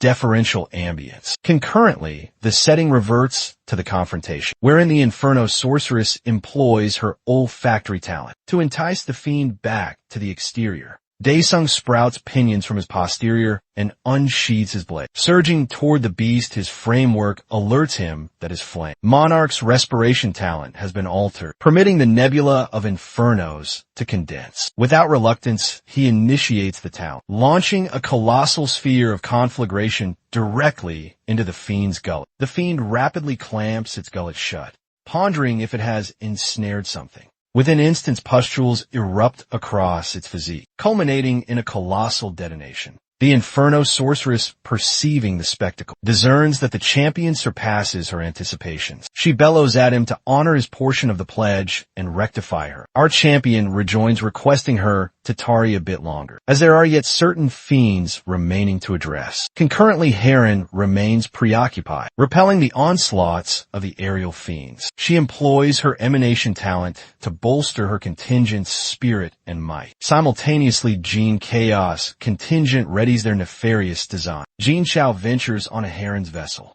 resolving initially to dispatch the luminary, prior to pursuing his retribution against the champion. As Jean Chao nears Dame Heron, he discerns a menacing presence nearing the vessel. His apprehension escalates as he discerns it is Daesung. Vexed, the champion strides toward Dame Heron's vessel, interrogating her concerning the condition of her advancement. Dame Heron rejoins that she is exerting her utmost to manage the circumstance. As Daesung nears her, reanimated swindler number 14 seizes the ideal juncture to assail, purposing to dispatch him and finally exact his retribution. Precisely as reanimated swindler number 14 opines this, the champion's Seju optics initiate, a talent that detects all inimical objectives within a 1 kilometer ambit. He transitions to incandescent inferno mode, launching a conflagration sphere that targets not merely the fiends, yet also Jinchul's contingent pandemonium transpires among the Ocean Federation. As they discover their comrades abruptly under onslaught, Heron insists on an elucidation from the champion. Yet ere he can retort, Jinchul materializes before them. The onslaught has nullified his concealment talent, and he seethes with fury at the champion for the interruption. Chasers positioned adjacently gaze at Jinchul, interrogating his designation. Daesung queries him if he is a marine fiend who somehow persisted that day. Yet all the reanimated swindler covets is retribution. He administers himself a concoction that envelopes him in a somber emanation. With a throaty expectoration, he ejects a sable essence prior to plunging into the main. The adjacent chasers swiftly identify Jinchul as a constituent of the Honma Federation, yet they are perplexed by the reality that he was opined to have expired at the assessment locale. Abruptly, a sable vapor envelopes their vessel, obscuring the chaser's perception. Appendages radiating a nefarious emanation ascend from the aqua, impaling through certain of the chasers. As one appendage attains Dame Heron,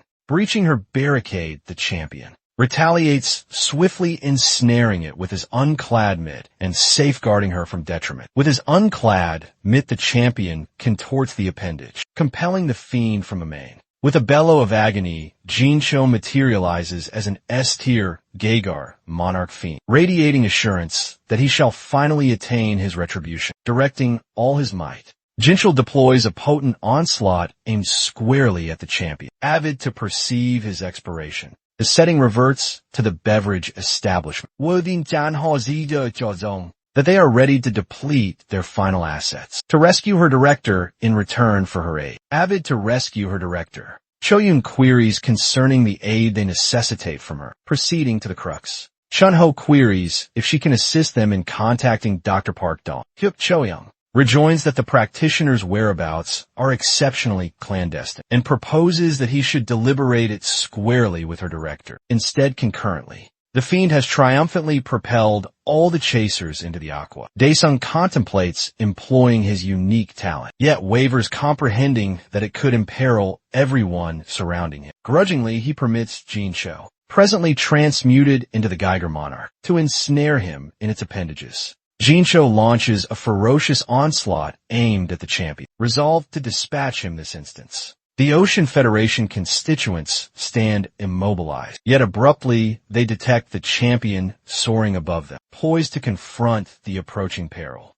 Astonished Heron queries the champion how he accomplished such an exploit, yet Daesung cautions her to remain distant from his onslaughts if she desires to persist surging through the atmosphere. The champion initiates his ultimate wrath talent, engendering an incandescent zone of conflagration. In a flash, Jinchul is propelled away into fragments, pledging that he shall await the champion in Inferno. The multitude erupts in exhilaration and skepticism at the champion's unforeseen triumph. Abruptly, Daesung obtains an alert concerning the reality of the specters, and he acquires novel talents, concealment and transmutation, together with the capability to employ ether emanation. As the interstice clears, the elder unhaired materializes with his carrier federation, amusingly dubbed the grain confection. This instance, he isn't solitary. The live broadcaster has likewise accompanied them, and to everyone's astonishment, he presently commands 1 million adherents. He imparts his initial encounter as a carrier at the aquatic interstice, presenting the unhaired to his audience. One spectator, genuinely captivated by his visuals, transmits a contribution of 100,000, bolstering the exhilaration in the dialogue. The setting presently transitions to the Citadel Federation's conditioning hub, wherein the Inferno sorceress has hauled the fiend Sovereign along to assist her in dispatching certain phantoms. In a jocular gesture of vexation, he taps her brow, which merely serves to vex her additionally. My fellow elucidates to her that there are no phantoms existing, merely a thaumaturgy incantation that he has quelled for the present. Inquisitive, he then queries how and from whence she procured such a thaumaturgy sigil. The Inferno sorceress radiates with satisfaction, as she concedes that she has breached an awakening in Terstis. She petitions him to maintain it as a confidence, and expounds that occasionally an awakening in Terstis materializes within a fiend portal, propelled by her aspiration to awaken. She elucidates that she undertook the perilous venture of breaching an Interstis. She encountered fully cognizant of the perils entailed. Daesung ponders if Inferno possesses analogous interstices of its own. Abruptly, he obtains an urgent alert from the sacred precinct, signifying that a celestial being has overrun the Phantom Monarch's dominion, compelling him to retort immediately. He apprises the Inferno sorceress that their pact has been resolved, and readies to take his departure. Concurrently, in a confinement cell, a sojourner materializes to see Commander Junyang. As the portal swings ajar, Cho Yong stands before him, poised to deliberate matters of import. Cho Yong's vicinity imparts a sensation of tranquility to Commander Junyang, who is consoled to observe her in sound condition. She queries concerning Dr. Park and his location. The commander furnishes her with the particulars, implying that he may possess a technique to reinstate her afflicted emanation. Nonetheless, he cautions her to remain circumspect around it, as he might be associated with Honma.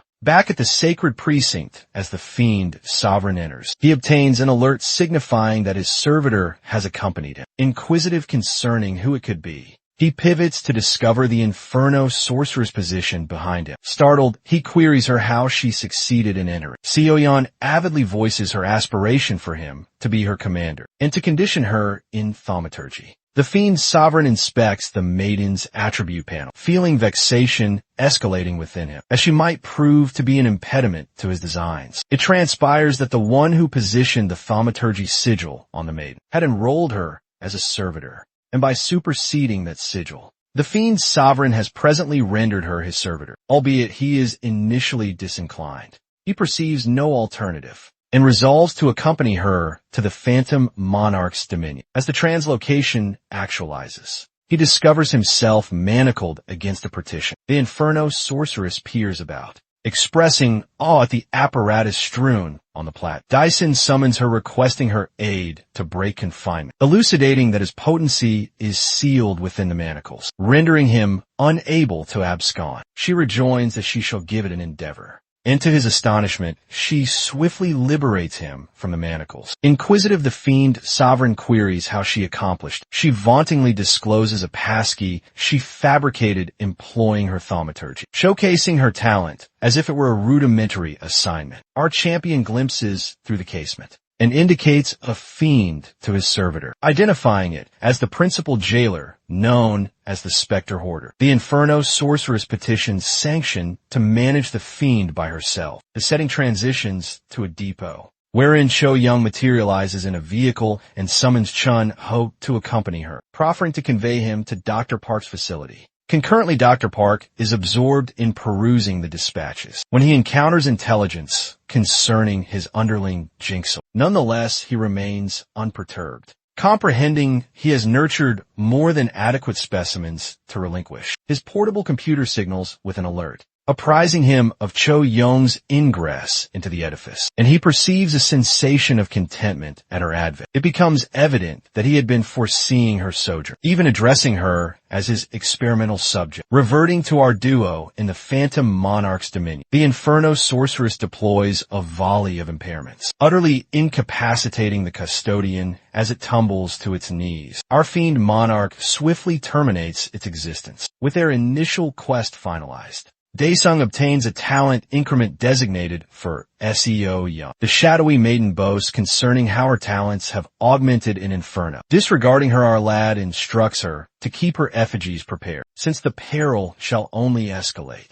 Astonished that her commander already comprehends all her capabilities, she cavorts along behind him unburdened. They shortly materialize at the Sepulchre Labyrinth and are assigned another quest. Positioned before the Vitality Sapping Labyrinth, the Sovereign of Inferno asserts to possess the configuration memorized. Yet as a safeguard, he requests SEO Un for one of her effigies, when she queries concerning its objective. He apprises her that he'll contact her once he's on the opposite side, oblivious that he's fully ready to immolate her as well. She jests him for being such a solicitous fellow, once more disregarding her vexatious remarks. My lad readies to surmount the labyrinth. He surges ahead, dashing squarely through the partition, activating the snares and initiating the vitality sapping consequence, sentencing swifter than foreseen. Our fiend monarch perseveres nonetheless, gliding beneath a confinement custodian's onslaught like a veteran expert. Detecting the egress, he sprints to the ultimate segment. Oblivious of the ambush, he is assailed by another confinement custodian, compelling him to retaliate, which additionally saps his vitality essence. Immobilized, he observes as thorny tendrils propel towards him. Resolved not to expire, our champion seemingly evaporates. Concurrently on Terra,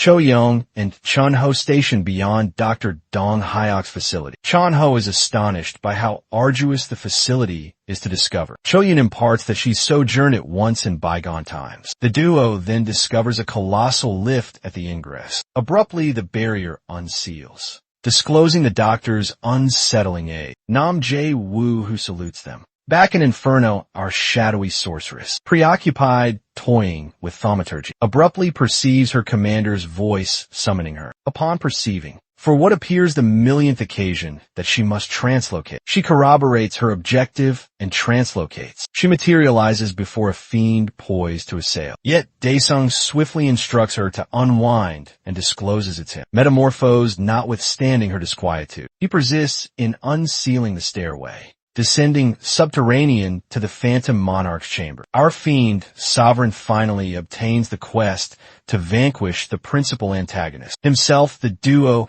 tacitly infiltrates the antagonist's chamber, yet perceiving the fiend already transmuted, he frenzies, discerning they might be merely a trifle too tardy. Transpires the celestial defilement has transmuted the Phantom Monarch. Thus our transmuted champion elucidates some intricate rationale why his present physique cannot dispatch the antagonist. Instead, he scrutinizes the Inferno sorceress talents, and without reluctance, enhances her self-destructive, instantaneous dispatch onslaught. She gazes in amazement as a panel displays her ultimate triumph percentage augment, though the expiration penalty is emphasized in bold script, akin to a youngster obtaining a natal day bestowal. The Inferno sorceress is ecstatic, without any apprehension for her well-being. My lad instructs her to employ it on the Phantom Monarch, perceiving our lad, encouraging her with assurance. SEO Yun, utterly unperturbed by the peril of expiration, gleefully concurs and readies a hex effigy. The callous fiend monarch observes intently. Unabashedly aspiring, she finalizes his objective for him, instants after she snatches the effigy's existence. The Phantom Monarch tumbles to the earth with a resounding impact. Daesung perceives a surge of exhilaration, until he detects SEO Yun insensate behind him. Yet having fulfilled her function,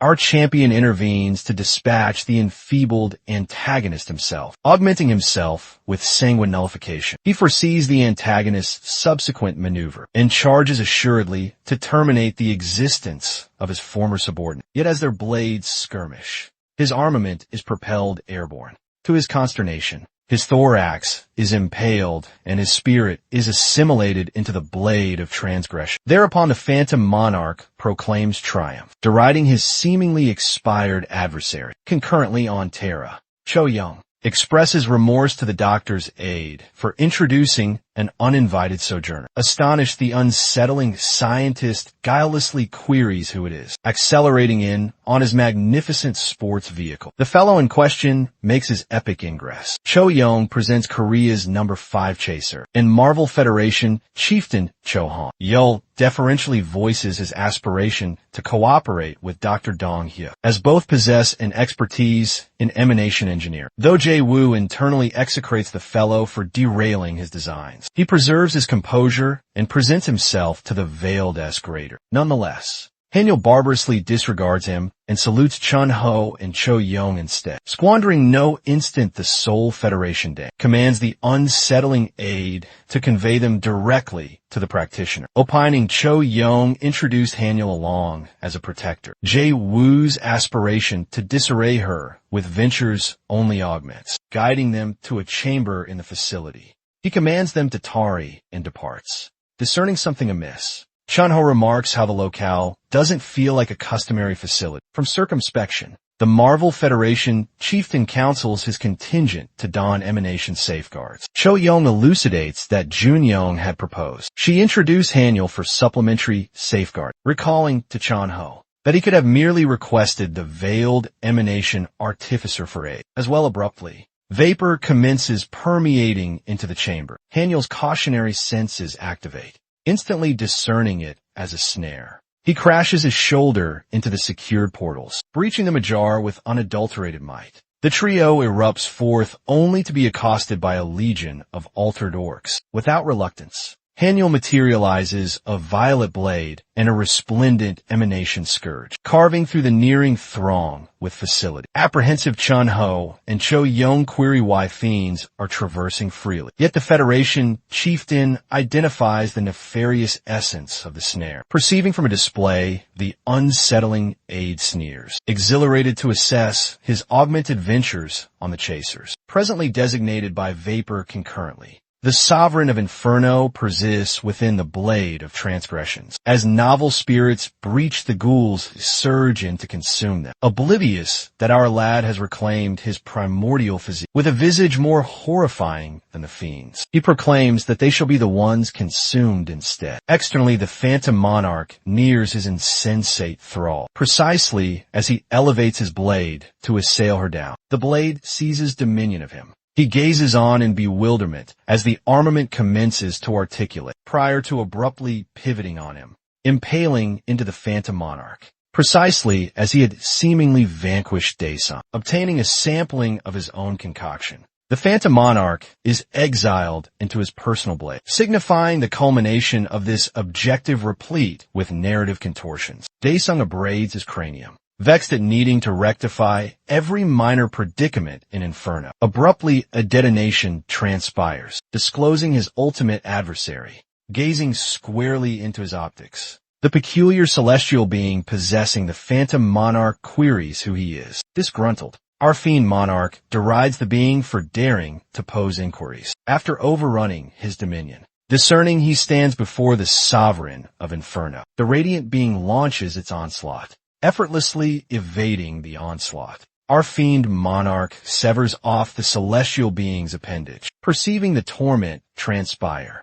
the fiends avidly implore their sovereign to issue retribution on their stead. Perceiving him converse with the fiend's stun, the celestial being is incapable of comprehending how any entity, other than Empyrean's paramount one, can communicate with the exiled lineage. Fascinated by the reference of Empyrean's paramount one, our champion's curiosity escalates. Nonetheless, their dialogue is abruptly curtailed, as manacles suddenly enchain the divine being, which commences to implore for clemency for its dereliction. Yet Empyrean's emissaries, frigid and apathetic, exhibit no compassion. The peculiar melodrama perplexes my lad, who interrogates why the intoning emissaries are dispatching their own kin. Yet they disregard him, infuriated. He soars in and severs all three with a single motion. Thus the being gazes in terror at some entity dispatching the emissaries with such facility. Yet a few instants thereafter, it laments in agony as ichor erupts from its affliction. The framework proclaims the finalization of the quest. After shedding lacrimations over being forsaken by the paramount one. The celestial being desiccates before Daison's optics, ultimately transmuting into a neonate. Stunned, our lad tacitly observes as the neonate then transmutes into an ovum. Uncertain of what to undertake subsequently, he seizes the ovum, contemplating whether to fracture it ajar. Precisely then a panel materializes, disclosing that the ovum shall incubate into a fiendish beast, meriting servitude to our fiend monarch. Fascinated, he immediately commences the incubation procedure. The ovum is enveloped in conflagrations, and a 1-hour chronometer materializes. Concurrently back in the facility on Terra, Chunho interrogates why Jae-woo would perpetrate such heinous transgressions. Obtaining no rejoinder,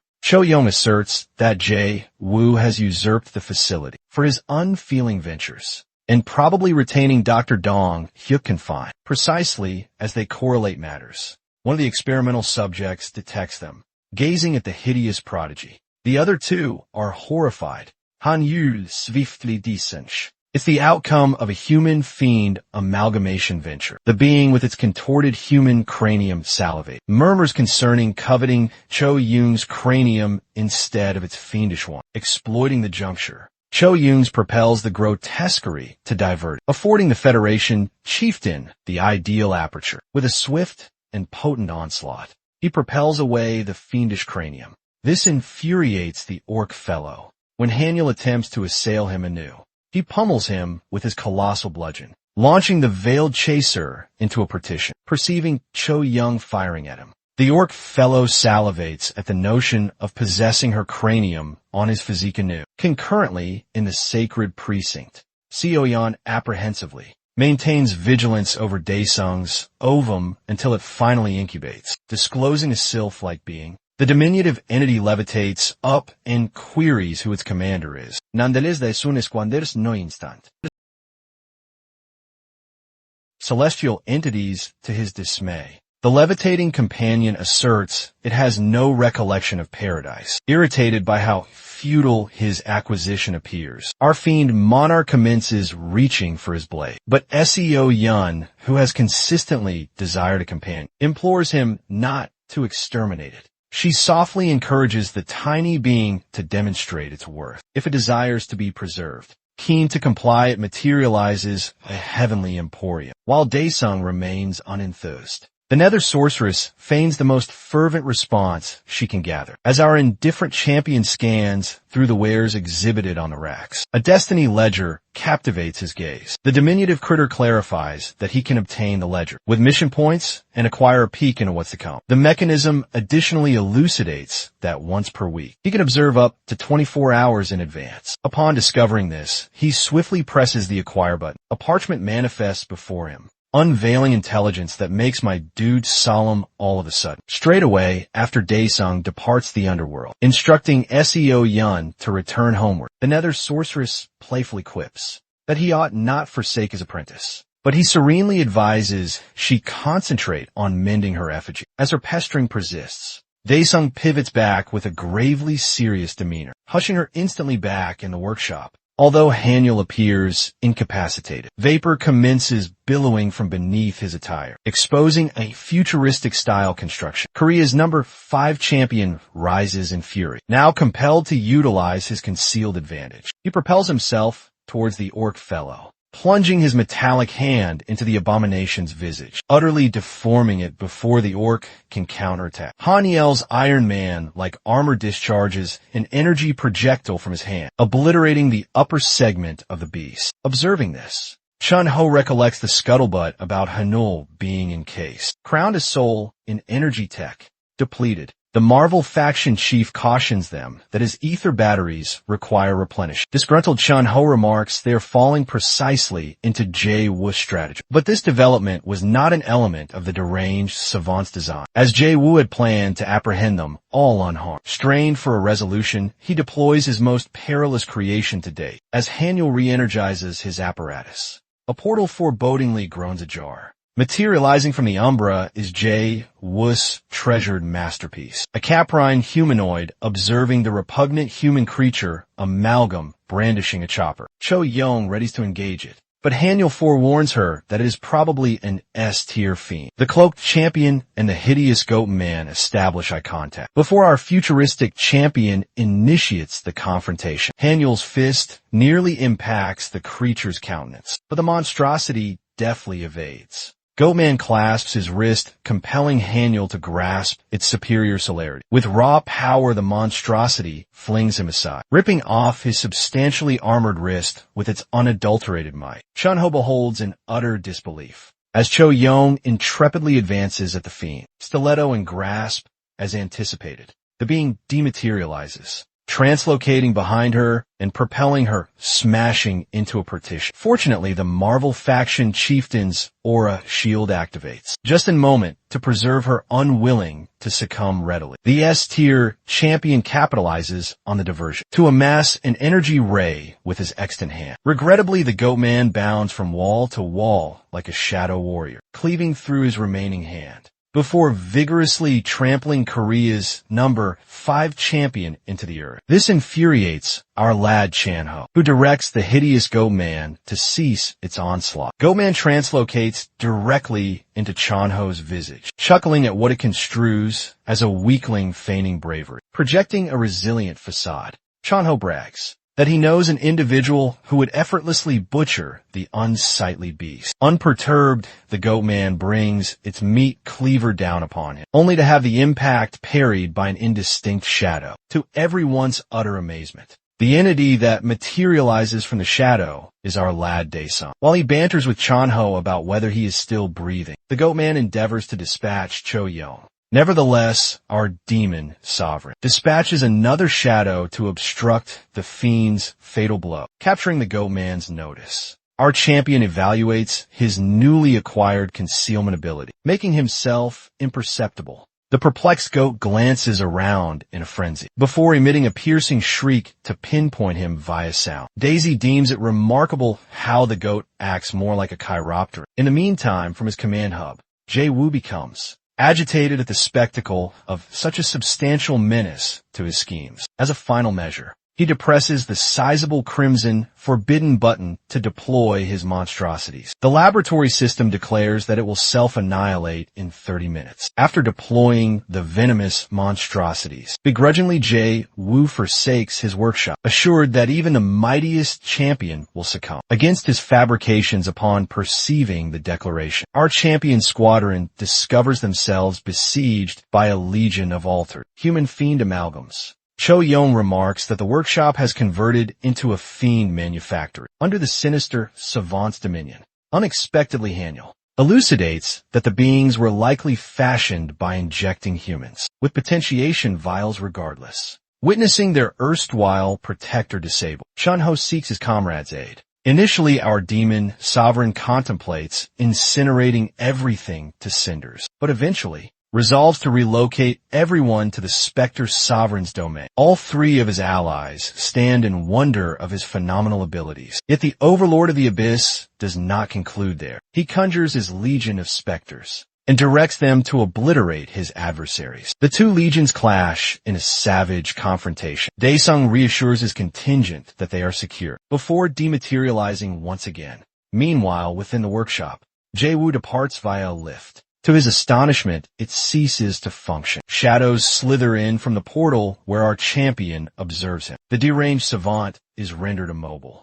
gazing at his archenemy standing precisely before him. Like a genuine lunatic, Jae-woo commences smirking and beckons our demon sovereign to terminate his existence, clutching him by the garment. My dude insists on knowing his reasons behind the alter experiments. Jae-woo stands speechless. So our champion employs his newly attained aptitude, Spectre Optics, to probe into the deranged man's psyche. Within he beholds the yesteryear, where Jae-woo nearly succumbs under the scrutiny of a colossal levitating orb. A handful of recollections of the Jinchul trials flash by, unveiling a cloaked prelate, seemingly permitting Jae-woo entry to Hant's form. After he presents offerings, having witnessed sufficient, my dude hurls him into the partition, comprehending that the deranged savant bartered innumerable blameless existences to prolong his own duration. Daesung resolves to castigate him individually for the remainder of his protracted being, with merely 1 minute remaining until the workshop detonates. A caprine humanoid in a white garment abruptly materializes, utilizing a universal key to interrupt the self-annihilation protocol. To his astonishment, our champion emerges from the rear. He is baffled to discover another goat amalgam, who presents himself as Dr. Dong Hyuk. A brief while later, our champion squadron convenes to encounter the physician. He conveys his compunction and assumes culpability for everything. The goat physician additionally attests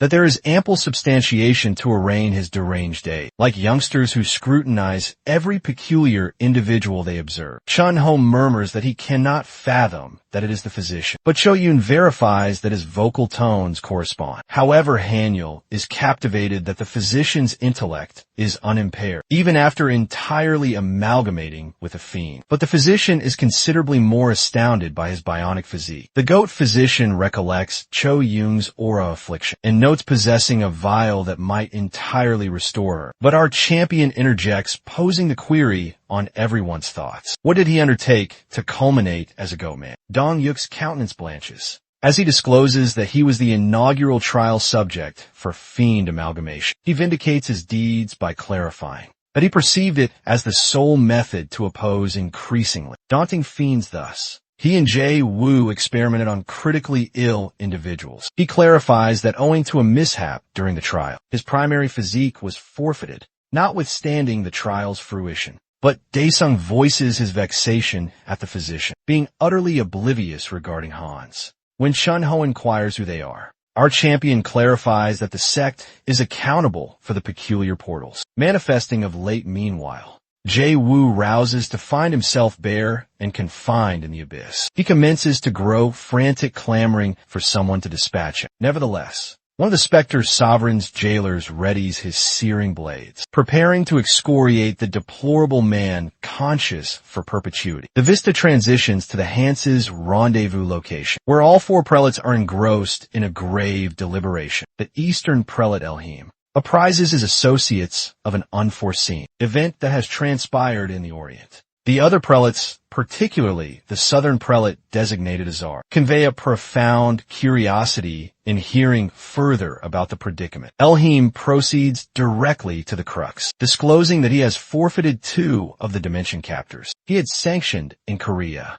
The other prelates commence to deliberate the prospect of such a happening, disputing over the ramifications and probability of something akin to this occurring. The southern prelate petitions that all the others dispatch their paramount grade dimension captor to confront this unforeseen peril. He arises, conveying his aspiration to manage the affair individually. Elhim exhorts him to compose himself and interrogates why he did not address the predicament himself. In retort, Azar contests the Eastern prelate, inquiring if he mistrusts his competence to oversee what he deems a trifling awakened personage. In retort, the Eastern prelate clarifies that the personage Azar is alluding to is not merely an awakened aura wielder, leaving all his associates momentarily astounded. Meanwhile, the head of the Hunters Guild is conferring with the division director. The director apprises him that, predicated on his inquiries, a faction identified as Haunts is accountable for all the abductions that have been transpired, as the head demands substantiation of the intelligence. The division director retorts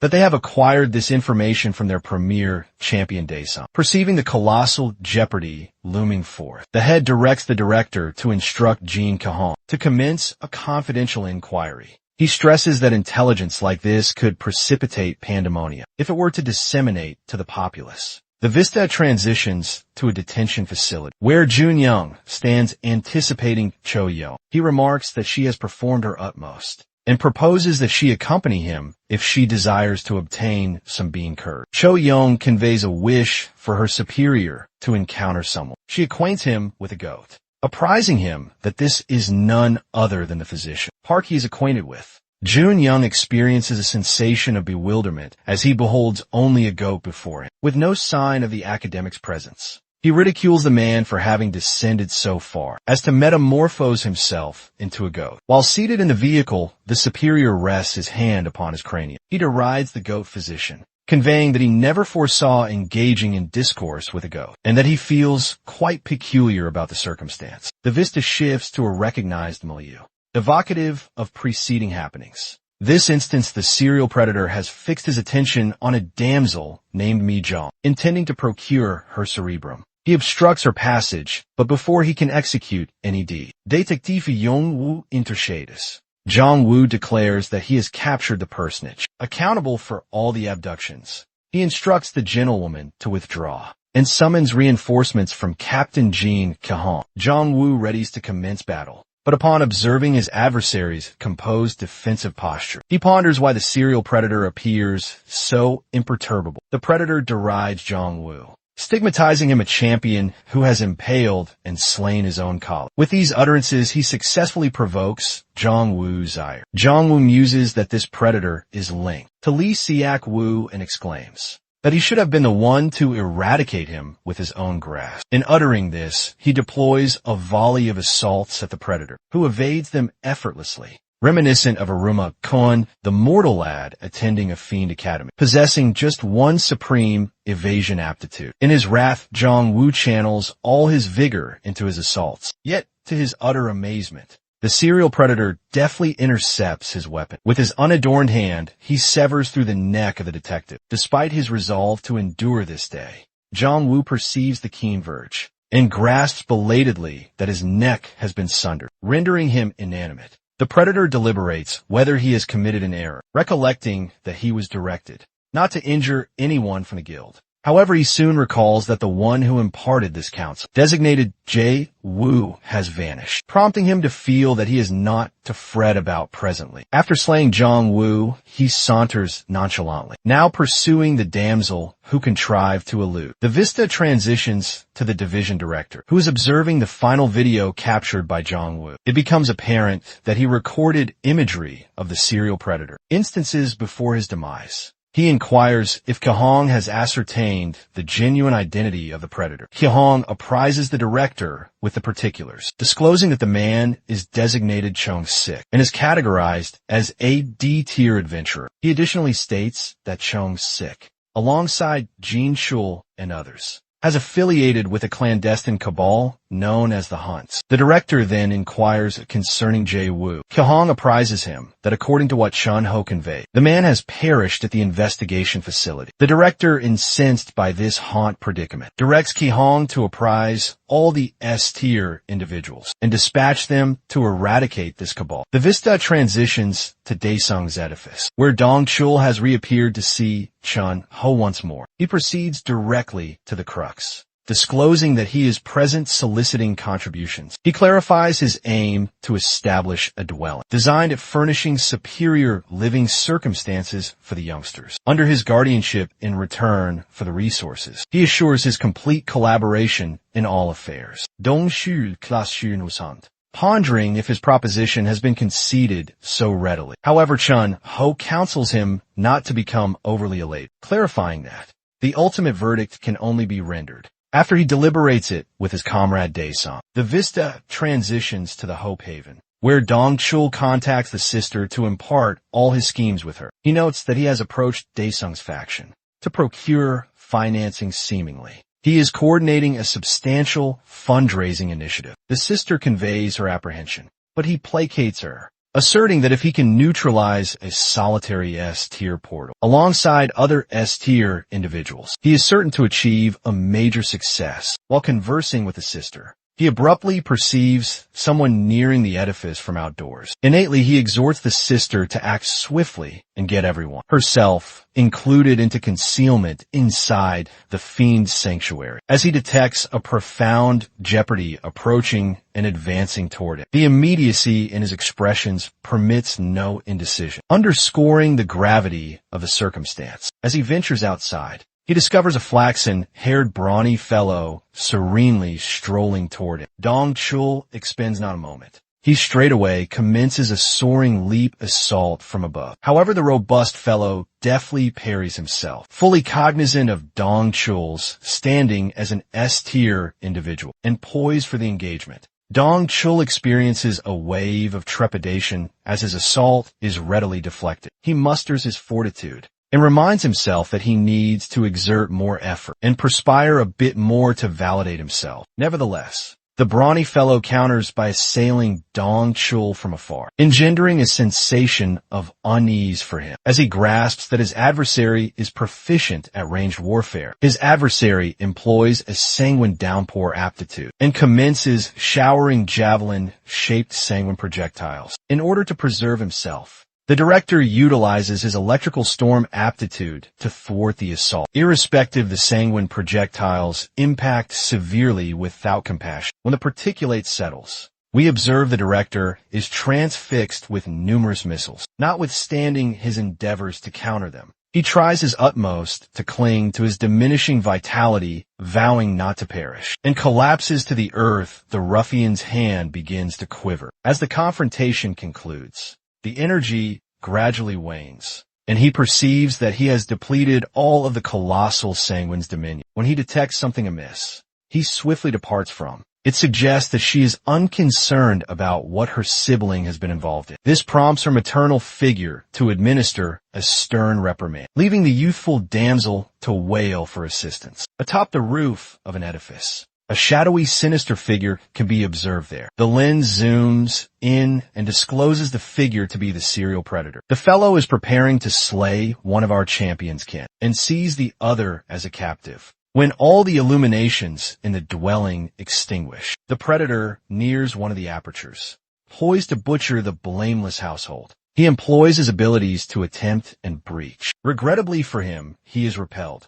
while endeavoring to breach. While Daesung's maternal figure is slumbering, the amulet on her neck commences to radiate, acting as the mechanism to the bulwark of the residence. The predator becomes exceedingly agitated and vexed when he observes that a defensive bulwark has been established. Abruptly, a javelin materializes and transfixes him on the location. The fellow expels a glob of sanguine, as all his perceptions underscore the excruciating torment inflicted upon him. As the javelin propels him further from the residence, one of Daesung's underlings materializes and instructs the predator to remain silent. Apprehension seizes the fellow when he observes that the conjured fiend manifests without its sovereign being present. As the fiend readies to hurl him off the edifice, he proposes to clarify everything. However, the creature apprises him that Daesun will interrogate it. The vista then transitions to an ocean, which is being bathed under the exquisite moonlight. The currents abruptly commence churning violently, and a leviathan materializes from its abysses. There the system interface appears, stating the protagonist's physique has been utterly unshackled. Daesung stands atop the leviathan, with more of his lethal aura emanating from his physique. Observing more closely, his tresses have altered to alabaster, and he indicates that he has reverted to his former era. He then receives a dispatch from his conjured fiend, apprising him that an interloper endeavored to injure his maternal figure. The vista then transitions to the Grand Ferris Citadel. There the predator is shackled before the dais and anticipating his destiny. He appears disquieted, and his trepidation continues to escalate because he has no inkling where he is. Abruptly, he perceives footfalls nearing him. As the protagonist advances to interrogate the captive, he is inundated by dispatches from the fiends who are adulating him ceaselessly. He then pledges to dispatch them when the moment is opportune. Thereafter, he captures the notice of the petrified captive and insists on knowing who his sovereign is. Over at the Hongxi Southern Sanctum, Elhim is with the two ruffians who assailed both Changsik and Dongchul. He inquires of them regarding the advancement on their objectives. The flaxen-haired fellow apprises him that he successfully eradicated Dongchul, but the shadowy fellow states he was incapable of dispatching his objective. The fellow endeavors to clarify that Shangsik would have been assuredly slain if there was no meddling. The prelate then apprises them concerning the demise of someone designated Guzman. He also states that another personage identified as Sagat has vanished. While the two fellows deliberate the startling intelligence, the prelate's physique abruptly metamorphoses into an unsightly entity with a colossal cranium. He then proposes to bestow upon the two fellows the dominion of a disciple and directs them to slay Daesung straightway. At a scholastic infirmary, two men are safeguarding the portal to the chamber, where their chieftain is recuperating. Chang-sik ultimately contrives to awaken despite the excruciating torment. As soon as the individuals around him perceive, they dispatch someone to apprise the physician and head of the guild. The paramount champion grapples with a throbbing cephalalgia as he endeavors to ascertain where he is. The gentlewoman beside him apprises him that he was in stupor. Owing to aura exhaustion, he grapples to sit upright on the pallet, but the gentlewoman instructs him not to ambulate yet. When he contrives to sit upright, he inquires of one of the men where Heron is. The fellow apprises him that Heron departed to Dongchil, the laborer's underling, admonishes him for apprising their chieftain concerning Dongchil. Naturally, this only renders Chang-sik more apprehensive. The champion then inquires of the men if something befell the director. The men appear exceedingly somber and grapple to tell their chieftain what transpired. One of them then apprises Chang-sik that Dongchil's vitality is in jeopardy, following his engagement with the unidentified assailant. Owing to this, Heron hastened over to ascertain if anything could be undertaken to assist. As Chung-sik perceives this intelligence, the anguish in his optics becomes exceedingly palpable. He compels himself from the pallet to go observe where his comrade is obtaining ministration. However, the gentlewoman instructs him to cease ambulating because he still requires recuperation. Yet the champion remains resolute and insists on being apprised where the director is obtaining ministration. Over in Dongchil's ward, Heron's voice can be perceived recurrently, endeavoring to mend whatever afflictions he bears. Kahong apprises her that she can desist,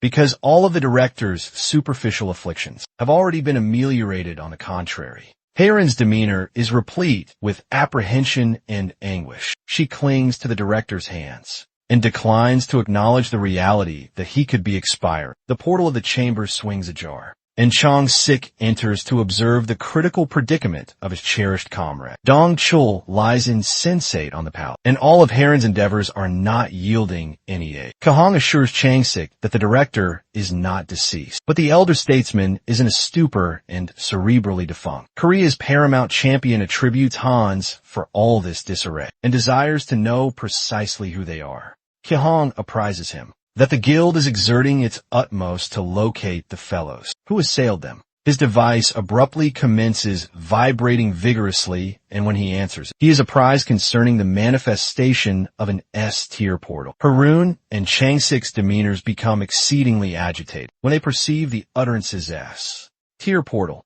The ambience in the chamber grows exceedingly strained as Kahong acquires further intelligence over the device. The vista then transitions to the colossal portal that has manifested in the core of the metropolis, engendering trepidation and horror in the metropolis. Over in the guild edifice, the laborers are endeavoring their utmost to ascertain how the predicament can be managed, but the sheer magnitude of the portal and the agitation of everyone in the chamber underscore just how substantial a disarray they are in. As if circumstances are not sufficiently dire, the division director is engrossed in contemplation about how most of the paramount champions are incapacitated, and the sole accessible ones are auxiliary-type champions. The man proclaims a crimson alarm and states that all the champions enlisted with the guild will be marshaled to assist in confronting the portal. The laborers swiftly commence making communications and reaching out to every solitary champion that they can locate. At the present moment, lost in contemplation and apprehension, the division director gazes into the emptiness, aspiring that they can manage the disarray before it spirals out of control. Over at the Ferris Citadel, the captive is being tormented by our champion, who is extracting all of his recollections to ascertain all he comprehends. Daesung commences to perceive representations of the Han's prelate, who is orchestrating everything.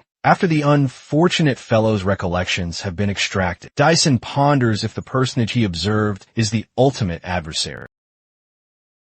A multitude of conveyances appear idling near toll plazas so as to vacate the immediate locality. A correspondent advises the populace how the inhabitants are attempting to flee the barrier. Yet the toll plaza lines are exceedingly extensive. On the opposing carriageway, numerous coaches transporting pursuers are witnessed accessing the toll barrier. The lady additionally reports that Chang-sik and Dong-chul are not capable of joining in the portal assault, owing to their afflictions The organization has also stayed mute on the subject of the S-class combatants again in Daesung's familial residence. His matriarch observes Jisoo maneuvering a massive container and inquires of her its purpose. The young woman informs her they must join the departure swiftly, because it is utter pandemonium externally. Nevertheless, her matriarch threatens to impart discipline into the hapless young lady, because she is endeavoring to depart without her male sibling. However, Jisoo reminds the matron of how formidable Daesung is. They get disrupted when they perceive a loud rap on the portal. They unlatch the entryway for Daesung to enter, and they instantly detect the hue of his locks. Our champion doesn't comprehend what they are discussing. Then he proceeds to query them where they are heading.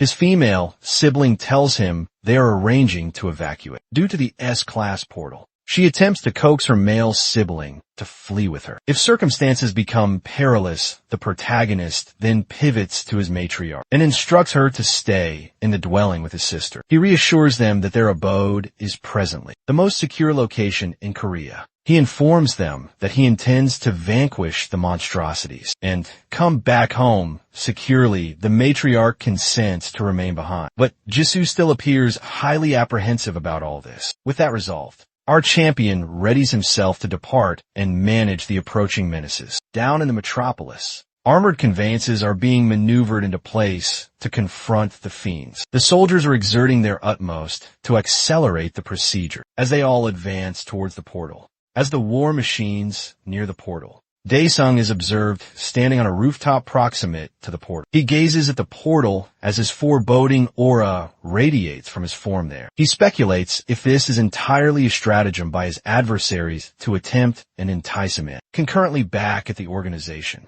everyone becomes more apprehensive when they observe the S-class portal. The division head strikes the table in vexation because the portal solely renders things more intricate. The female attendant then informs him that the Daesung faction has solicited sole admission concerning the S-class portal. The elation he derives from this intelligence is so immense that he doesn't even realize when he exclaims out with elation. He swiftly composes himself down and apologizes for being overly thrilled. With the Daesung faction assuming control of the portal, he commands the remainder of the forces to remain on standby as reinforcement. He instructs the attendant to disseminate the intelligence rapidly to the others. While the war machines persist in advancing towards the portal, other combatants are congregated along the thoroughfares and are devising their combat arrangements. The long-distance assailants are requested to shift to the rearguard, while defensive units will await at the vanguard. Amongst the combatants, some are apprehensive about the entire circumstance and perceive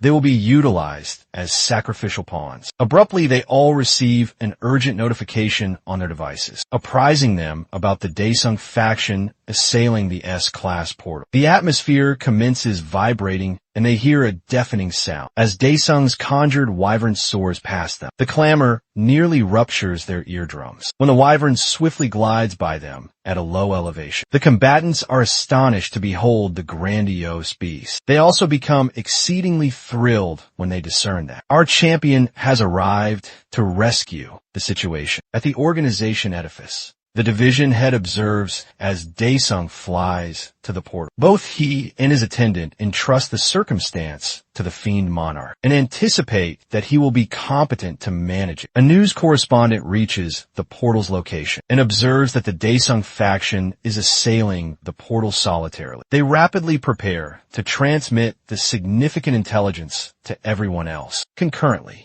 Daesung soars directly into the portal and materializes in a very frigid domain, while appearing as if he attained ultra instinct with his alabaster hair. He emphasizes how incredibly glacial the entire vicinity is before he has an opportunity to survey the region. The Han's Lucky who assaulted Changsik previously endeavors to shoot him from the heavens. The fellow summons all the might he possesses to fell the fiend monarch. Nevertheless, Daesung parries his assault with his dragon's exhalation. The azure infernos descend to strike the individual, who attempts to repel them back with his magnetic tempest. Being excessively feeble, the dark figure is incapable of repelling the infernos, permitting it to generate a detonation at the point of collision. Daesung perceives that his adversary is attempting to flee behind the smokescreen, so he plunges plunges downward to give pursuit to the fellow. The enemy combatant assails the champion with sanguine lances and endeavors to place him in the identical predicament as Dong Shil. Daesung brandishes his blade and disperses the lances away with his fire. Following that, he crashes down upon the adversary's concealment spot. With a menacing and lethal expression,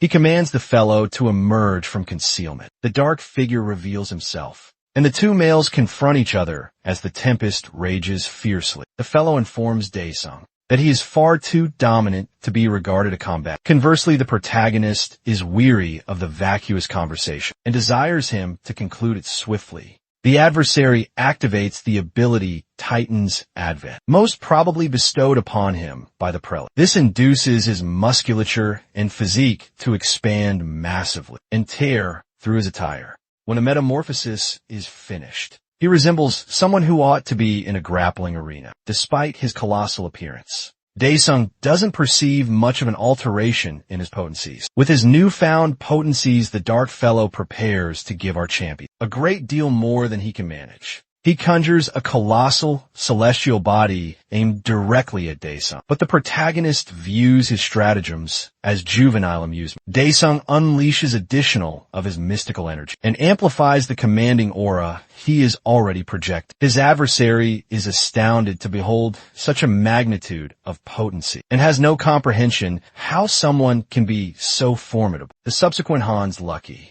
materializes behind our champion and suggests that Daesung's ability possesses a vulnerability to it. Despite his clandestine maneuvers, the protagonist already perceives him. He instructs the flaxen-haired fellow not to be in a rush to perish, leaving the fellow to speculate if he already knew about his presence from the beginning. As the celestial body nears him, Daesung employs his wrath ability to bisect the enormous rock into two. In the procedure, the dark figure gets sliced up additionally, and he encounters his grim demise. The fiend monarch effortlessly handles the fellow without exerting much effort. As the flaxen-haired male observes this, terror starts to engulf his entire physique. He concedes that Elohim isn't even competent of such achievements. Before he can even activate his own potency, Daesung swiftly seizes his neck and commences to scorch his cerebrum with his thunder abilities. With a severe expression, he queries the fellow about the eyes of the prelate he observed earlier. Abruptly, one of the orbs materializes beside him. Then more of them begin appearing out of thin air. Daesung becomes exceedingly thrilled when he detects the presence of the orbs. He then hurls the flaxen-haired fellow to the side, and no longer has utility for the forlorn individual. The orbs of the prelate perceive that Daesung's potency is dissimilar from that of the awakened, so he resolves to assess his might. But prior to that, he employs a petrification skill on his subordinate to transform the hapless individual to stone. The fellow implores for his scant existence, but he is swiftly transmuted into a slab of concrete. Following that, our champion inquires if it is his turn to have some amusement now. He conjures up a colossal flame sphere and demands for the prelate to unveil his genuine form. He assails the orbs with his infernos, detonating them up one by one. In the procedure, the petrified fellow gets fragmented during the conflict. As the combat haze dissipates, our champion is certain that the adversary has not been vanquished yet. He instructs the prelate to swiftly emerge and cease squandering time. One of the orbs materializes again and queries Daesung where he originates from. The protagonist then proposes to respond to the prelate's inquiries if his own is addressed initially. The prelate presumes he desires to strike a bargain, so Kong-woo queries what he is intending to do. Lim concedes that he cherishes agreements, but cautions that he will seize Daesung's core if he apprehends the protagonist unawares. Daesung then prepares to pose a question, but instead he utilizes his spectral orbs to gaze into the recollections of the orb before him. The prelate informs him that his stratagems won't be effective, but the fiend monarch lets him know that he has no faith for vermin like him through the recollections. Our champion perceives a conflict occurring on a Titan planet identified as Hecaton. An angelic-like entity materializes in the firmament and appears to be commanding some behemoths. Nevertheless, they get decimated and the planet detonates. A starship then transits through hyperspace and arrives at the Haunts Nebula. There we observe a colossal entity, informing his underlings that all of Hecate's lineage have perished, and they are the sole survivors remaining. in order to revitalize their species. He opens a gateway to Earth and instructs them to position a portal cube on it. Their stratagem is to saturate the planet with etheric energy. Far distant in DC, where the global powers are convened, our champion perceives that various nation leaders were parleying with the haunt species in recompense for governing the Earth indefinitely. The extraterrestrials propose to grant them perpetual existence, and that is how they acquired the potencies of the nebula. However, the recollections are severed when the prelate extracts his orb and identifies where Daesung's potency originates from, he states. It is from the demon beast nebula, and he speculates if our champion is the sovereign of the place. Back within the S-class portal, our champion discerns that the prelate possesses 1,000 years' worth of recollections and speculates if the adversary he encountered is genuinely the ultimate antagonist. The images he witnessed are still perplexing him because he cannot comprehend any of them.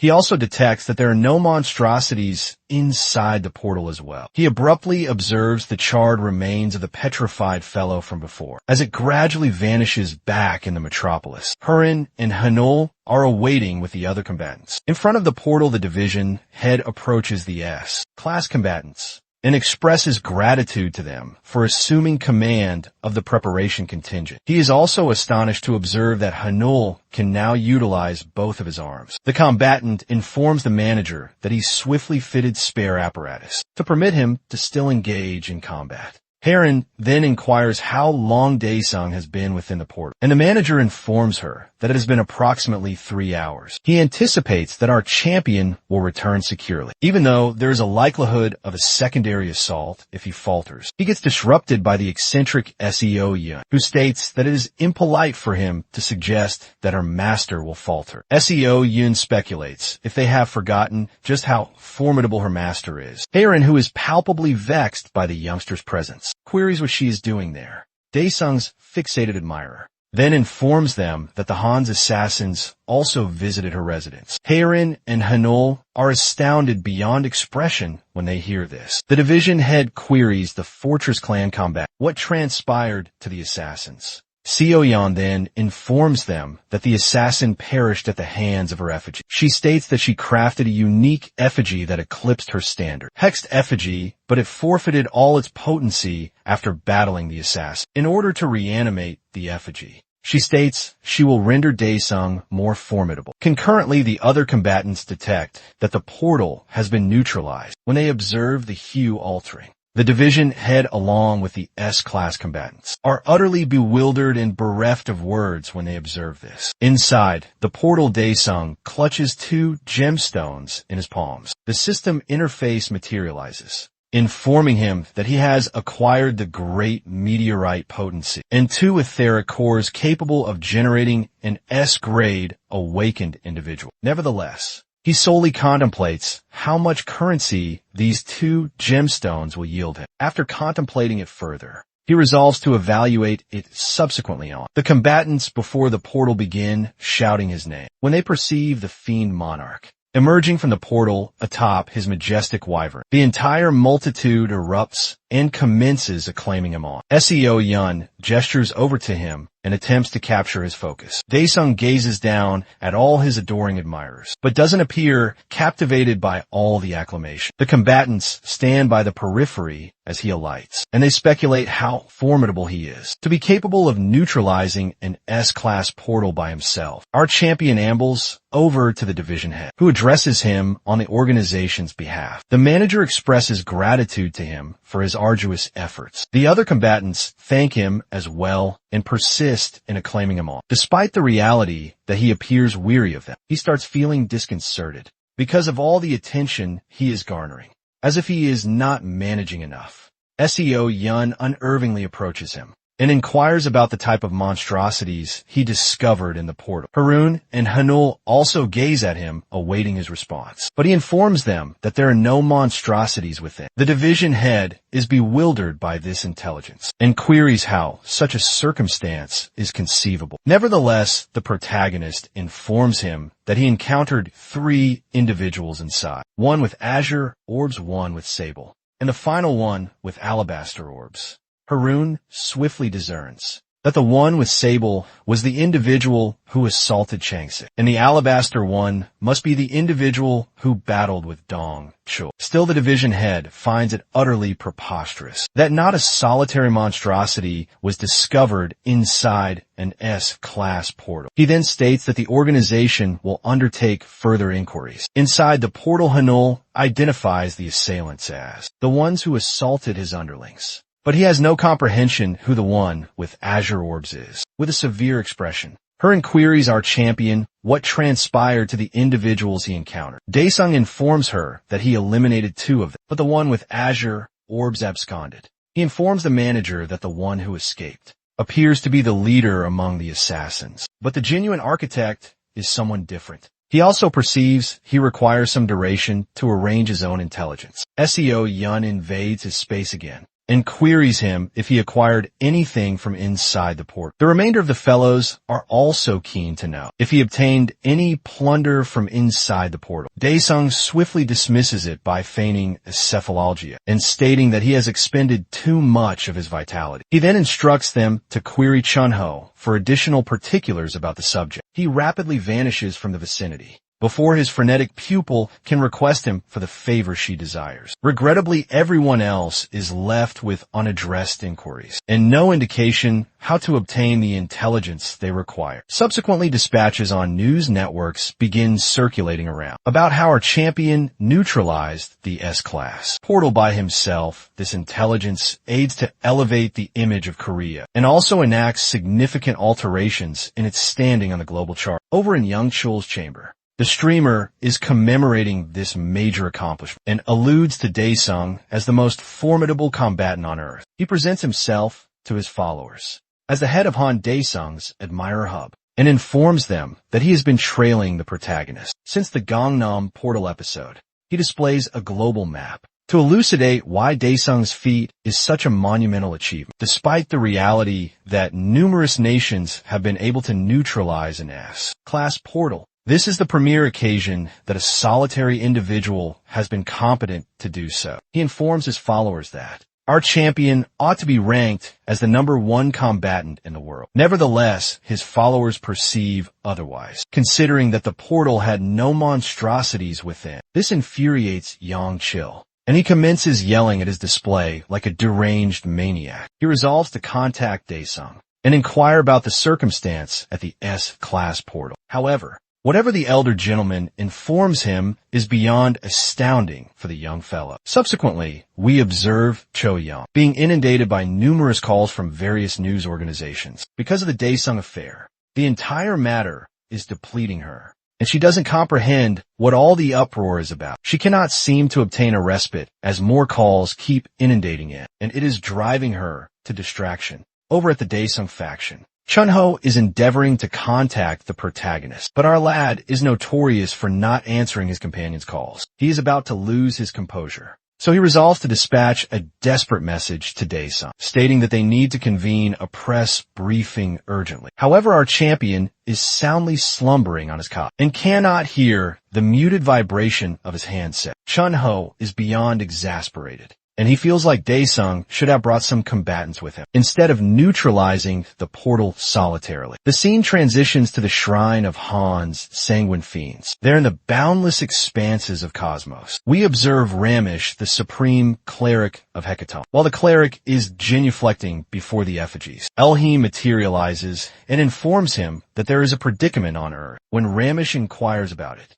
the prelate informs him that the sovereign of the demonic nebula is on Earth. He also unveils that the fiend monarch was able to access his recollections and discover about their stratagems. The cleric is astonished to hear this and slams his scepter on the ground out of vexation. He then informs Elhim that the establishment of portals in Korea will be terminated, following that he instructs the prelate to prepare for a conflict with the firmaments. Elhim submissively acknowledges this. Over at the Global Hunter Organization, the surfaces are laden with periodicals about our champion and how he surmounted an S-class portal by himself. The dignitaries are awaiting the leader to address them. The president of the Global Hunter Organization, Darren Anderson, then commences the convocation to deliberate the S-class portal episode in Korea. Anderson directs everyone's focus to the display, exhibiting Daesung's visage in the portal. The image of our champion magnifies, and he informs them that he is the one who neutralized the S-class portal by himself. The director of Japan's Central Communications, Natsukawa Shinji, interrupts him and states that in his nation, they categorize portals based on a monstrosity's tier and not the aura. Since there is no monstrosity in the portal tackled by Daesung, Shinji doesn't perceive why it should be categorized as an S-class. He concludes on that and states that a genuine S-class portal cannot be sealed by a solitary individual. Jinrong, China's deputy chairman of the Awakened contingent, states they could only regard the portal to be on the same tier as one of their combatants' assessment locations. Someone else advises them not to be in a rush to evaluate the circumstance, particularly when the chairman of Korea's organization is right there with them. Park Young-ho starts to feel apprehensive based on what has been articulated, but resolves to engage with them.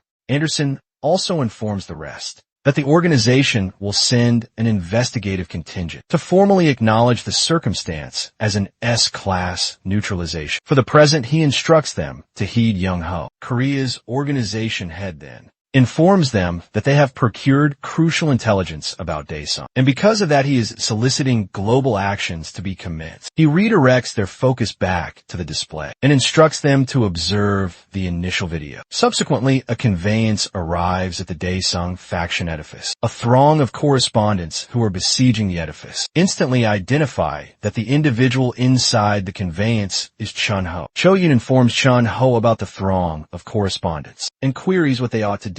The fellow is weary of managing these news correspondents, but he still resolves to step out of the conveyance. As soon as he alights, the news correspondents begin inquiring if the portal that was tackled is genuinely an S-class portal, and what Daesung has to articulate about the subject. He finds their observations quite vexing and offensive. John-ho informs them that they will address the subject, so in the interim, they will have to await a little. Nevertheless, the broadcasters keep inundating him with more inquiries, inquiring if it is accurate that there was nothing discovered inside the portal. Jozong interrupts him and clears a passage for Chun-ho to proceed inside the edifice. Chun-ho steps through and thanks her for the rescue. While he proceeds inside the edifice, the newscasters redirect their focus to Cho-yeon and start posing her various inquiries. Regrettably for them, she submissively refuses to be questioned. At our champion's apartment edifice, his matriarch and female sibling are outside when they observe a different group of correspondents who are searching for Daesung. The correspondents take notice of them and instantly hasten towards the two women to undertake an interview. Jisoo endeavors to shield her matriarch from the zealous correspondents who are unnerving them. One of them advances and informs the matriarch that her son is the champion who rescued the nation and they desire a word with him. Daesung's matriarch is perplexed and doesn't comprehend why they are alluding to her son as a champion. Regardless, the newscasters impel them into making a statement on the S-class portal episode. Jisoo, being a garrulous individual, informs them that her male siblings said not to evacuate. She unveils that Daesung informed them that residence is the most secure location, and there was no necessity for them to depart the metropolis. The correspondents swiftly take note of this and proceed to query her about the alteration in her male sibling's hair hue, and if it has some connection with his psychological state. Jisoo persists, chattering like an open conduit, until she hears someone shouting her name. When she pivots, she observes her male sibling, who instructs her to swiftly depart with their matriarch and go home. The correspondents instantly divert their focus to the champion and start assailing him with a succession of inquiries. The identical correspondent who questioned his family then instructs him to make a statement about the S-class portal being vacant. The protagonist commands them to all be silent and states that anyone who articulates will not be permitted into the press briefing chamber. The newscasters swiftly fall silent and become apprehensive at the notion of a consolidated press briefing. At that juncture, Daesung snaps his digits and dispatches an electrical discharge to obliterate all their cameras and recording devices. He informs them that photographs and videos are forbidden. During the briefing, he pledges to unveil everything in a fortnight's duration and then requests the correspondents to graciously depart. The newscasters are left without much of an alternative, so they have to comply concurrently. Young Ho is on an aircraft returning homeward, and he is engrossed in contemplation about what transpired during his convocation. Previously, Jinro proposed that they needed to discover a method to apprehend the haunts, individuals who created the portal, but in his thoughts. He just desires to discover a method to assess Daesung's capability by himself. He suggests that they should summon the protagonist to hear what he has to articulate. This manner, he will be able to validate if Korea possesses such a remarkable combatant in their presence. Shinji also endorsed the notion because he perceives there is a necessity to preserve amicable relations with Korea if Daesung's capabilities are the genuine article. Another dignitary also contributes and states they should summon over our champion to procure additional intelligence. However, Young Ho informs them that it won't be feasible. Anderson then informs him that the Federation will dispatch 5S class combatants for portal defense. Following that, he suggests they summon Daesung over and listen to what he has to say before determining the organization's policy. Observing more closely, Young Ho discerns that all these individuals are solely captivated by Daesung. After having a staring contest with Anderson, he informs them that he has no intentions of collaborating with them. The Korean organization head then gazes out his windows and pledges not to permit the individuals to have their way. Over at the Daesung faction, the protagonist queries Cho Yoon if she originally intended to serve for his faction. She expresses gratitude to him for rescuing her existence twice, and he inquires if her physique has entirely recuperated. Cho Young states that she can no longer operate as a combatant, owing to her aura core being annihilated. So she desires to serve for him until she can recuperate as a combatant. Daesung, who seemingly has excessive cerumen in his ear, still queries if she is incapable of performing work as a combatant, despite what she just articulated.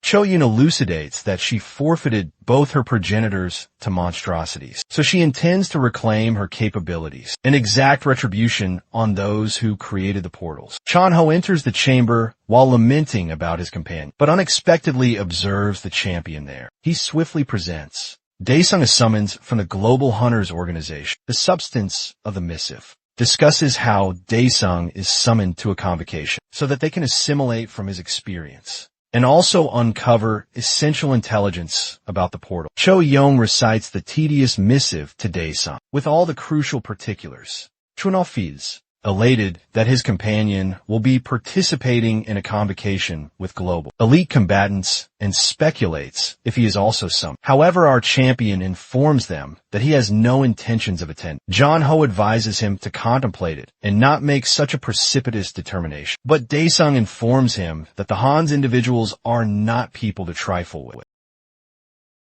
The whole nation shall be imperiled. The faction head contemplates this matter, aware that 5 superior tier champions are yet inadequate to rival the central figures. Following that, he then inquires how Daesung intends to manage the media briefing. Daesung recollects that and glances towards Shoyu, while affirming that he possesses a scheme. The unfortunate damsel commences perspiring profusely because she has no inkling what this erratic fellow is devising. At the media briefing locale, journalists have inundated the chamber and are swiftly activating their shutters. In order not to overlook a solitary particular, Cho Young inaugurates the proceedings for the briefing and transfers the microphone to Chan Ho to provide a thorough account. As the chieftain of the Daesung faction presents himself, camera flashes persist, interrupting in his visage. Following his report, Choi Young instructs the journalists to elevate their hands if they possess any inquiries. As they elevate their hands,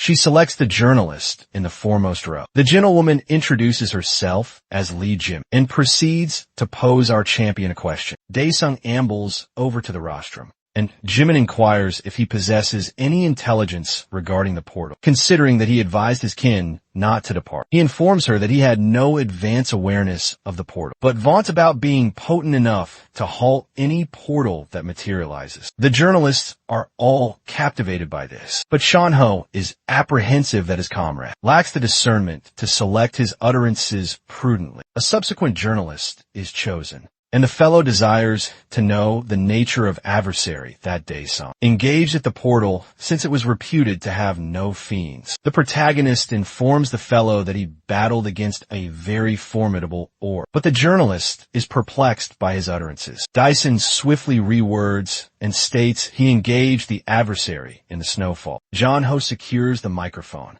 and informs the journalist that the identity of the adversary remains classified, so he will need to await the guild's proclamation. However, this journalist is exceedingly tenacious. He then inquires if there is any spoils, to substantiate that the portal was not genuinely devoid. Daesung inserts his hand inside a spatial compartment and resolves to exhibit to all of them what he acquired inside the portal. He produces the gem and informs them that it is an S-tier potentiation nucleus. The journalists lose their composure after perceiving it and commence scrambling to disseminate such momentous intelligence. SEO Young, who is also observing the briefing from her dwelling, is astonished by how immense the nucleus is. Chung-sik, along with the other S-tier champions, are also dumbfounded to behold the potentiation nucleus. Heron asserts that it is her inaugural occasion viewing the artifact. The vista pans over to Young-ho and the division director, who are bereft of words while observing the media briefing as well. Young Cheel is also elated to hear this, because he gets to deride those who asserted that the portal was devoid. Daesung presents the gem in Cho Young's direction, who anxiously gazes at it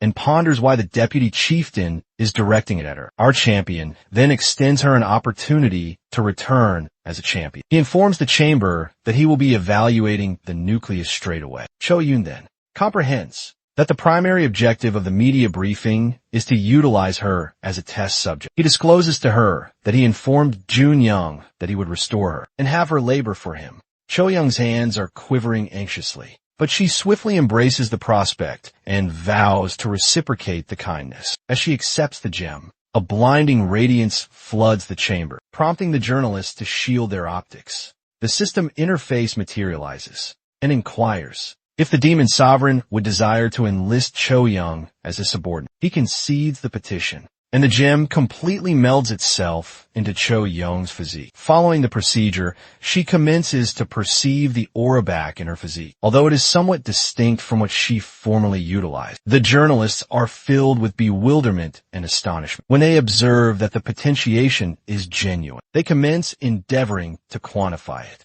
and ascertain how much one of the gems will be valued. Chan-ho anxiously glances over at Cho Young, who has been reborn as an S-tier champion. He ponders if this is a progression forward in rendering the Daesung faction the mightiest in the globe. Over at the infirmary, Dongchul's portal is adorned with adhesive notes from the Haven youngsters, who are aspiring that he will awaken shortly. Inside the war, the youngsters are imploring him to awaken. The sister endeavors to placate them and halt them from weeping. The portal abruptly opens, and she observes Daesung enter the chamber. The youngsters swiftly identify our champion and ponder what he is doing there. It appears the infirmary overlooked its protocols, because the multitude of journalists trailed the protagonist into the war. There he presents Dong Chul, something superior to the 400 billion he solicited, before entering a stupor. The broadcasters are keen to observe what will transpire. Chang-sik and Haerin enter the chamber, and Haerin instructs the journalists to clear her passage. They both approach Daesung, who is holding up the gem at Dong Chul's palace. The two champions are overcome by the colossal potency of the gem, and they ponder if their comrade is going to return to vitality. Our champion then proclaims to exhibit to them the resurgence of an S-tier champion. At SEO Yan's dwelling,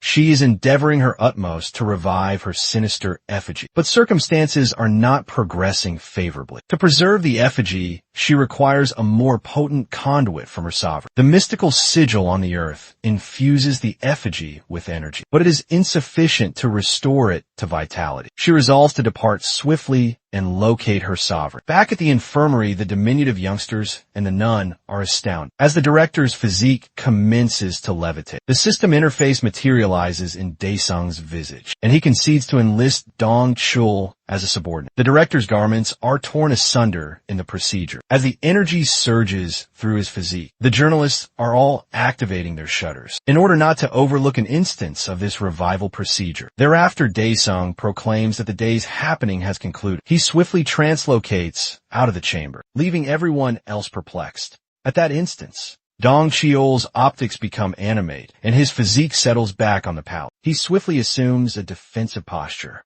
believing he is still amidst his final engagement. But his comrades end up chuckling at him. The director ponders how he is not yet deceased, and they inform him that he has returned to vitality. He concedes that he perceives some alterations. After being reawakened as an S-tier champion, he then advances to the more crucial affair by inquiring why he is abruptly unclothed at Daesung's family dwelling. His kin is astonished to observe Seo Yun at their portal. The Citadel faction youngster came to see her sovereign, and she brought numerous presents with her. However, our champion's maternal figure informs her that her son has departed for work. Jisoo gazes down at the shopping containers and informs her mom that they are filled with costly footwear. Her maternal figure deems the presents are excessive, but Seo Yun lets her know that it is a gesture of appreciation, since her son rescued her from the malady she possessed. In the procedure, the Citadel youngster refers to her as godmother, astonishing the woman with her declaration.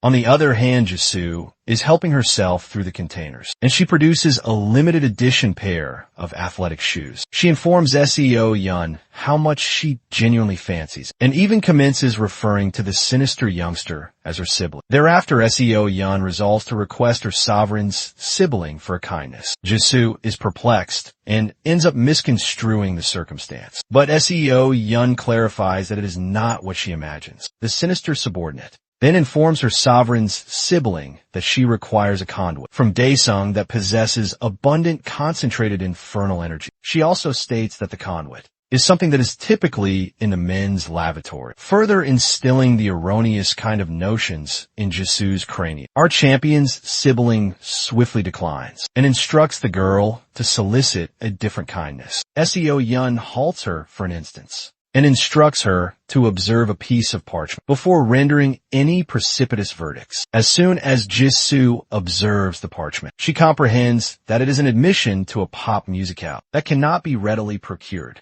At this instance, Jisoo is grappling between being a virtuous sibling and being a devoted admirer. Seoyin further tempts her by stating that her preferred constituent, JK, is a constituent of her Citadel faction. For the youngster to proceed this far, Daesung's sibling perceives how desperately she desires the conduit. With no alternative, Jisoo concedes her petition in return for acquiring the admission to the musical. The two damsels commence to shed tears of elation, as both their aspirations will shortly materialize. Seo Yun assures the spirit of her unsightly effigy that he can be revived and potentiated. At the Daesung faction command center, Dong Cole and Cho Young are sparring in the training chamber and exhibiting their newly potentiated aptitudes. The two S-tier champions are engaging with all they possess, and it is a spectacle to observe such a fervent engagement. Chano is impressed by the phenomenal outcomes and inquires of Daesung if there is any potentiation nucleus remaining for him to utilize. However, our champion reminds the fellow that he is designated to labor in the bureau and not out in the arena while observing the two reawakened champions. The faction head remarks that the Daesung faction is now the paramount faction in Korea, with these two champions as their constituents. Irrespective, Daesung deems their aptitudes are not adequate to confront the Han's faction. The faction head is still expounding about how he will not be able to exhibit his potentiated aptitudes because there have not been any portals of late. While observing the champions train, Daesung contemplates elevating his own level as well. He returns to his family dwelling and they receive him. He ponders why his sibling is being so amiable and even states that her optics resemble those of the fiends. In the portal, Jisoo becomes repulsed by his observations and irately departs, but it does not alter the fact that he suspects that the girl is contriving something. He then proceeds into the shower to cleanse the stress of the day. While drying his tresses,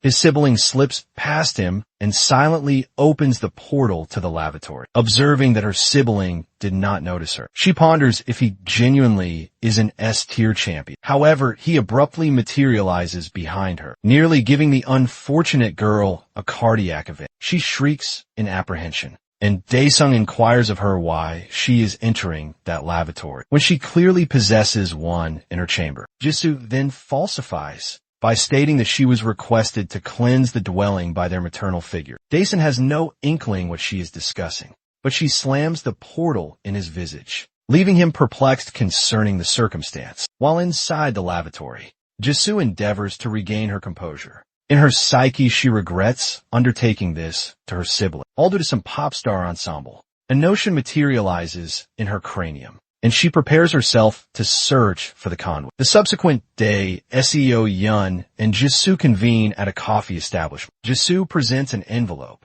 and requests her sibling's subordinate to verify if the contents are accurate. Seo Yun becomes exceedingly elated when she observes the aura emanating from the envelope. Jisoo informs her that she gathered it all from the lavatory, so it will be a substantial quantity to utilize as a conduit. She then requests the champion for the admission. With the amount of energy Seo Yun is perceiving from the envelope, she feels her effigy will be revived with a supreme potentiation. She then presents the admission to Jisoo, who is lost in contemplation about how she will get to encounter JK. The two damsels are content with each other's offerings and continue to converse for some duration. Moments thereafter, Seo Yun returns homeward and commences the procedure of reviving her Chucky effigy. She beseeches the name of the demon deity and requests the entity to consecrate her plaything with his abilities. Meanwhile, the protagonist commences to perceive something sinister while associating with Chun-Ho.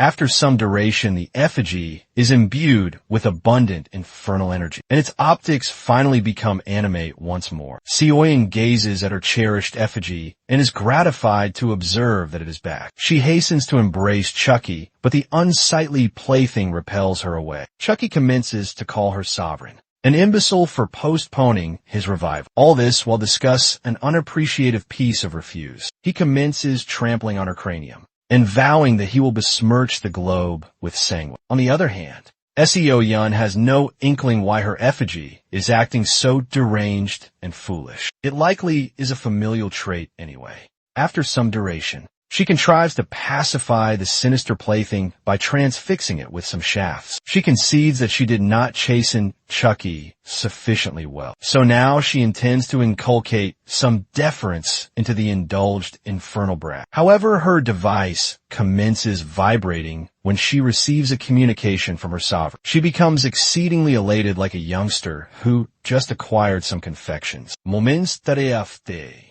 She materializes in the pantheon along with Dong Chul and Cho Yo. The two reawakened champions are perplexed as to how they arrived there, but Seo Yun gazes to her sovereign and inquires what kind of fiendish locale they will be exploring.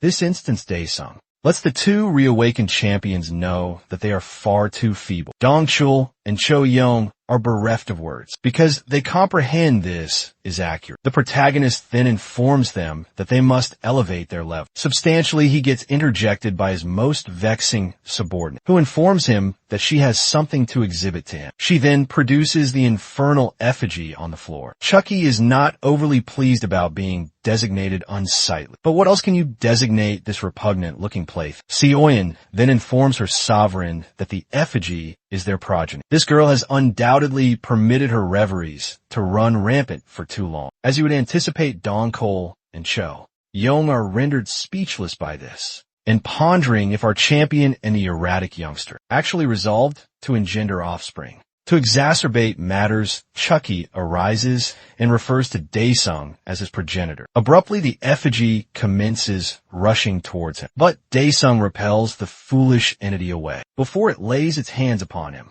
Seo Yun retrieves her progeny and endeavors to restore the unfortunate youngster to his senses. The protagonist is weary of the girl and has no inkling how she concocted something so preposterous. The other two champions are still rendered speechless concerning the entire affair. Daesung swiftly alters the subject by stating that it is time to augment the might of the Daesung faction. He reconstructs the sovereign arachnid queen's dominion, and the scenery transforms to a dense woodland, while Dongchul is endeavoring to ascertain how they relocated so swiftly. Cho-Yoon produces her armaments because she can perceive adversaries nearby. A system interface then materializes to them and informs them that they can inspect their condition. Through the Observe directive, SEO Yoon and the remainder access it and observe their vocations and attributes. The entire affair is still perplexing Dongchul, and he inquires of Tae-sung if he is a specter who can journey through disparate locales.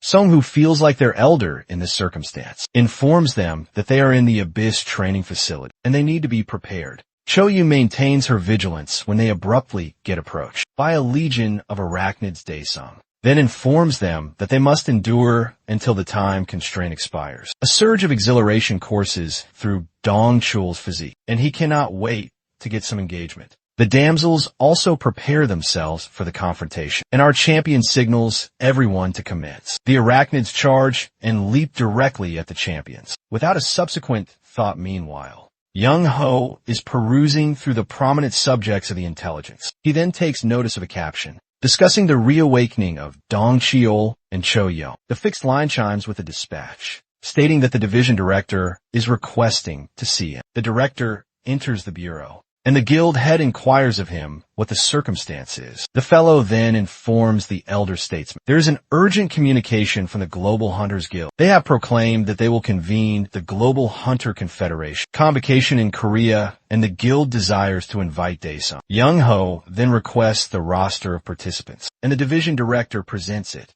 The elder statesman is perplexed when he perceives that the Globe's #1 champion, Aslan Anderson, will be present at the convocation. Not only is Aslan the Globe's #1 champion, Young-ho also remarks that he is the guild head's younger sibling. Over at the executive office, President Lee Kong-chaeon confers with Young-ho while imbibing a cup of brew. Young-ho reminds Kong-chaeon that it has been a while since they disbanded their faction. Kong-chaeon informs the elder statesman that being the executive is vastly superior to his station as the guild's chairman.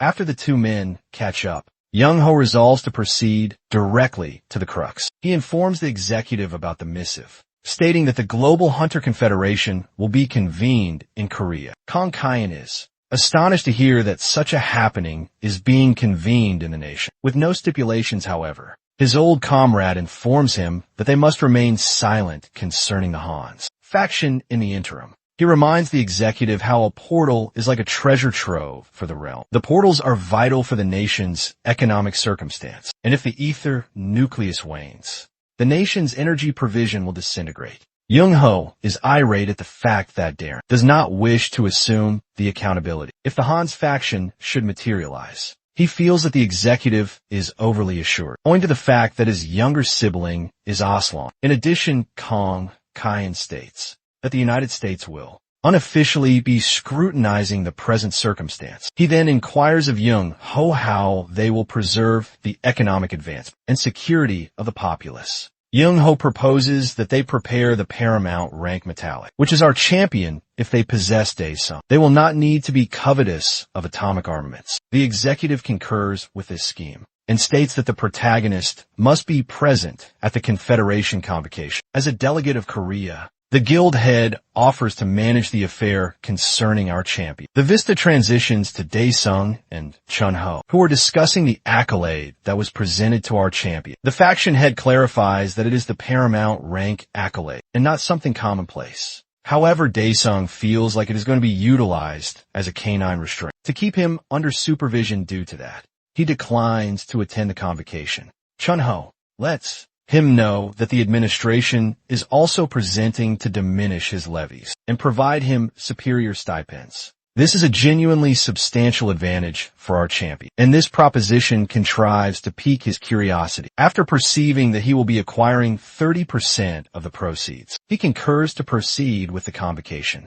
Chun-ho also lets him know that they were the foremost to be apprised concerning the Confederation convocation. But Daesung has no inkling what the convocation even is. The faction head clarifies that it is essentially a happening where global standings are proclaimed. Daesung does not wish to attend for something so tedious, but the accolade presentation. Ceremonial will also be convened at the Confederation convocation. The notion of attending a happening for merely an accolade renders him even more vexed. Thereafter Chun Ho inquires of him where the other champions are, and Daesung informs him that they are presently trained over in the Abyss training facility. SEO Yun is administering the arachnids a thorough thrash. She employs an aptitude to considerably decelerate them, down permitting Chucky to assume his role as a deranged predator. The erratic effigy leaps on the arachnid's posterior and commences blathering about how they're a throng of trivial beings. At that instance, he impales his blade through its carapace, leaving the unfortunate being shrieking for assistance. Cho Yoon then materializes with her armaments and decimates all the adversaries in her passage. Her assault impales through and contrives to congeal the arachnids in position. Dong Cheol then hastens out and delivers the final concussive blow. To obliterate the fiends, he utilizes a magnetic flux to gather them up, and his electrical discharge to administer the killing blow. He reiterates the same combination until all the arachnids have been managed. Following the engagement, the director praises Cho Yoon's cryo assaults, and she reciprocates the kindness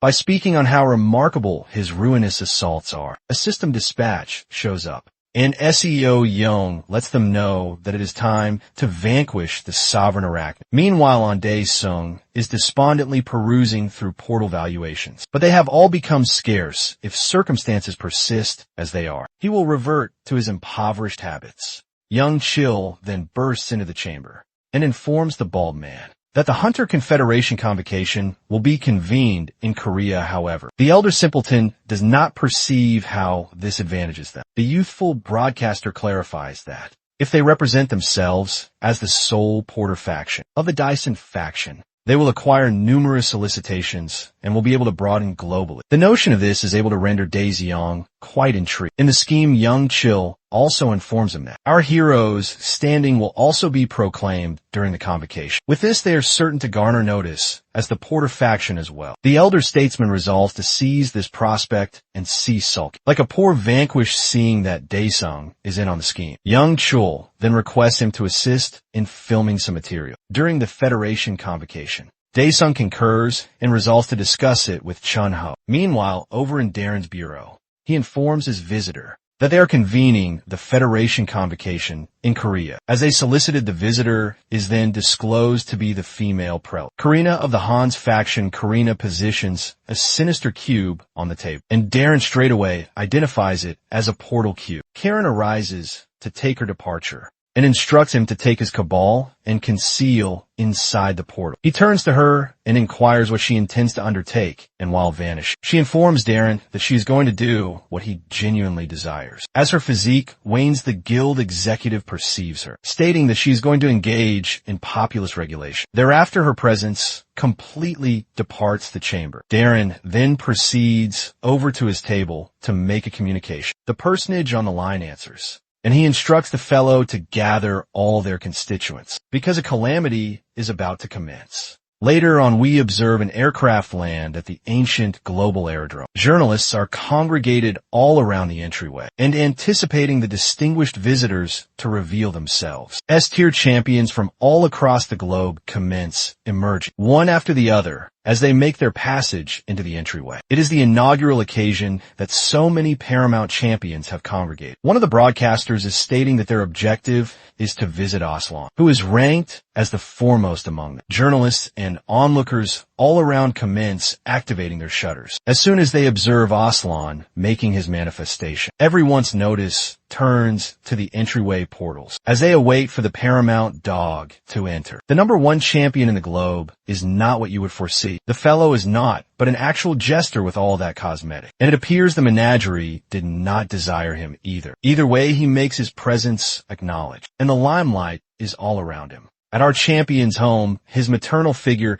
cannot believe how dapper he is appearing while having his necktie adjusted. Dyson did not imagine that his maternal figure would be so elated for the happening. Jisoo calls out to her mom and laments about not being able to locate the garment that Seo Yun gifted her, while the maternal figure proceeds over to assist. Daesung's device commences vibrating. He answers the communication from Chanho, who informs him that the vehicle is prepared, and he should descend with his mom. Over at the Federation Convocation locale, the banners all around are embellished with the visages of disparate S-tier champions, including our champion. Young Chul commences his broadcast and lets his onlookers know that he is at the locale, where the finest champions from all across the globe are congregated. He pledges to provide them the paramount view of the happening, more than anyone else can. Inside the locale, the champions are all seated with their kin and anticipating to be addressed. Our champion is seated with his maternal figure and Chunho, but he appears like he cannot wait to depart. One of the champions, attired in a black garment, gazes over to the protagonist and ponders if he is the Daesung he has perceived about, a fellow from the Global Hunter Guild, then ambles up to the platform and introduces himself as Michael Jang. He then informs everyone that he will be the MC for the convocation. Jang then welcomes President Lee Kong-cheon to conduct the metallic awards ceremonial. Daesung's kin is amazed to observe the executive, and his sibling ponders if Kong-cheon will individually present the accolade to her sibling. As the multitude applauds the executive, Jang requests Daesung to ascend to the platform. Trust our champion's kin to cheer him on, and discomfit the unfortunate fellow as he nears the platform. When he arrives, their Kensian officially presents him with the accolade and requests the champion to safeguard Korea. Daesung is perplexed, but the executive instructs him to persist as he has been doing previously. Thereafter, they both stand to take photographs, while the multitude continues to applaud them. He perceives he has a dog leash about his neck. On the flip side, his kinfolk are exceptionally proud of him and the triumph he has achieved. Yang Chil is additionally shedding tears of elation for some peculiar reason, and affording his followers an excellent perspective. As our champion returns unto his chair, the lenses maintain flashing upon him, and the ovation persists. He gets halted by the eerie appearing Aslan, who felicitates him on his commendation. Nevertheless, Daesung has no notion who the buffoon is and queries him for his designation. Aslan presents himself in an unconventional manner, further causing himself to appear like an eccentric. He anticipates the protagonist to be astounded, but Daesung just proceeds off to distance himself from it. Abruptly, Aslan's timepiece commences beeping with a vivid crimson hue. The other sable-haired pursuer rises with immediacy and informs Daesung that an S-class catacomb has materialized in Tokyo, but it is not solely there. All the other combatants are thrust into a frantic alarm as they all receive alerts regarding S-tier portals emerging in various sectors of the globe. Shang is utterly perplexed by the abrupt shift of occurrences. Hihong advances toward the platform and apprises him about what's transpiring across the planet. Owing to this, he proposes that they halt the Federation Convention. Daesung, who possesses that ferocity within him, appears to be the sole, tranquil individual in the entire chamber, whilst being engrossed in his reflections. He ponders if the Hans Collective is initiating their maneuver. He enters into the Pantheon realm, where he is greeted by his sprite. He instructs the sprite to unveil the Celestial Emporium. The Gilded Emporium with distinctive articles then materializes before Daesung. He swiftly procures the Future Chronicle, and it begins inscribing about the incidents that will transpire. As soon as the Chronicle is inscribing, he inquires why Korea has been omitted from all the locales, where portals have manifested around the planet. He speculates if his adversaries are attempting to evade him. The vista transitions to the avenues of the United States of America. There, the thoroughfares are bustling and the inhabitants are proceeding about their tranquil day. Unexpectedly, a creature emerges,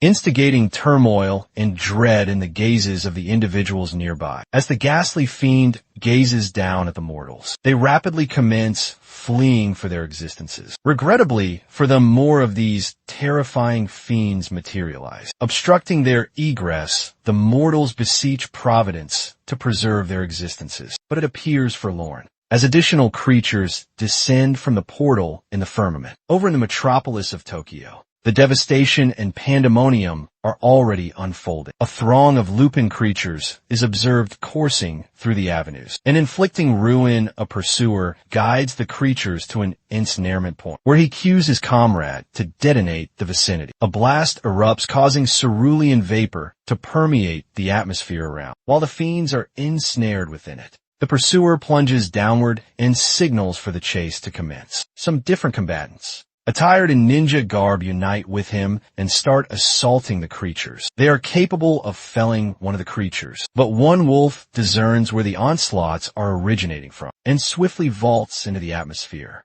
It ricochets off the edifices and attains the rooftop, where the combatants are. An unfortunate fellow is about to be consumed, but a subordinate materializes and utilizes his blade to obliterate the fiend. The wolf's dismembered cranium hurtles past the nearly slain combat, while he remains still dazed. Following that, the youthful man expresses gratitude to his commander, Tetsuka, for safeguarding his existence. Tetsuka contemplates the portal in the firmament and is perturbed, because if the creatures persist in pouring forth, the metropolis will be eradicated. Back in Washington, the metropolis is in desolation and combatants are utterly vanquished. A laboring pursuer attempts to crawl to refuge, but a behemoth treads on him, crushing his physique in the procedure. As the creature revels in its conquest, it abruptly gets bisected by another pursuer, who is brandishing photon armaments. One of them proposes that they withdraw and unite with Aslan in an effort to try and retaliate against the creatures. The leader then vociferates for everyone to proceed back to Philadelphia. Concurrently, at the Hunter Association Command Center, the division administrator is observing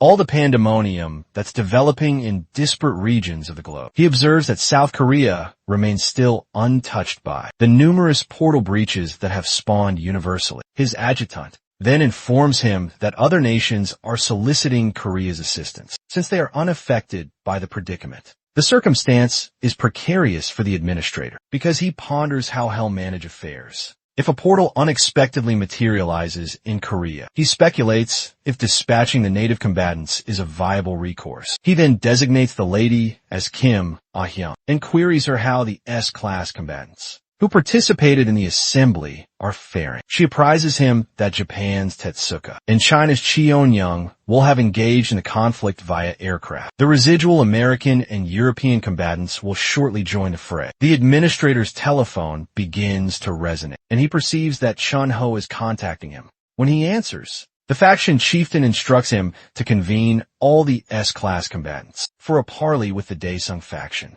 Simultaneously observe Aslan traversing a haphazard thoroughfare, while his nation is in a catastrophe. Characteristic jester demeanor, he extracts his cellular device to capture an image and declares that he's in the Buckshin Hanok settlement. Two gentlemen passing by observe him and wonder why he's not assisting America at the juncture. Aslan pivots to them and requests that they capture his likeness. The two gentlemen concur, and he expresses gratitude with an unsettling grin. The scene then transitions to the Daesung faction edifice, and we behold all the S-tier combatants who are congregated to hear from our champion. Daesung assumes command by initiating the discussion to deliberate how they'll address the Han's collective. Jono fails to comprehend what the champion signifies by the revival of the Titan. The division administrator also ponders if the extraterrestrials are the individuals who created the portal breaches. Daeso clarifies that the portal is a consecrated place itself, and the populace are being utilized as offerings within to corroborate all that has been articulated. Chong-sik inquires if the Titan will be reanimated when a quantity of offerings is fulfilled. However, Curran interjects by stating that they can only aid one nation at maximum because of how much duration it will consume to journey. Panul deposits a portal prism on the surface, displaying it to everyone else. Dong Chul then remarks that the prism mimics the absolute guardian. Panul proceeds forth to elaborate that he conducted some investigation on the prism with Dr. Dong Hyuk during their examinations. They successfully transmuted the prism into a teleportation apparatus, proficient of traversing between land masses on Earth. He states that Junyoung is presently journeying and positioning different prisms at pivotal junctures. Don Cheol starts lamenting like a diminutive infant terrible because he feels they should be out combating creatures rather than participating in a parley. Hurin proposes that they mobilize in unison with the premier combatants of each faction. But Hanul informs her that the teleportation prism cannot transport a substantial number of individuals yet. The division administrator fails to see how this ameliorates their predicament, however. He becomes profoundly astonished when Daesung declares that everyone in the chamber will mobilize in unison with him. The man attempts to apprise him that ITLL be detrimental for them if a portal breach materializes. In South Korea, the protagonist diverts his focus to the system interface, which displays to him the particulars of a Wraith exchange capability. It essentially permits him to interchange locations between a Wraith and the Conjurer. The faction chieftain then recollects how his compatriot materialized at the research institution. With a singular capability, Daesung elaborates that he can effortlessly dispatch Chunho to the problematic vicinity and retrieve him with this capability. The combatants are all astounded by this and cannot fathom just how excessively potent this individual is, considering how this affair pertains to both international aid and national security. The division administrator feels Daesung will be able to accomplish two objectives with one action. He then instructs the protagonist to initiate with the maneuver. Daesung prepares to depart with everyone, but he is interjected by Seo Yun. Rather than articulating something consequential, the vexing youth proposes that they devise a stylish team appellation. Like the Avengers, hey, Rin derides her for conceiving of something so foolish. During a momentous parley, Daesung opts to humor his retainer, and he instructs her to articulate the appellation she's conceived. She suggests the appellation K-Cats. Cho Young remains reticent on this, but she deems it a charming appellation. Everyone else remains reticent. Daesung Concours, with a ludicrous appellation so that they can expedite and depart. The vista transitions to the Shandong Prefecture in China. There, a throng of threatening minotaurs are observed traversing the avenues. A collective of combatants establishes a barricade and prepares to unleash upon the creatures. On the cue, the projectiles are dispatched soaring through the firmaments, and they descend, showering down on the fiends. Notwithstanding being transfixed by projectiles, the minotaurs surge onward until they are confronted by the vanguard. The fledgling combatants, are apprehensive to confront such dreadful fiends. They endeavor to bolster their spirits by vociferating at the creatures. To engage them, the confrontation commences, with combatants getting propelled soaring through the atmosphere like irksome insects. As a minotaur is poised to sever the cranium of a warrior before him, a female combatant vaults through their craniums and unveils herself. She employs a capability recognized as Heavenly Dragon's manifestation to vanquish a plethora of creatures concurrently. As the particles settle,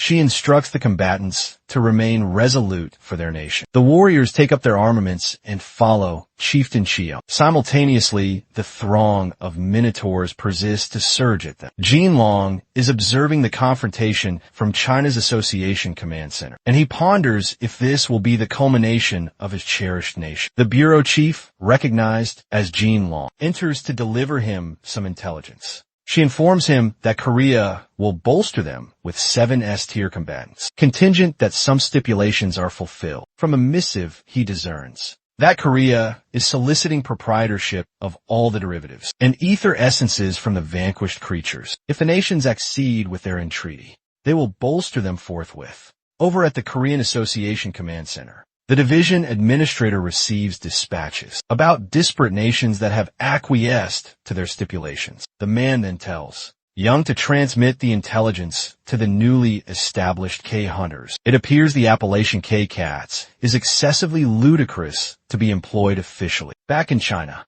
the avenues are in desolation and deceased combatants can be observed universally. The minotaurs have contrived to butcher most of them, but Yangwu reminds them that she's still animate and respire. They surge towards her, and she fortifies herself with what meager vigor she has remained. Abruptly, the creature is annihilated before her gazes, and she perceives that the Korean combatants have arrived to assist. Daesung gazes at the portal and observes the throng of creatures that are pouring forth. Heron employs her restorative abilities on Youngwall, while Changsik accelerates past her to engage the creatures. She instructs the Chinese combatant to take a respite and permit them to manage affairs. In the interim, the Korean combatants then commence exhibiting their superb abilities. Xian employs her capability to transmute the terrain into a viscous adhesive, ensnaring the creatures. Cho Young employs her enchanted projectiles to congeal the minotaurs as well, while Changsik bisects through them with his armaments. Dong Cho arrives with his electrical tempest as well, and utterly obliterates the fiends with his overwhelming, devastating potencies, with most of the creatures vanquished. Han Oel employs his robotic arachnids to gather their ether essences and deposit them in a receptacle.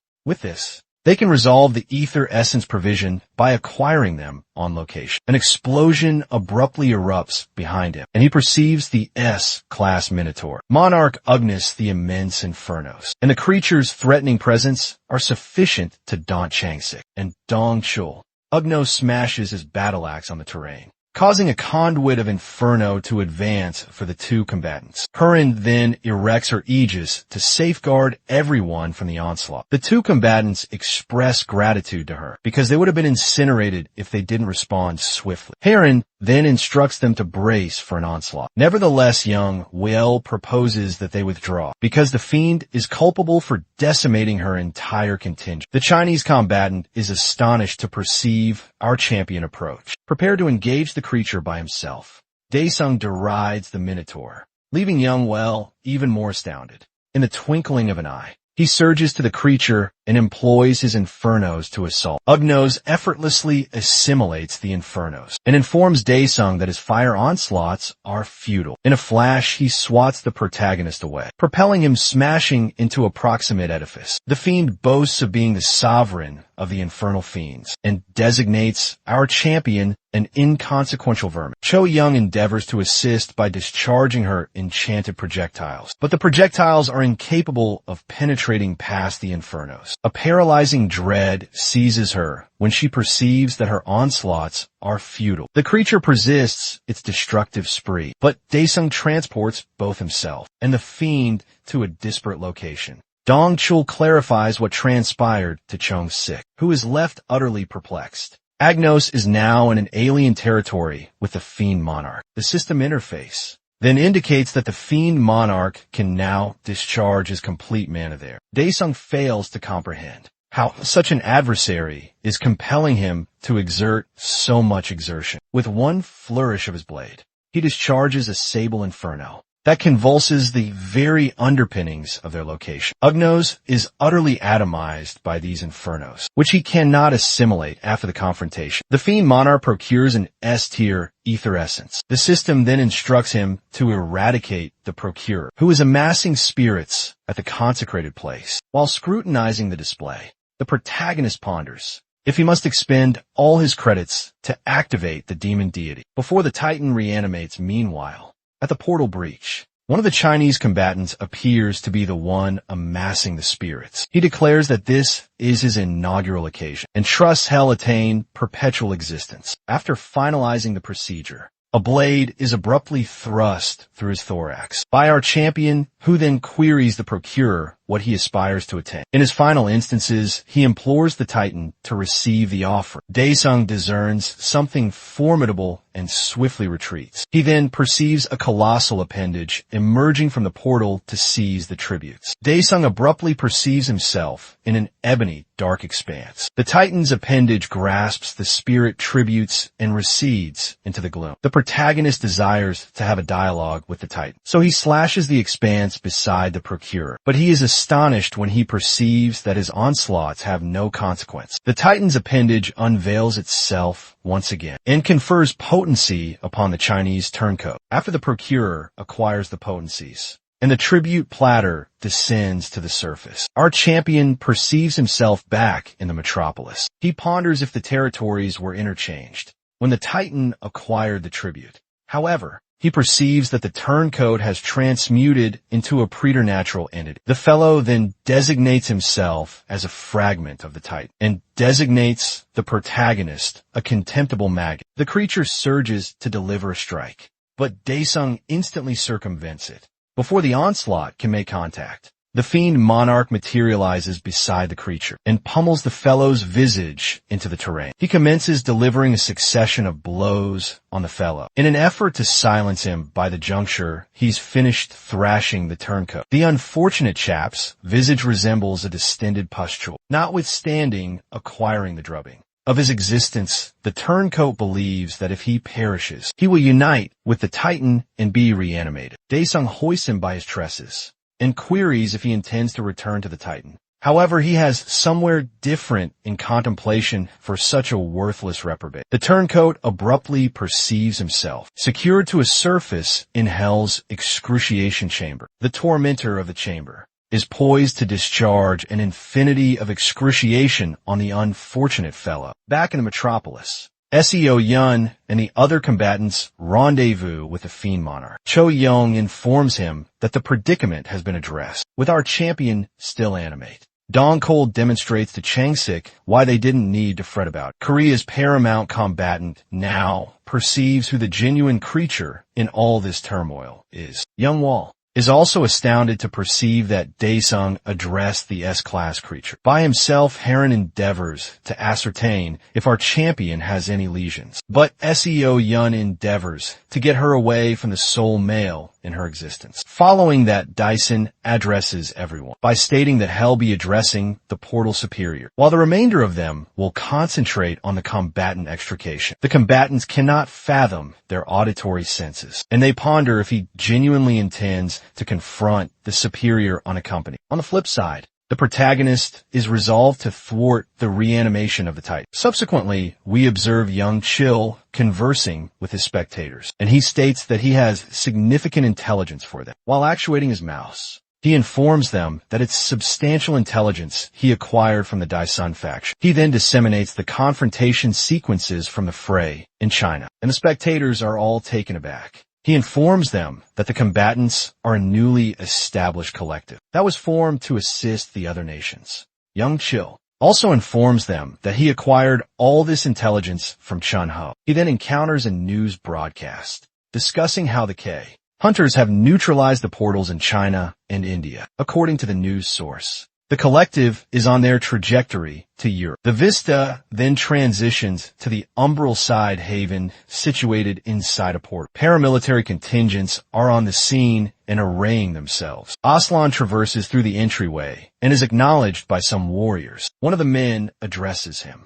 and he queries for the whereabouts of his sibling. Inside one of the pavilions, a masquerade revelry is proceeding with the association constituents. A warrior proceeds to apprise Darren of his sibling's arrival, which he is astonished to learn. Aslan is relishing a goblet of vintage. While abhorring the appearance of the frightful dimension he finds himself within, Darren approaches his sibling, and the world's #1 combatant informs him that they'll be in jeopardy if they don't depart shortly. He then requests his junior sibling to elucidate himself. Over in the metropolis of Tokyo, the entire vicinity is disarrayed and in desolation. Deceased combatants can be observed, interred amidst the debris of the demolished edifices. Tetsuka and his conflict contingent are endeavoring to maintain the ultimate line of fortification against the creatures. He commands the vanguard to secure the rearguard line, while everyone else withdraws to the tertiary line of fortification. The combatants swiftly mobilize, while transporting their injured comrades to refuge. The commander maintains his position, prepared to relinquish his existence for his comrades, and the remainder of them have no alternative but to forsake their commander. Subsequently, Karina approaches the supreme cleric and informs him that the consecrated place they constructed is deteriorating swiftly, and that the fiend monarch is in motion. Ramesh's gazes become incensed when he hears about the fiend monarch. The prelate also informs him that the dimensional consecrated place has been transmuted into a spatial teleportation consecrated place. The supreme cleric then instructs her to dispatch the southern prelate Azar to the dimensional consecrated place, which has not deteriorated, to procure some duration for the Titan. Meanwhile, back in Tokyo, the Japanese combatants are desperately fleeing for their existences. A female combatant transporting her injured comrade succumbs into profound despondency when she perceives a portal materialize before her. Fortunately, the Korean combatants materialize from it, but they appear to be afflicted by severe vehicular malaise. I surmise teleportation isn't much of a placid transit. Seo Yun has utterly lost her composure, and Cho Yoon is endeavoring to tell her to regain her self-control, while they are all endeavoring to compose down. Daesung is the sole unaffected individual. He ponders if he should fashion a new auto-hunting configuration, after observing how feeble his fellow combatants are. On the flip side, the Japanese combatant is astonished to perceive our champion and his subordinates. She then receives intelligence through her earpiece, stating that the K-hunters will be furnishing support through the teleportation portal. She rushes over to Daesung and deferentially implores him to rescue her commander. However, she's articulating Japanese, so the protagonist fails to comprehend her. Seiun interprets the utterances for him and instructs him to activate his interpretation apparatus. After acquiring the entreaty, our champion swiftly teleports to locate Tetsuka. Seiun then reassures the damsel that Daesung is formidable and will be capable of rescuing her commander. With lacrimations cascading down her gazes, the damsel deferentially expresses gratitude to her. On the battleground, an unfortunate combatant is ensnared in the maw of a Lupin fiend, and he gets consumed in moments. Tetsuka is utterly depleted because his vital force has been considerably diminished. He endeavors to regulate his respiration as he anticipates his cessation. The creatures approach him and prepare to make a repast out of it. As the combatant closes his gazes and concedes vanquishment, the fiends surge to consume him. In a swift turn of occurrences, their craniums are abruptly dismembered from their physiques. Tetsuka is bereft of utterances when he perceives Daesung standing over him with a daunting presence. However, he appears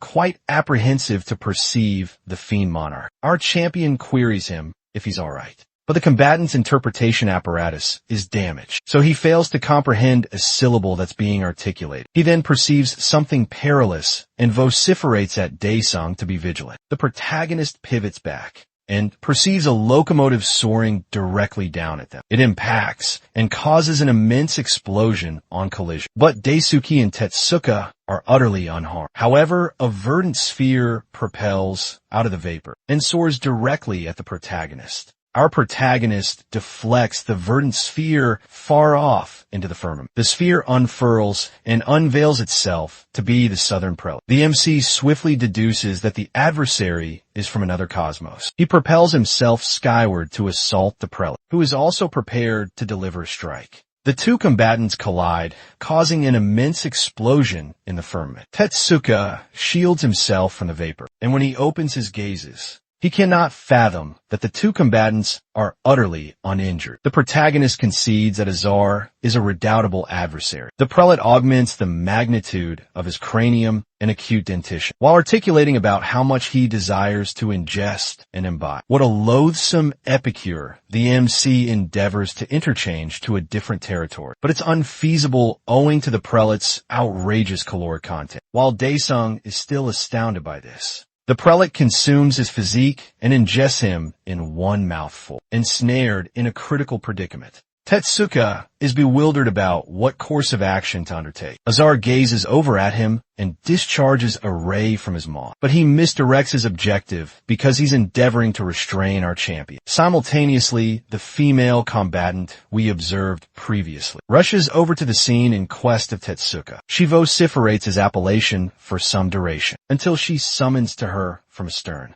Tetsuka is relishing a container of carbonated beverage while telling the damsel Masaki that he ensured to remit for it. He then reports back to the other combatants, and Seo Yun cannot fathom that her superior was ingested. The commander is uncertain if Daesung is still animate or deceased. He corroborates to Han Yuel that the Han's prelate ingested the protagonist and vanished without a vestige. Changsik proposes that they bifurcate and quest for the prelate, but Hurin states ITLL be perilous for them to do that. However, Seo Yun is assured that they don't need to fret about locating it. Over at the Umbral Side Haven, Darren is relishing a flagon of vintage with his sibling. Aslan queries his sibling if he's astonished about an S-tier essence, but Darren isn't astounded by it. The chief tells his sibling that he doesn't genuinely comprehend the potency of the Haunt's extraterrestrials. He is certain that even Daesung won't be able to thwart them from what they've resolved their intellects to. Aslan then rises to take his departure and reminds his sibling that he has forewarned him. But Darren reassures him there's nothing to fret about because their stratagems will be executed. Back in Tokyo, SEO Yun presents the Chucky effigy, who isn't excessively elated about being convoked by his superior. She informs the grotesque plaything that his progenitor has vanished, but Chucky remains still unperturbed. Even Changsik and Dong Chul cannot tolerate the grotesque object's vexing demeanor. However, Chucky ponders who would be deranged enough to abduct the fiend monarch. He abruptly pivots back after discerning the protagonist's ire. The combatants can perceive or discern anything, so Chucky indicates them in the trajectory of our champion. Hanul queries about what's over yonder, and Tetsuka informs them that it's Mount Fuji. The combatants ascend the elevation until they attain the summit. There, Chucky indicates them to an aperture where he discerns the fiend monarch's sire. To their astonishment, the grotesque effigy descends without a secondary reflection, dispirited since they cannot perceive its conclusion. Yet Tatsuka ponders for what reason such an indentation exists upon the peak. Zhozong Subuk and Lao Tse an Ilumiting Bigong that the remaining trio of champions acknowledge. Within Azar's belly, the central figure endeavors to employ his mobility aptitudes, but they appear to be obstructed. The gastric fluids gradually begin to seep in, exacerbating his predicament. He unleashes a colossal surge of energy to repel the fluid and safeguard himself. Meanwhile, the southern prelate is contemplating and endeavoring to quell our hero's abilities. The effigy then discovers the prelate engrossed in meditation. Changsik and Dong Chil deliberate who ought to proceed initially and deliver the inaugural impact, however. Chucky charges in like an imbecile, making himself apparent to the prelate. Despite all his endeavors to impale the prelate, he is incapable of inflicting a solitary blemish upon him. As Azar perceives that he is a hexed effigy, Dong Chul swiftly snatches Chucky away, while Changsik assaults with blinding velocity. Regrettably, they observe that both their assaults were futile against the prelate. The prelate arises to engage them, but whatever the demon sovereign is performing inside him makes him desire to disgorge. When he regurgitates, a multitude of fireballs erupt from his maw. As the champions abscond, Dong Chil perceives that the assault is akin to Daesung's aura aptitude. When the conflagration erupts, Changsik infiltrates through to deliver a lethal impact to the prelate, but Azar distends his maw broadly to engulf the champion. Just before the paramount champion gets consumed, Dong Chil rescues him in the nick of time. When the two champions are clear of the way, Cho Yong materializes and commences to discharge her mystical projectiles. While the projectiles begin to congeal Azar's extremities, Dong Chul returns with his electrical abilities and administers a lethal assault upon the prelate. Nevertheless, this compels the prelate to distend his maw and commence spewing fluid. Before the fluid impacts them,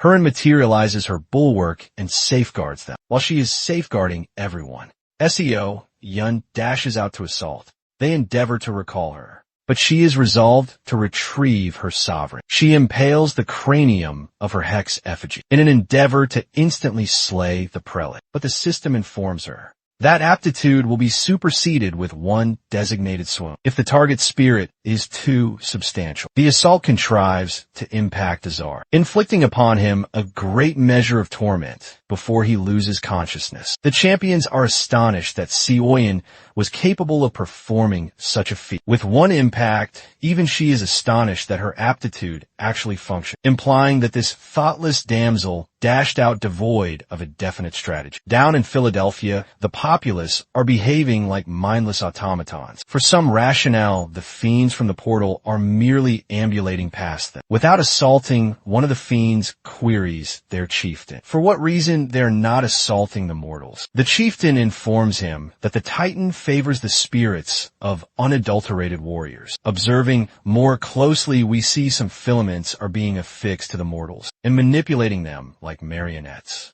The mortals commence acting more possessed, As they rush towards the fiends, the brutes start to repel the mortals away, and the chieftain fiend finds the entire affair ludicrous. One mortal fastens onto a fiend, and the beast perceives that the entire fellow's physique is ablaze. The unfortunate fellow could utilize a frigid ablution, but he abruptly detonates into fragments. The chieftain then instructs his combatants to locate the personage manipulating the mortals. More detonations continue to erupt, slaying some of the fiends in the procedure. Atop one of the edifices, we observe that Aslan is the instigator who is manipulating the populace. The chieftain perceives the champion and leaps to the rooftop to address him. The fiend vows to slay Aslan, but the champion employs his aptitude to seize control of the brute's psyche. In a fleeting moment, the fiend becomes one of Aslan's marionettes. The champion then directs him to go and slay his associates. Back in the Mount Fuji indentation,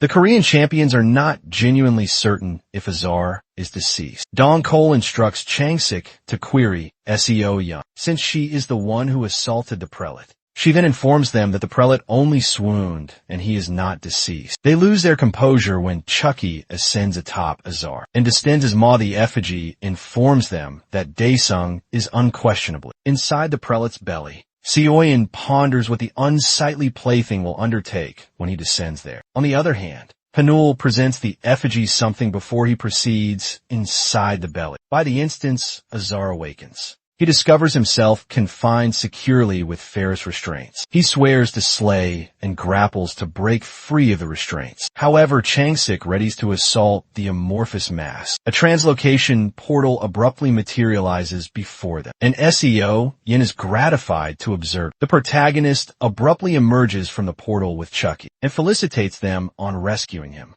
Without postponement, Dyson instructs everyone to leap out as he hurls Chucky into the atmosphere and commences sprinting away. The champions are utterly perplexed, considering that the mightiest one among them is absconding. They swiftly commence absconding as well. But Dong Cheil does not comprehend why our hero has not leaped out yet. Azar abruptly materializes behind them and shatters the restraints that were utilized to confine him. Daesun then instructs the Citadel faction youngster to immobilize the prelate. Seoyin contrives to react swiftly enough and retract. She produces her hex effigy and causes the earth around the prelate to transform into treacherous sand. Azar gradually commences submerging, but he informs the champions that they cannot elude him. Tetsuka overtakes the protagonist and queries him why he is absconding without an engagement. Daesung then informs him that they will be deceased if they engage inside the indentation. As Azar submerges further into the sand, he extends to seize the champions with his colossal hand. A brilliant radiance is observed from the summit of the indentation. Our hero then bursts out with his spectral dragon in the nick of time. A conflagration erupts behind them, but the champions are secure and have contrived to elude in the nick of time. The dragon transports them to safety, while the demon sovereign leaps back down to the summit of the peak. Seoyin calls out to her sovereign, but he lands on the earth and instructs the prelate to reveal himself. Azar's giant hand bursts through the earth, followed by his large, unsightly visage. The demon sovereign swiftly perceives that the giant amorphous mass before him is the prelate's genuine form. Azar emerges from the indentation, and he is 1,000 times larger than our hero. I surmise all those sustenance units finally manifest. The other champions are dumbfounded when they observe the giant prelate, and they ponder if it is the same adversary they engaged moments prior. Captain Tetsuka is quite apprehensive concerning this, stating that he needs to apprise their command center swiftly. Meanwhile, the demon sovereign unleashes a huge surge of energy and ascends to the firmament to confront his adversary. He is capable of infiltrating around under the concealment of the clouds, giving the prelate a challenging time locating him. Over at the Japanese Hunter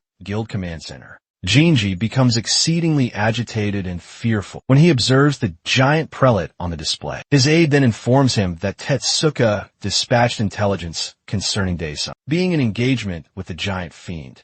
Back on Mount Fuji Daesun, assaults the prelate with a huge surge of umbral flames from his blade. However, Azar distends his maw and employs the power of veracity to engulf the assault. While that is transpiring, the demon sovereign's dragon is circling above them. Dyson then instructs the prelate to endeavor and consume his subsequent assault. The dragon amasses an assault and discharges an energy beam projectile at the adversary. The beam is capable of impaling through Azar's appendage, inflicting upon him a great measure of torment. The other champions exert their utmost to hold securely to the dragon. While it is assaulting eventually, Azar's physique distends and bursts into fragments. As the prelate finally succumbs to his gluttony, the system interface materializes with a dispatch, showing that the prelate has been vanquished, and the demon sovereign has acquired the veracity aptitude. With the points he accrued, he can now unlock the demon deity metamorphosis. Our hero peruses through the display to observe all the gleaming rewards he has been bestowed while he accesses the pantheon. Ramesh beholds the Titan's inaugural pulsation. A giant uterus with a huge embryo is before the high prelate, in the desolate expanses of another dimension. The prelate perceives that the Titan's pulsation is accelerating rapidly. He observes as Azar's spirit materializes and merges with the Titan, causing the giant neonate's optics to become animate. As the particulate settles over Mount Fuji, Tetsuka finds it challenging to believe that the engagement is genuinely concluded. Heron then queries Sioyan where her sovereign departed, and it appears the youngster forgot to inform them that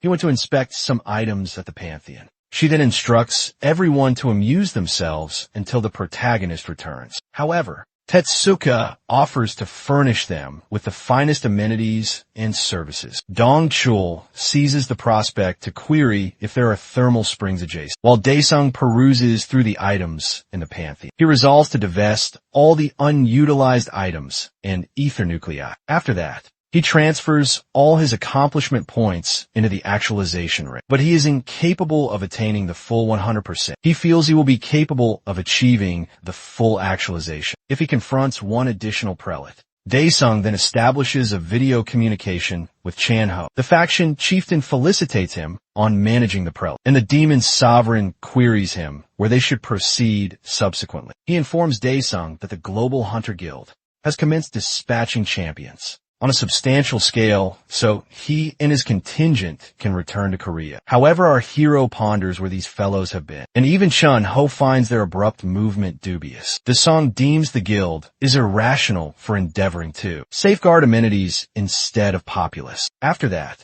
he queries the faction chieftain what his contingent members are undertaking at the moment. The vista transitions to a thermal spring retreat, where the K champions are unwinding and finally taking a respite. Chung Sik ponders why Han OL is still attired in his mask, and the fellow resolves to remove it. They are utterly amazed by how comely Hanul appears without his mask. The fellow appears more comely than most damsels. Hanul informs them that he does not genuinely favor the visage, and that is why he attires a mask. Over at the damsel's side, Seo Yun is relishing a good immersion when Cho Yun queries her what her sovereign is devising in the pantheon. Heron then queries what the pantheon even is. The citadel. Youngster informs her that it is the clandestine bastion of the Daesung faction. Cho Yun clarifies that it is also a supplementary dimension training facility. Seo Yun proceeds to vex Heron by stating that they are no longer adversaries, because she unlocked a clandestine maneuver during this last engagement. Cho Yun endeavors to forewarn her that it will be perilous to employ aptitudes there, but the young damsel is a daredevil without a concern in the globe. Seo Yun then unleashes her concluding maneuver, leaving the damsels perplexed.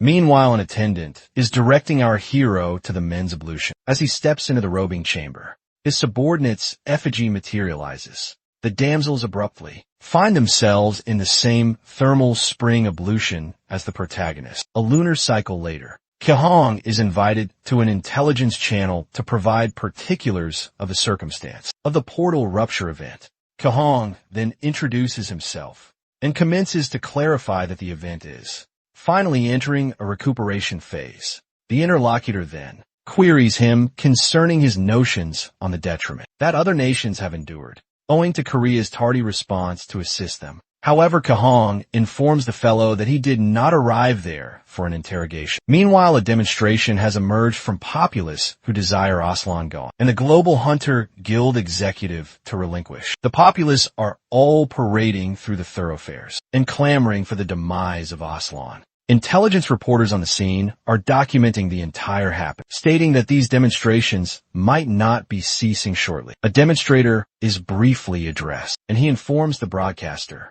that he forfeited his kin during the event, causing him to no longer perceive the utility of the Global Hunter Guild. Darren observes the multitude from the aperture of his bureau, and he informs Karen that he has only acquired ignominy from all this. The prelate assures him that Hans upholds their commitments. She deposits some globules on the table and designates it the essence of the Titan. She assures Darren that if he consumes it, he can exist perpetually. The guild executive is amazed when he observes something so potent. Karen informs him that the globe will shortly be metamorphosed into a novel one if he wishes to procure more. Of the Titan's essence, she instructs him to manage Daesung. Karen then dematerializes, leaving Darren to contemplate how he will encounter our hero. Back at the Japanese retreat, Tatsuka thanks the K felines once more for being a substantial reinforcement to his nation. He and his fellow champions humbly thank the Korean champions with a task well executed.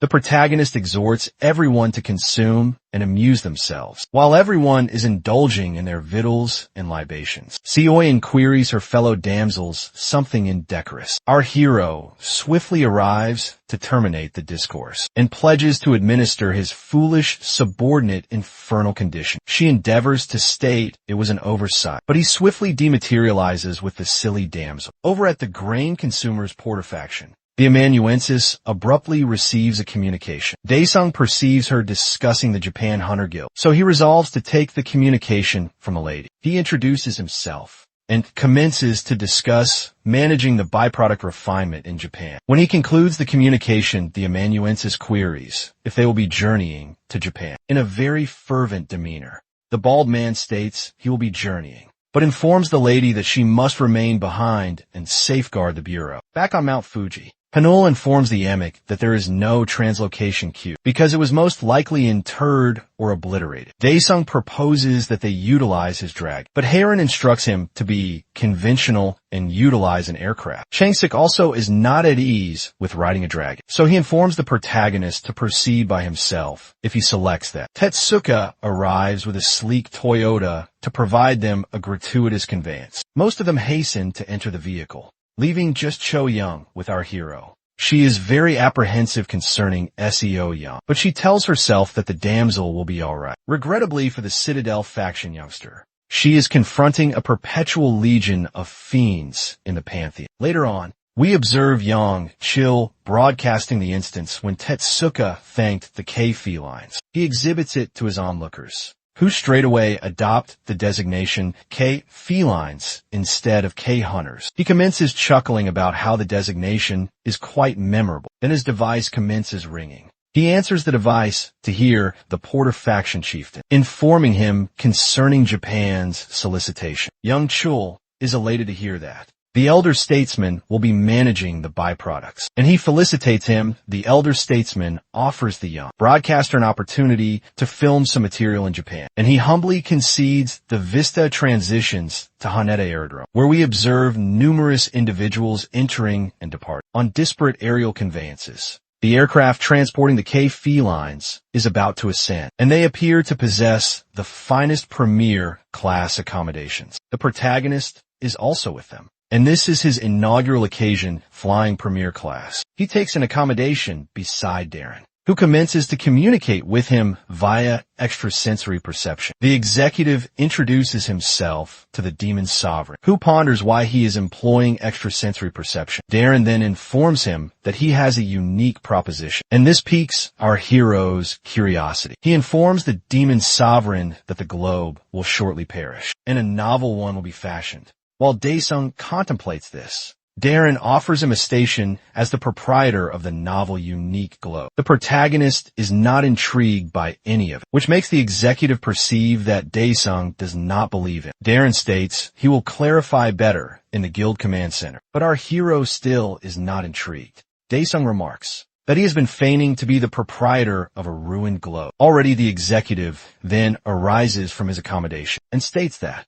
Daesung's notions are confined to those of a common malefactor. However, the demon's sovereign abruptly employs extrasensory perception to communicate, leaving Darren perplexed. He then queries the executive if he is on the shadowy faction, observing that the protagonist comprehends a lot. Darren disregards his query and departs with this. Our hero is now certain of the location of the Haunt's extraterrestrials and cannot wait to confront them. Meanwhile, Darren proceeds over to a clandestine chamber, where his superiors are partaking of the essence of the Titan. They all discuss how it is the finest piece of sustenance they have ever had. They observe the effects straight away as their old integument sheds off, and they commence to appear more youthful. With this, they perceive that the physique of perpetuity is actually genuine. However, one of them laments that he was incapable of consuming a piece of the sustenance. Darren informs him that it is the final consignment and requests authorization to utilize the inheritance to procure more sustenance. The sovereign grants him his solicitation,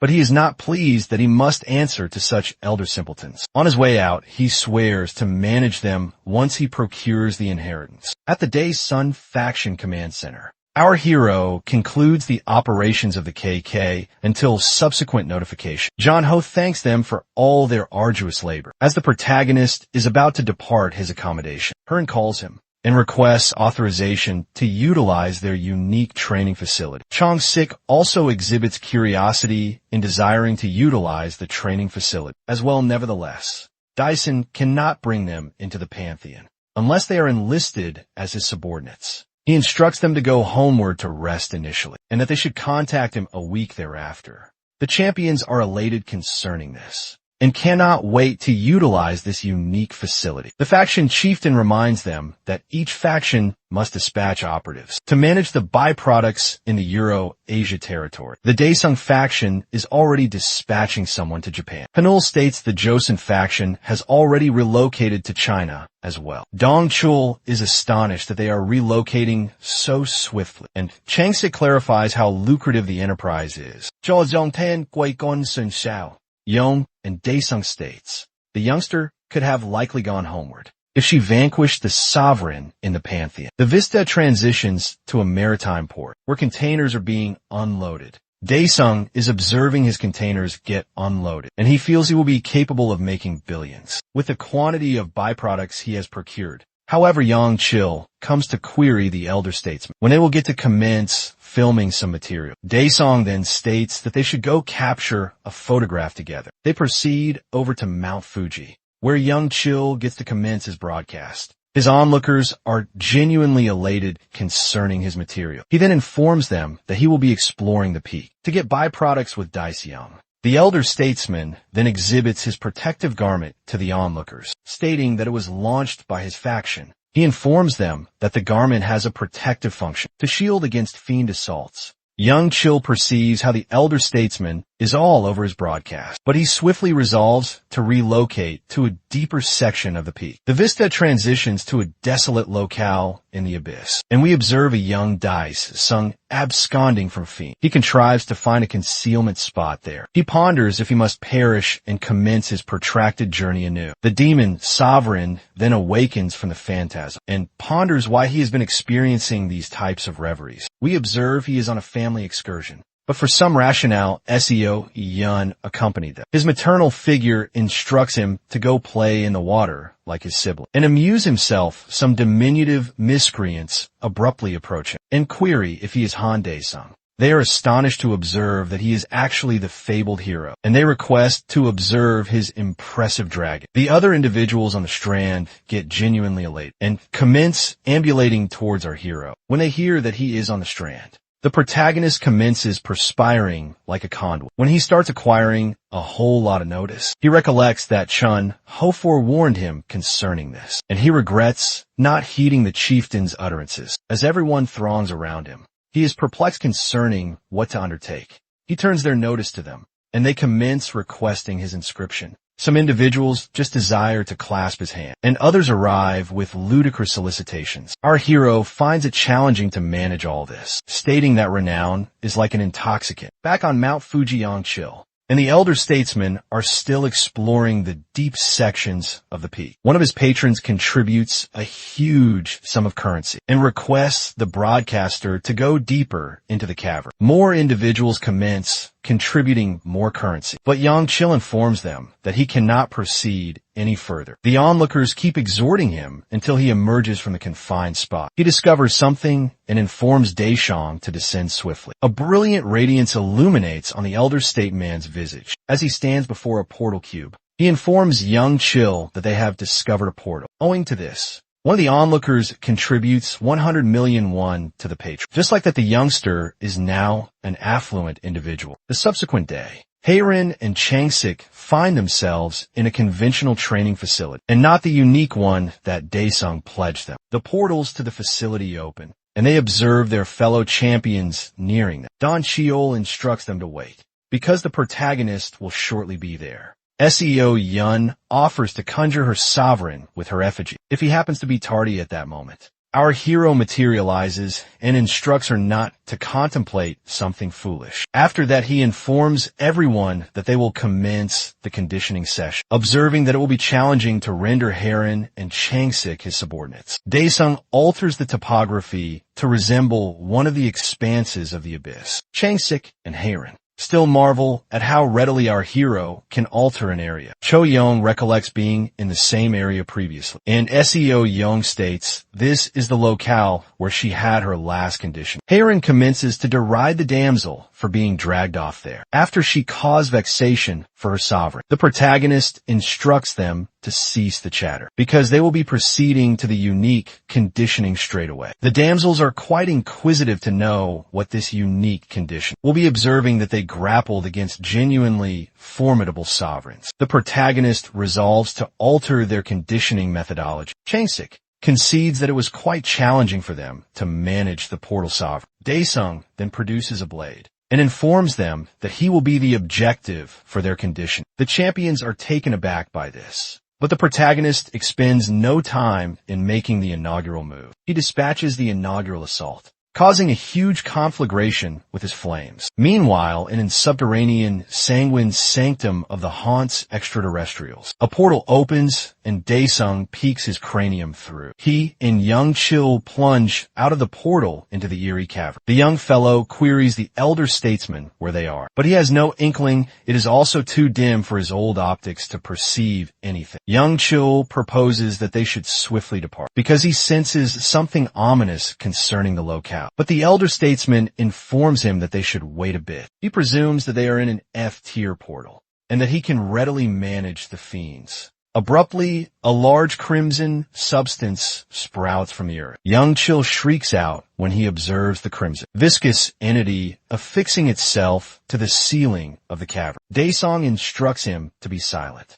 and that he should remain behind, so he can elude readily if circumstances get dire. After that, the elder statesman advances to investigate the peculiar occurrence. When he gazes down at it, he cannot believe the ghastly spectacle. A multitude of cadavers lie at the nadir of the chasm, and the unfortunate spirits are imploring to be spared. Petrified by what he observes, the elder statesman informs Yang Chil that they need to withdraw straight away. As he turns to elude, he collides into the northern prelate Vokes. The prelate insists on knowing how the man gained entry into the cavern, but Daesung exclaims at Yang Chil to swiftly abscond the scene. As Vokes turns to confront the broadcaster, Yang Chil races for the gate portal. The prelate endeavors to capture him, but Yang Chil contrives to successfully elude. Vokes endeavors to access the gate, but his hand slips through, and he comprehends that it is a dimensional gate. He turned back to search for Days Young, but the elder statesman has dematerialized. The prelate is vexed at the mortals, who are giving him quite a challenging time. As Young Chil drops out of the portal, he informs his onlookers that Diziong is in grave jeopardy. He swiftly concludes the broadcast there, We then observe Chun-Ho being interjected by a phone communication. He answers it and hears young Chill whimpering like a diminutive brat. The broadcaster informs him that the elder statesman is confined inside the gate and has been apprehended, causing Chun-Ho to grow frantic. Against the infernal monarch, Chung-Sik's assaults are readily deflected, and Dong-Chul's impacts are not even potent enough to perturb our champion. Cho-Yong materializes to assault from his unguarded flank, and Daesung concedes that she has progressed admirably. However, it is still insufficient to vanquish such a formidable entity. The protagonist unleashes his aptitude, causing a colossal conflagration where he is. The champions are dislodged by this assault, as it instills apprehension into their physiques. Harun establishes her bulwark to safeguard everyone from Daesung's lethal infernos. The protagonist emerges from the infernos and acknowledges every once enhanced collaboration, but he states that they still lack the concluding impact to secure everything. Chung-Sik is vexed about not being able to vanquish him, despite all their endeavors. Harun admonishes Seo Yun for being futile, but the damsel's hex deceptions are ineffectual against her sovereign. The protagonist then receives a communication from the faction chieftain, and he queries the fellow what is transpiring. With a troubled demeanor, Chun-Ho informs Daesung that his assistance is required urgently. At the Daesung faction command center, a pair of umbral conveyances arrive, and some combatants disembark. They swiftly assume battle array and await for their commander to depart her vehicle. One of the operatives proceeds to open the portal, and a lady disembarks from the vehicle. The vista transitions back to the conditioning facility where the K-champions are. Seo Yun appears as if she is about to erupt, so she swiftly proceeds off to the lavatory with a vexed demeanor. Daesung queries Chun-Ho why the elder statesman of the Porter faction is meddling around in a portal. The faction chieftain informs him that he has contacted the Korean and Japanese guilds, stating that they will manage the predicament. The demon sovereign turns to his fellow champions and informs them that he will be journeying to Japan for a duration. The champions do not comprehend what is transpiring, but Daesung turns to swiftly depart. He abruptly halts in his passage when he observes some combatants accompanying a lady. Chun-Ho queries them why they are obstructing the passage. The lady then introduces herself as Seo Unmi, a global hunter guild regulatory operative. She states that the guild is investigating the recent portal event, and she requires him to accompany them as an observer. Irate at this, the faction chieftain queries if the directive is not promulgated by the Korean guild. The demon sovereign deduces that Darren directed these fellows to apprehend him. Yumi rectifies the manner he addresses the executive of the guild, but he does not care concerning that. Heron also states that she does not know concerning any regulatory power managed by the Global Hunter Guild. Umi then states that Daesung is suspected to be the instigator behind the portal event. However, her utterances provoke the champions, and they prepare themselves if circumstances descend to an engagement. Chun-Ho also requests the lady to serenely depart, observing that she is not progressing anywhere. Yumi directs her people to employ the inheritance. The combatants outdoors receive the directive and pull the mechanism on a giant Oris container. A mystical sigil materializes beneath the entire faction edifice, sending the champions into a frenzy. They swiftly perceive that they cannot employ their aura or amass any energy, but our hero still remains very serenely composed. It is not like he cannot shatter the sigil, but he apprehends that the edifice will be obliterated if he does. So Yumi states that their abilities have been obstructed, and if the protagonist silently follows, he will be treated favorably. The demon's sovereign concurs, on the stipulation that she permit the other champions to depart. However, he resolves to make one phone communication before departing with them. He calls Seo Yun, who is out acquiring frozen dessert. Daesung chuckles over the device and queries if she has awakened an aptitude. The damsel informs him that her aptitude is designated Daesung conjuration. He then directs her to employ the aptitude straight away. Regrettably, the one instance Seo Yun is meant to be useful. She informs her sovereign that she cannot employ the aptitude. She feels that once he materializes,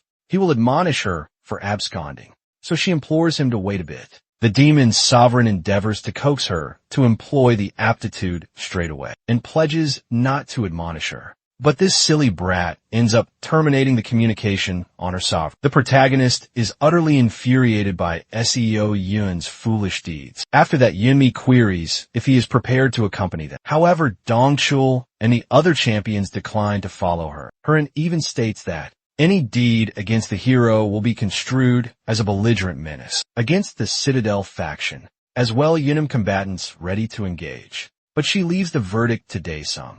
The protagonist resolves there is not much he can undertake concerning his cherished faction edifice. Just as he endeavors to unleash his aptitude, he abruptly dematerializes, leaving the entire chamber in astonishment. The others ponder where he departed, and Hurin comprehends that Seo Yun finally resolved to employ her unique aptitude. Yunim instructs her contingent to search the area for her eluded objective. While the combatants move out to search, she instructs the remaining champions to stay put until they locate the hero. The champions have no other alternative than to comply. Meanwhile, Chairman Young Ho receives an official missive from the Global Guild. He opens the sigil and peruses the contents of the missive. It states that the guild suspects Daesung to be behind the portal event, and they are requesting the Korean guild to collaborate with them. This is quite startling for the chairman, and he deems the guild has utterly lost their faculties. He then instructs his aide to swiftly call Kahan. Later on, our hero finds himself with his subordinate in the core of the metropolis. She offers him a cone of frozen dessert and apologizes for vexing him. Dyson collects it and commences consuming it, but he abruptly lashes out at her for not being able to perceive the ambience. He swiftly departs and instructs her to follow him. Back at his faction edifice, the regulatory contingent is still searching for him. Kahan materializes with his own forces to confront the guild canines. They inform him that they are executing a mission and request him not to meddle with their labor.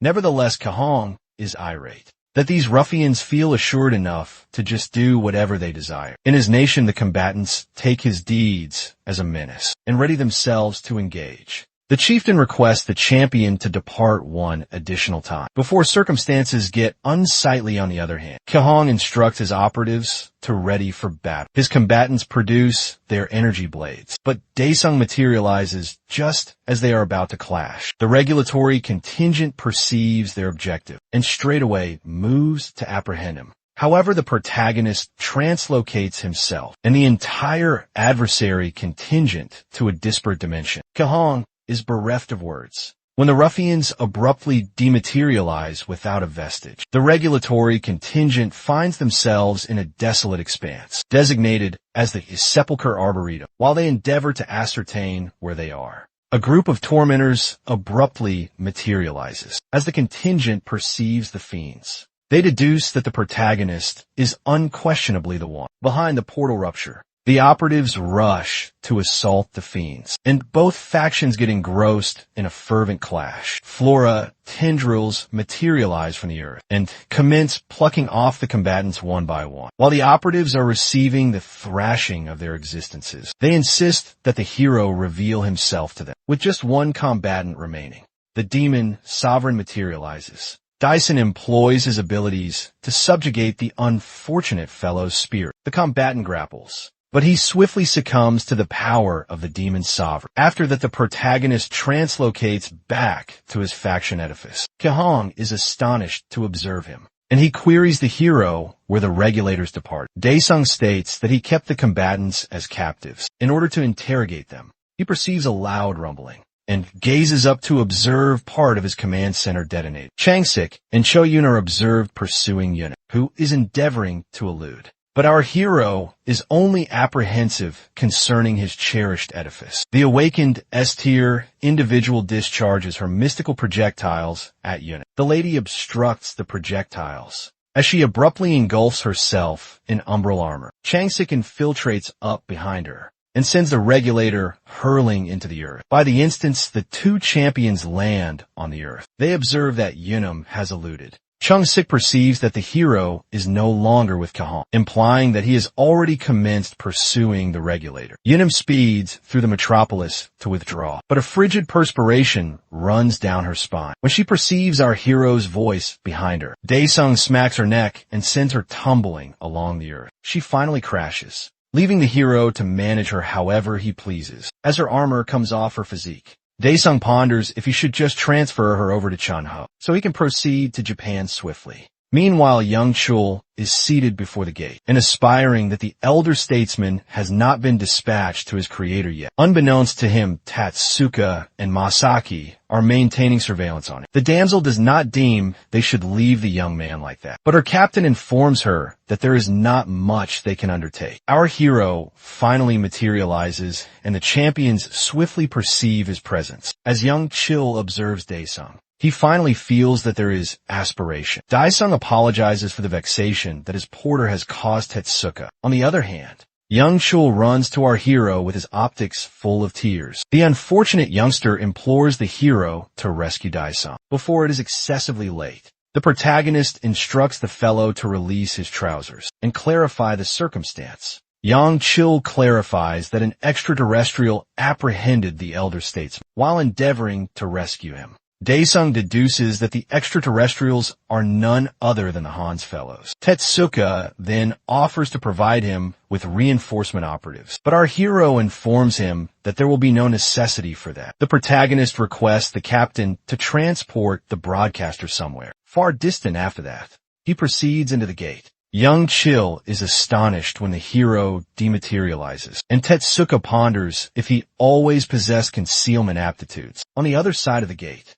Daesung is concealing inside the chasm, aspiring that someone will come to rescue him shortly. He is certain that someone will come if he endures for 3 to 4 days. The crimson amorphous spit abruptly shoots its tendrils outward, and the voices begin to haunt the elder statesman's psyche. He apologizes for not being able to assist, but there is not genuinely anything he can undertake. As the tendrils extend out, our hero severs it and queries what the inferno it is. The old man rescuer is finally here, but before our hero can assist, he gets assaulted by the northern prelate. Daesung obstructs the assault, but the impact sends him flying into a partition. Folks is gratified to observe that it is the protagonist who materialized. Karen also materializes in the cavern and commences to assault the protagonist. She blasts Daesung with a potent beam before landing on the earth. The vapor clears out, and we observe that our lad is not perturbed by the assault he just received. Karen instructs Vokes to do the invocation, but he states it will restrict their movements.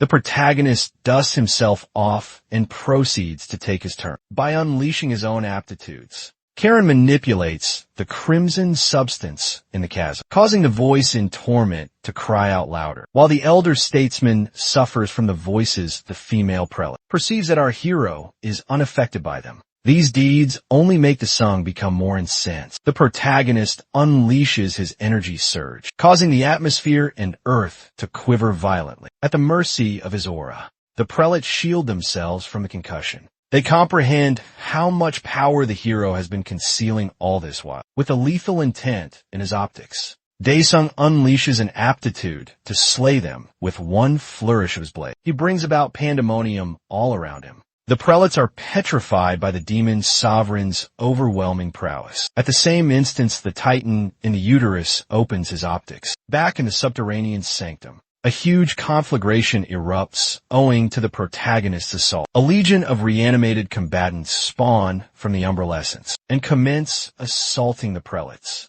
Karen endeavors to inform him that the low-tier underlings will not be sufficient to halt them, but she is genuinely grappling. The hero informs her to have a taste of what it is like to have her sanguine drained, and her essence ripped from her physique. The prelates are overcome by the sheer quantity of the reanimated combatants, and there is hardly anything they can undertake. Meanwhile, the high prelate approaches the titan and states he will have to depart for a duration to manage the menace that has materialized. The titan points his digit in the direction of the engagement and discharges a potent blast at the prelates. This deed significantly augments the powers of the prelates, causing them to swiftly manage the reanimated underlings while giving veneration to their planet. They readily obliterate the beings. With their aptitudes, the prelates grow to their primary magnitudes as giants. Daesung conjures the spirits of his underlings, including the specter sovereign as the beings emerge from the earth. The demon sovereign dispatches forth his legion to assault the prelates. As the operatives advance forward,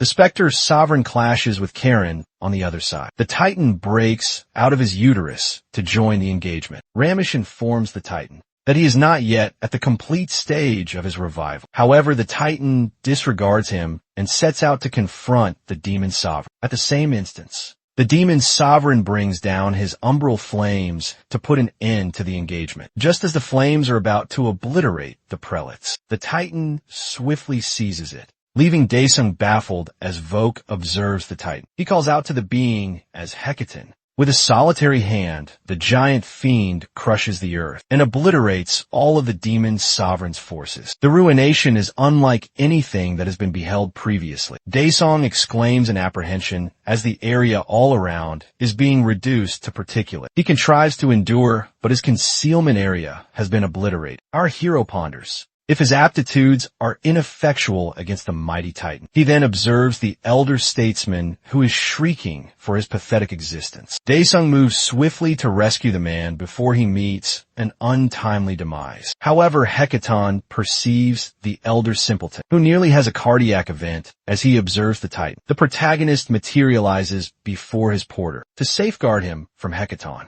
He shoots out the exhalation of the Inferno Sovereign from his blade in order to divert the giant. At that moment, he retrieves the elder statesman and swiftly exits through the gate before the Titan can apprehend them. After that, the gate closes. Daesung emerges on the other side with the gate cube in his hand. He comprehends that the Titan is too much for him to manage. At the present, the vista transitions to the Korean Hunter Guild edifice. Their flamboyant vehicle arrives at the gate, and sentinels request to observe the personage's credentials. However, when the apertures descend, the fellow is astonished to observe who it is. Over in one of the interrogation chambers, we observe Yenim is confined with apparatuses that are most likely to restrict her abilities. Kahong sits down on the opposite side of her, while typing something on his portable computer. The division director, who is observing from the other side, ponders why the regulatory operative desired to arrest our hero so desperately. Young rushes into the chamber to provide him urgent intelligence. But when she gazes at the other side of the pane, she comprehends that she is excessively late. The division director is petrified when he observes Aslan holding on to Kahong. On the other side of the pane, the reputed #1 champion captures a photograph and derides Yunmi for being in such a deplorable condition. Kahong is incensed by these deeds. The regulator then queries Aslan if he has come to liberate her. The division director bursts into the chamber and admonishes Aslan for being discourteous. At the same instant, Kahong instructs the fellow to release him because his temperament is about to attain its limit. Aslan swiftly releases and at the same instant liberates Unmi from her confinements. The director informs the jester that he is disregarding all the requisite procedures for liberating a captive. However, Kahong, who is seething with ire, resolve he desires to ascertain how potent the globe's #1 ranker is, as he endeavors to deliver a forceful blow. Yunmi also prepares to confront him. However, Aslan halts the both of them from ruining the locale and instructs them to compose down. Kihong's power completely wanes in an instant, leaving him astonished. Yunmi then states that they must investigate our hero's abilities, because it is not something that a conventional awakened personage can possess. Irrespective, Kahong instructs her to cease talking absurdity, because Daesung is the personage who rescued everyone. Aslan acknowledges that the protagonist performed a commendable task. Owing to this, he proposes that the Korean Guild should substantiate Daesung's abilities. Kahong endeavors to object, but the division director concedes the stipulations. He informs the jester that the guild will deliberate the predicament and provide them a retort. Aslan then departs with his subordinates for the present. However, Kahong is vexed at the division director for permitting them to depart so readily. The man queries the champion if he could have undertaken anything to them, even if they were not halted. The circumstance is vexing for him as well, but he comprehends there is naught he can undertake. For now, Yunmi praises her combatants for laboring arduously and instructs them to go back to Bastion to await their subsequent mission. The combatants adhere to her directives and proceed to head back. Back with our protagonist, the system is informing him to rest because he has depleted most of his energy. While he is evaluating the circumstance, Young Chil commemorates the elder statesman's return. Tetsuka then approaches Daesung and queries him concerning the gate. Our hero informs the captain that the translocation cube appears to be malfunctioning, and that it is linked to Hant's primary bastion. Fortunately, since he possesses the cube for now, the giants will not be assaulting straight away.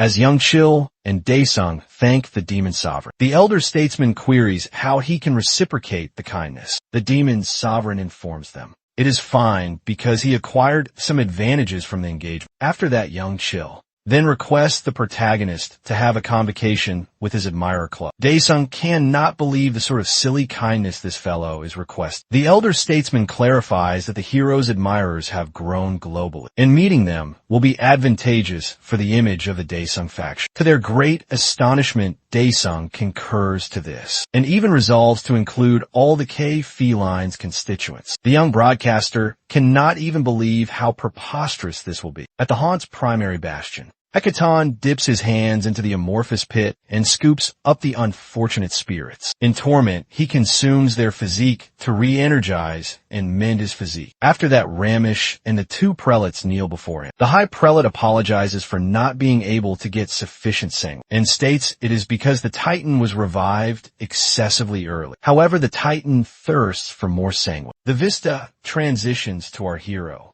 who is irate concerning something. The lens pans out, and we observe that the division director is endeavoring to clarify what transpired. Nevertheless, the fact that the director got intimidated by Aslan's power is not a sufficient rationalization for the demon sovereign. After apologizing, the man informs our hero that Aslan desires the guild to substantiate his abilities. Upon perceiving this, the protagonist is prepared to rip off the man's cranium, but the director has no inkling why. The global guild is acting peculiarly. When Daesung queries concerning what their guild intends to undertake, the division director informs him that they have not attained a resolution. He proposes that they reject the global guild, but Ion clarifies that the Global Hunter Guild is pressuring them with the Ether Nucleus integration permit. This is because the technology is being utilized across the entire energy sector. In simpler terms, she informs him that the Global Hunter Guild possesses rights to the technology. With no other alternative, Daesung concurs to have his abilities substantiated. However, he states that he will receive it at his admirer convocation. The director and his aide are utterly perplexed by Dyson's utterances. Later on, at the Mesopotamian vestiges in Iraq, a brilliant radiance can be observed illuminating from the abysses. Deep inside a peculiar edifice designated as the Citadel of Babylon stands. There are also a multitude of diminutive automatons excavating minerals inside the vestiges. Vokes is there overseeing the excavation procedure. He holds a mineral in his hand, while contemplating how it can neutralize aura abilities. The substance utilized in fashioning the gate cube is also from Babylon. A random fellow approaches him and informs him that the Korean guild will be substantiated. Daesung's abilities, but there is a stipulation. The fellow informs him that he and Aslan must attend the hero's admirer convocation. Upon perceiving this, the prelate ponders. Why the inferno? There is an admirer convocation in the initial place, over at Young Chil's dwelling. He is letting his onlookers know that he has returned from the abyss. The Porter faction chieftain also joins his broadcast and greets the patrons. When a young fellow looks at his live onlooker tally, he cannot believe how substantial the figures are. As he commences to share the narrative, the figures keep augmenting at a swift rate. He informs them that they only endured thanks to the protagonist. It was on the tertiary day of the elder statesman's apprehension that our hero materialized. Young Chil then transfers the platform to the elder statesman to inform the onlookers what transpired at the gate. The elder statesman commences to narrate the ghastly spectacle he observed in the chasm. All he could undertake was observe like a pathetic vanquish, while the unfortunate spirit suffered in torment. As he narrates the narrative, Young Chil perceives that foreigners have joined the live broadcast as well. The chat chamber is filled with individuals lamenting about how their kin and other individuals have been dematerializing. The elder statesman continues his narrative, stating that he held on for the interim until the protagonist came to rescue the day. Abruptly, Young Chil receives a communication from our hero himself. The demon sovereign informs the youngster to link the phone speaker to the microphone. He puts the phone on loudspeaker and brings it proximate to his microphone configuration. Daesung introduces himself to the admirers and informs them to pose their queries. During the admirer convocation, he informs them that is going to be convened at the Global Hunters Guild edifice before he can conclude. The server crashes, terminating the broadcast. The young broadcaster informs Daesung concerning it, and the demon sovereign felicitates him on a task well executed. The fellow commences weeping when he perceives the hero call his name. Meanwhile, our hero intends to obliterate the refuse at the Global Hunter Guild before managing the extraterrestrials at the Global Hunter Guild edifice. The executive is in his bureau with his sibling. He turns to Yunam, who is also there, and she informs him that the Babylon mineral has been laid on the floor. She assures that even the mightiest of champions will be reduced to conventional individuals once the mystical sigil employs. Aslan queries his sibling if he has relinquished on confining and utilizing the protagonist. However, Darren intends to transform the admirer convocation into Daesung's obsequies. Over at the Hunter's Concourse, Jun Young employs a translocation cube, permitting our hero and his subordinates to come through, while Daesung is alright. The damsels still have not gotten over the kinetic malaise. Cho Young catches up with her erstwhile faction chieftain, who informs her that he has been existing comfortably thanks to her. He informs our hero that he owes him so much for managing Cho Young. The man also informs the demon sovereign that Dr. Dong Hyuk is elated concerning the gate investigation and pledges to deliver substantial outcomes shortly. Aslan then materializes and welcomes the protagonist. However, Daesung and Jun Young are not overly pleased to observe the jester. On the other hand, the damsels are astonished to observe the globe's paramount champion. The jester commences endeavoring to strike discourse, but our hero has no inkling what he is discussing. Daesung points at Aslan and queries him, who bestowed upon him the authority to take his captive. Cho Young is apprehensive that something dire might transpire, but Aslan does not take it gravely. He informs the demon sovereign that he is just taking directives from the guild executive. Abruptly, he implicates his sibling as the instigator behind everything and requests Daesung to take him down. The champions are taken aback by this abrupt deed, and our hero ponders what this jester is actually contrived. After that, Aslan instructs them to follow him to the 7-star hostelry chamber. He has prepared the champions, just silently observe him as he departs. Back at the guild edifice, our champion has proceeded to the lodging chamber arranged by Aslan. He directs her to bolster the vigilance there and probe any person who meets with Daesung irrespective. She ponders why the leader opts to apprehend the main figure. Amidst the supporter gathering, he informs her it shall be advantageous to possess numerous onlookers when they unveil the fiend monarch's genuine persona. Upon the occasion of the admirer assembly, multitudes of individuals eager to witness our champion have congregated at the premises. Journalists are additionally observed with their bright illuminators and visual recorders, poised to document each particular of the occasion. As admirers stream, within a correspondent commences report what is transpiring near the pursuer pavilion. She queries an individual who presents himself as Harry, and he affirms he is a grade A pursuer from Chicago. He intends to obtain intelligence about the off-world beings amidst the happening, so as to exact vengeance for the kinfolk whom he forfeited. Subsequently, the correspondent concludes her transmission. At the offstage area of the pavilion,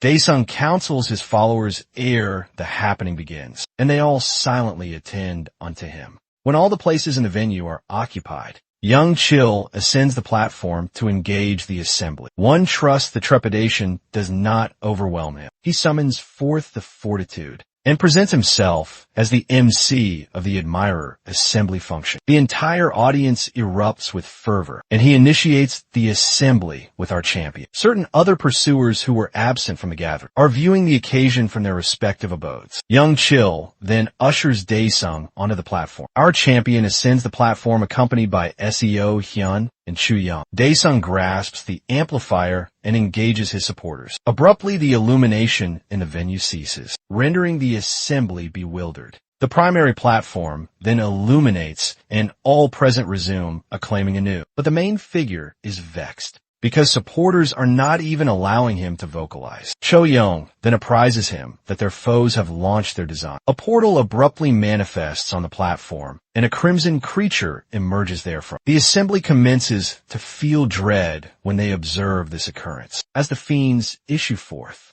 the supporters surmise that the champion is accountable for manifesting the portal. The combatants in their midst cannot utilize their skills, owing to the arcane ward. Daesung is impressed with his foes for employing such an ingenious tactic to counter him. Via his communicator, he confers with Han Yuel and tasks him to dismantle the arcane ward. The pursuer concurs and moves to commence the procedure within a subterranean installation. Yunim is energizing the arcane ward with an energy core apparatus. She perceives the energy swiftly depleting and directs one of her operatives to substitute the ether nucleus bundle. As the operative proceeds to change it, another individual withdraws slightly to gain entry using an access card. He rapidly slots it into the terminal.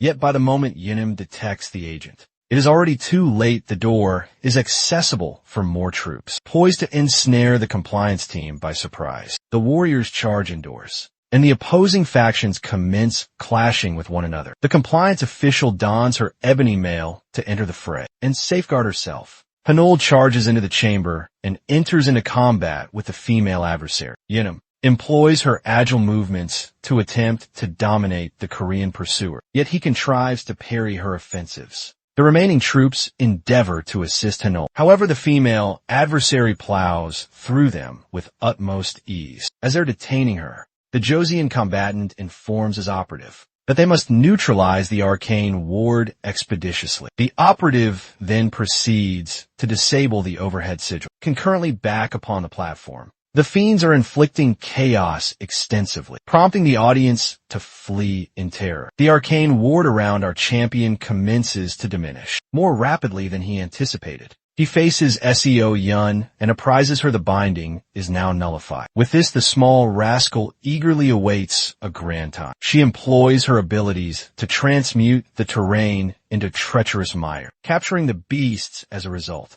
As they are being restrained, Cho Young unleashes her arcane shots upon them, which shifts the momentum of the conflict. The odious fiends are ensnared in a precarious position and are bewildered regarding their next action. The supporters then observe the protagonist battling the creatures, inducing them to surmise he is not the individual who manifested the portal. They commence to acclaim him and urging him to vanquish every fiend. Daesung swiftly draws a dirk and opts for a short preparatory bout with the fiends. On the other hand, Darren is gripped by fright because he fails to comprehend how his stratagems have collapsed. Yunim hastens to him and apprises him they have forfeited the overhead apparatus chamber, owing to a defector subsequently. They perceive the din of combat from outside the portal. We observe deceased warriors arrayed upon the flooring and stairwells of the edifice. Dong Cole and Chang-sik are the ones who have dispatched the warriors, while they search for the association's chief executive. Some luminous filaments abruptly materialize from nowhere, but Hurin utilizes her bulwarks to shield her squadron members. Aslan then manifests himself and feigns as if his capabilities are not functioning. Chang-sik resolves to confront the buffoon, while the other two proceed to seek Darren. Before Aslan can conclude spouting gibberish from his maw, Chang-sik charges toward him. The buffoon ensnares the pursuer with his aura filaments, leaving Chang-sik in a mortifying predicament. He then feigns that Korea's premier pursuer is too potent for him, which is the reason he permits the other two to depart. However, Heron and Dong Chul have no notion what the foolish buffoon is plotting. Nevertheless, the two pursuers utilize the opportunity to reach Darren's chamber. Dong Chul assaults the entryway with his electrical potencies, but his onslaughts are futile against the entryway's barricade. To him, the barricade is analogous to the absolute guardian, while he endeavors to demolish the entryway. Heron perceives someone behind them. Inside the bureau, Yunim informs Darren that they must withdraw because they cannot halt the champion if his potencies are not constrained. Darren resolves to abscond through the portal prism and return subsequently for the Babylon mineral. But before he can abscond, a blade slices through the entryway, causing dread to grip the chief executive firmly. The entryway is demolished,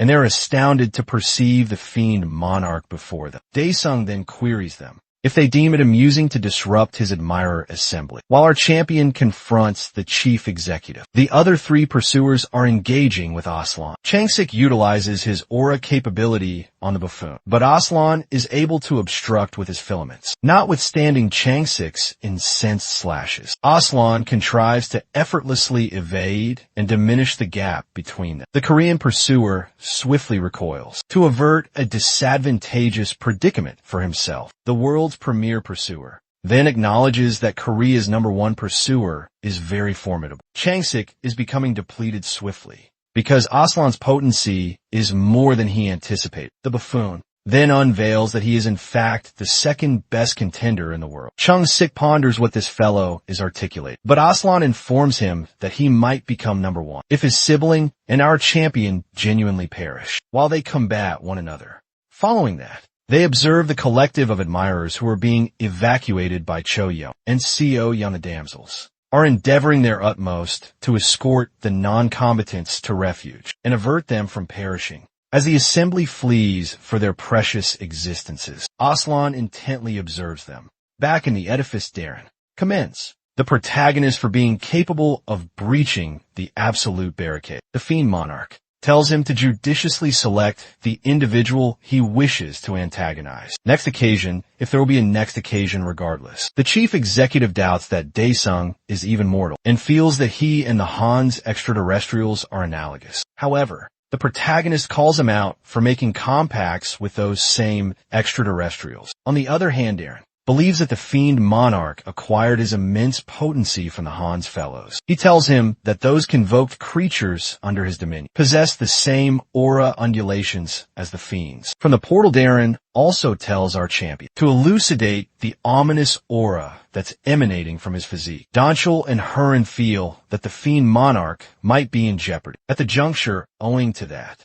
the administrator steps in to confront the association chief executive. Darren queries the fellow to identify himself, and the elder gentleman calls himself Korea's #1 pursuer. Dong Chul elucidates that Daesung is the paramount pursuer in the entire cosmos, and states that Darren's gazes are too corrupted to perceive the verity. The chief executive feels like the administrator is looking down on it, and calls the elder gentleman a worthless pursuer. Upon hearing this, Dong Zhou loses his composure. Sohae endeavors to placate him. Daesun proceeds forth to state that their planet is different from perdition, and he knows individuals like Darren who will only articulate the verity after they've had their existences pummeled out of them. He then pledges to give the chief executive the drubbing of a lifetime. Darren activates a capability recognized as a super transcendent palette. He transmutes in a heavy plating while wielding a mallet and aegis, as the pursuers endeavor to shield themselves from the vivid luminescence. The chief executive moves to strike down the protagonist with his mallet. Daesung utilizes his aura capability, negation, to obstruct Darren's onslaught, leaving the chief executive astounded by his potencies. The chief executive is repelled by sheer potency. The champion ponders why he's acting so astonished, given that he is utilizing an aura capability like a conventional pursuer. He lands a solid haymaker on the man's visage, propelling the fellow flying through the partitions. Darren impacts on the platform with crimson fluid spilling from his proboscis. He swiftly scrambles to his appendages and realizes that he is hemorrhaging. Of course, he is incensed by this.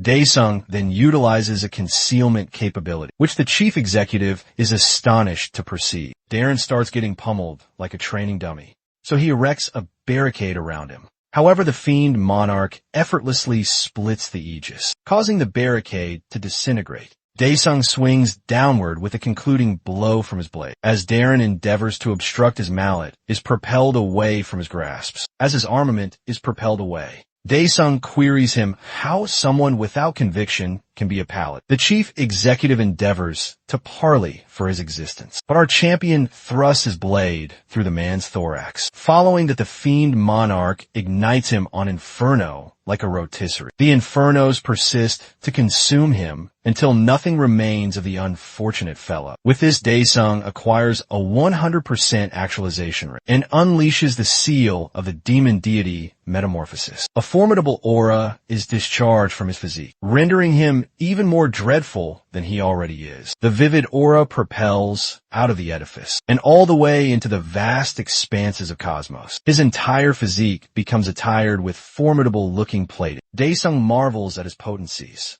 and is astonished that he lifted the seal after he has scarcely been on Earth for long, following that he utilizes his potencies to incarcerate the spirit of Darren Anderson. With his demon deity potencies, the capacity of his spirit penitentiary has expanded prodigiously. He then reanimates Darren's spirit, transmuting the association chief executive into his deferential retainer. Subsequently, a news broadcast reports the occurrences of the portal breach at the Pursuer Pavilion. The correspondent then invites Darren to articulate on what transpired there. The chief executive then states that our champion and his squadron are the ones who courageously addressed the portal breach. The superiors at the World Pursuer Association ponder why the chief executive is lauding Daesung. Instead of procuring the tribute he pledged them, the three men are interjected when the entryway to the chamber opens, and they're acknowledged by the protagonist. One of them vociferates for their guardians to arrive swiftly. Some individuals rush into the chamber, and our champion instantly perceives himself encircled by 4 sentinels. He definitely is not perturbed by their presence, but one of the elder fools informs him that each of the sentinels surpasses an S-tier pursuer before the sentinels can respond. The fiend monarch grasps them with blazing chains and instantly incinerates them. He then queries the elder man if they are finished with their paltry stratagems. The men abruptly feel a dread that they have never experienced before. Moments later, Dyson exits from the edifice. After slaughtering every single individual there, he rendezvous with his retainer, Darren, and queries the fellow why there were only 3 men in the chamber. The chief executive informs him that the fellows who ingested the Titan's essence will not return to that location. If they discover about the demises of their confederates, they will do their utmost to conceal themselves further. The fiend monarch ponders if he should erect additional admonition signs so that the fellows can conceal themselves effectively. The edifice abruptly detonates. Then Daesung departs with his underling. The vista transitions to a tavern in a shadowy alleyway, and we perceive Aslan relishing a goblet of vintage. There he is, imbibing away his melancholies because of the manner his sibling perished. Yunam approaches him, and he perceives that she contrived to abscond when she queries about the chief executive. He informs her that Darren is now most probably Daesung's marionette. Feeling bewildered and apprehensive, the lady queries him what they should undertake. The buffoon wishes to know if she desires retribution or something different. She recollects that Darren has cared for her since she was a foundling. However, Aslin tells her to proceed onward. The buffoon informs her that the protagonist, Aura, is on a different stratum from theirs, but she finds it arduous to believe. As the entryway to the tavern opens, everyone abruptly loses consciousness except for the pursuers. Aslan states that he has never experienced the kind of aura he is discerning. At the juncture, a woman attired in gilded bandages approaches and introduces herself as Barakiel, the third ranked in the celestial hierarchy. Yunam's physique starts to quiver, and she eventually loses consciousness. Like everyone else, Barakiel finds the demeanor of the mortals peculiar. According to her,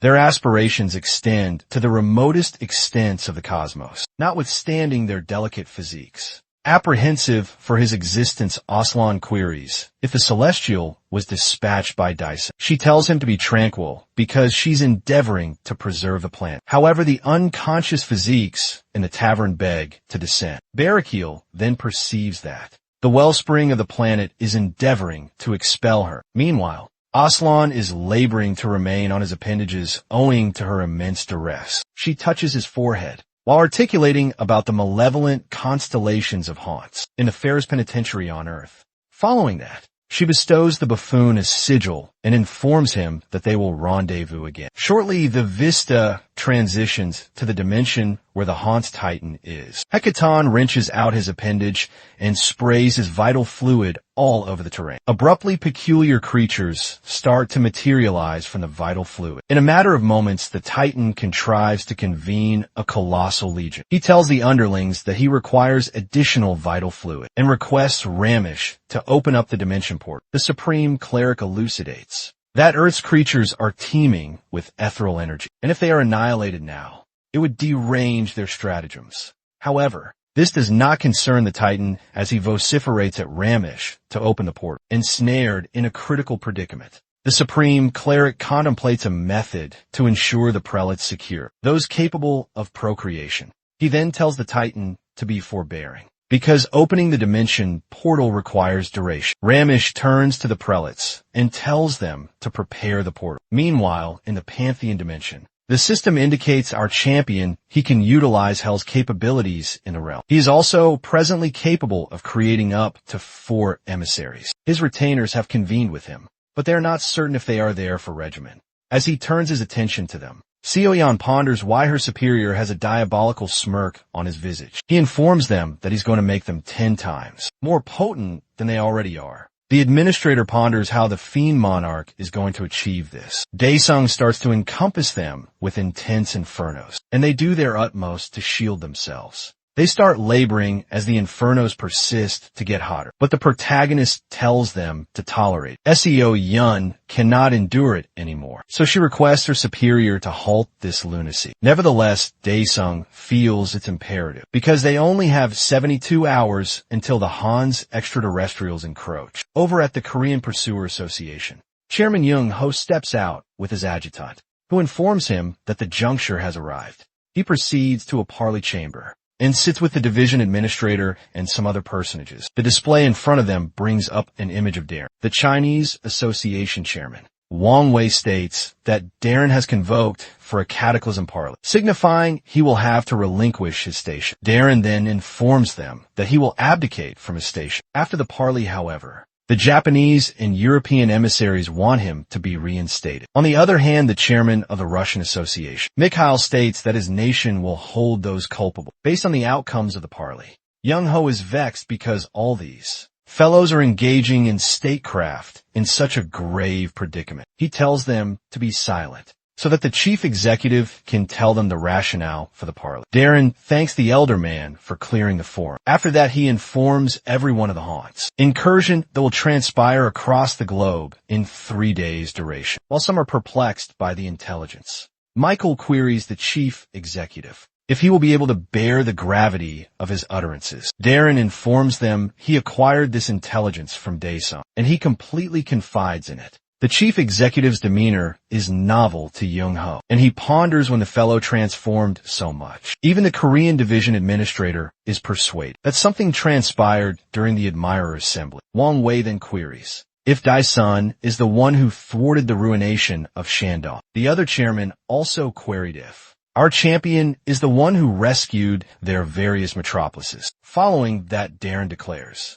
to mobilize all the assets of the World Pursuer Association. He exhorts each nation's association to prepare for the conflict. Days subsequently, the city avenues are filled with innumerable pursuers. Heron queries Chung Sik if he's apprehensive, but he informs her that he's predominantly inquisitive. He feels that the conflict is genuinely going to erupt, unlike her. He then queries her about the circumstance with the domestic and international teleportation portals. Heron informs him that the portals were installed in principal metropolises around the globe to diminish the defensive perimeter. With this, the pursuers will be able to assist themselves irrespective. Jung Sik still has not perceived the individual who stated that they would be encroached upon. He discovers that Darren is on a special maneuver, so he queries about Seo Yun and Dong Kyo. The lady informs him that the fellows are executing a mission. However, Chong Sik ponders just what our champion is endeavoring to do. In a colossal scholastic edifice, its gymnasium is being utilized as a haven for the non-combatants. They all appear quite apprehensive, since they do not know if this conflict will be their culmination. 2 fellows are conversing with each other, and the flaxen-haired one fails to comprehend why everyone else is panicking. He receives a call from his comrade, Ji Yuk, who states that he's at residence. Ji Yuk feels he's more secure at residence, because he thinks fiends will most probably proceed to a congested place. If they materialize, his comrade feels he should have done the same, because he's weary of waiting in queue to utilize the lavatory. The corpulent mass does not care about what transpires to others, so long as he is all right. He then hears his comrade vociferating about the materialization of a portal. Abruptly, we perceive a multitude of portals materialize in the firmaments. An aura guardian is activated around the metropolis, while the pursuers brace themselves for confrontation. Umbral fiends start pouring out of the portal, and there is no cessation to them. The city's fortifications also charge up their aura armaments and ready them to discharge. On the cue, the armaments unleash a devastating ray that obliterates the fiends before they can attain the metropolis. As the warriors perceive that the armaments are functional, they persist to discharge, however. The fiends eventually start landing on the terrain. Their impact crushes the edifices, demolishing different sectors of the metropolis. Juku feels he is secure at residence, comes face to face with one of the Titan's underlings. The fiend unfurls itself and gets ready to dispatch the corpulent one to his creator. With additional fiends landing in the metropolis, the pursuers swiftly take action and start felling them. When one of them slices the fiend, he turns to his comrades and informs them that the fiends are simple to vanquish. However, these ominous underlings start to amalgamate themselves and grow larger. This sends a paralyzing dread down the pursuer's spine. It swiftly annihilates the fellow, rendering the others apprehensive for their existences. At the Association Command Center, they can perceive multiple portals materializing across the nation, and the quantities are not diminishing. One of the operatives informs the division administrator that they've established a defensive perimeter around the havens and are engaged in confrontation,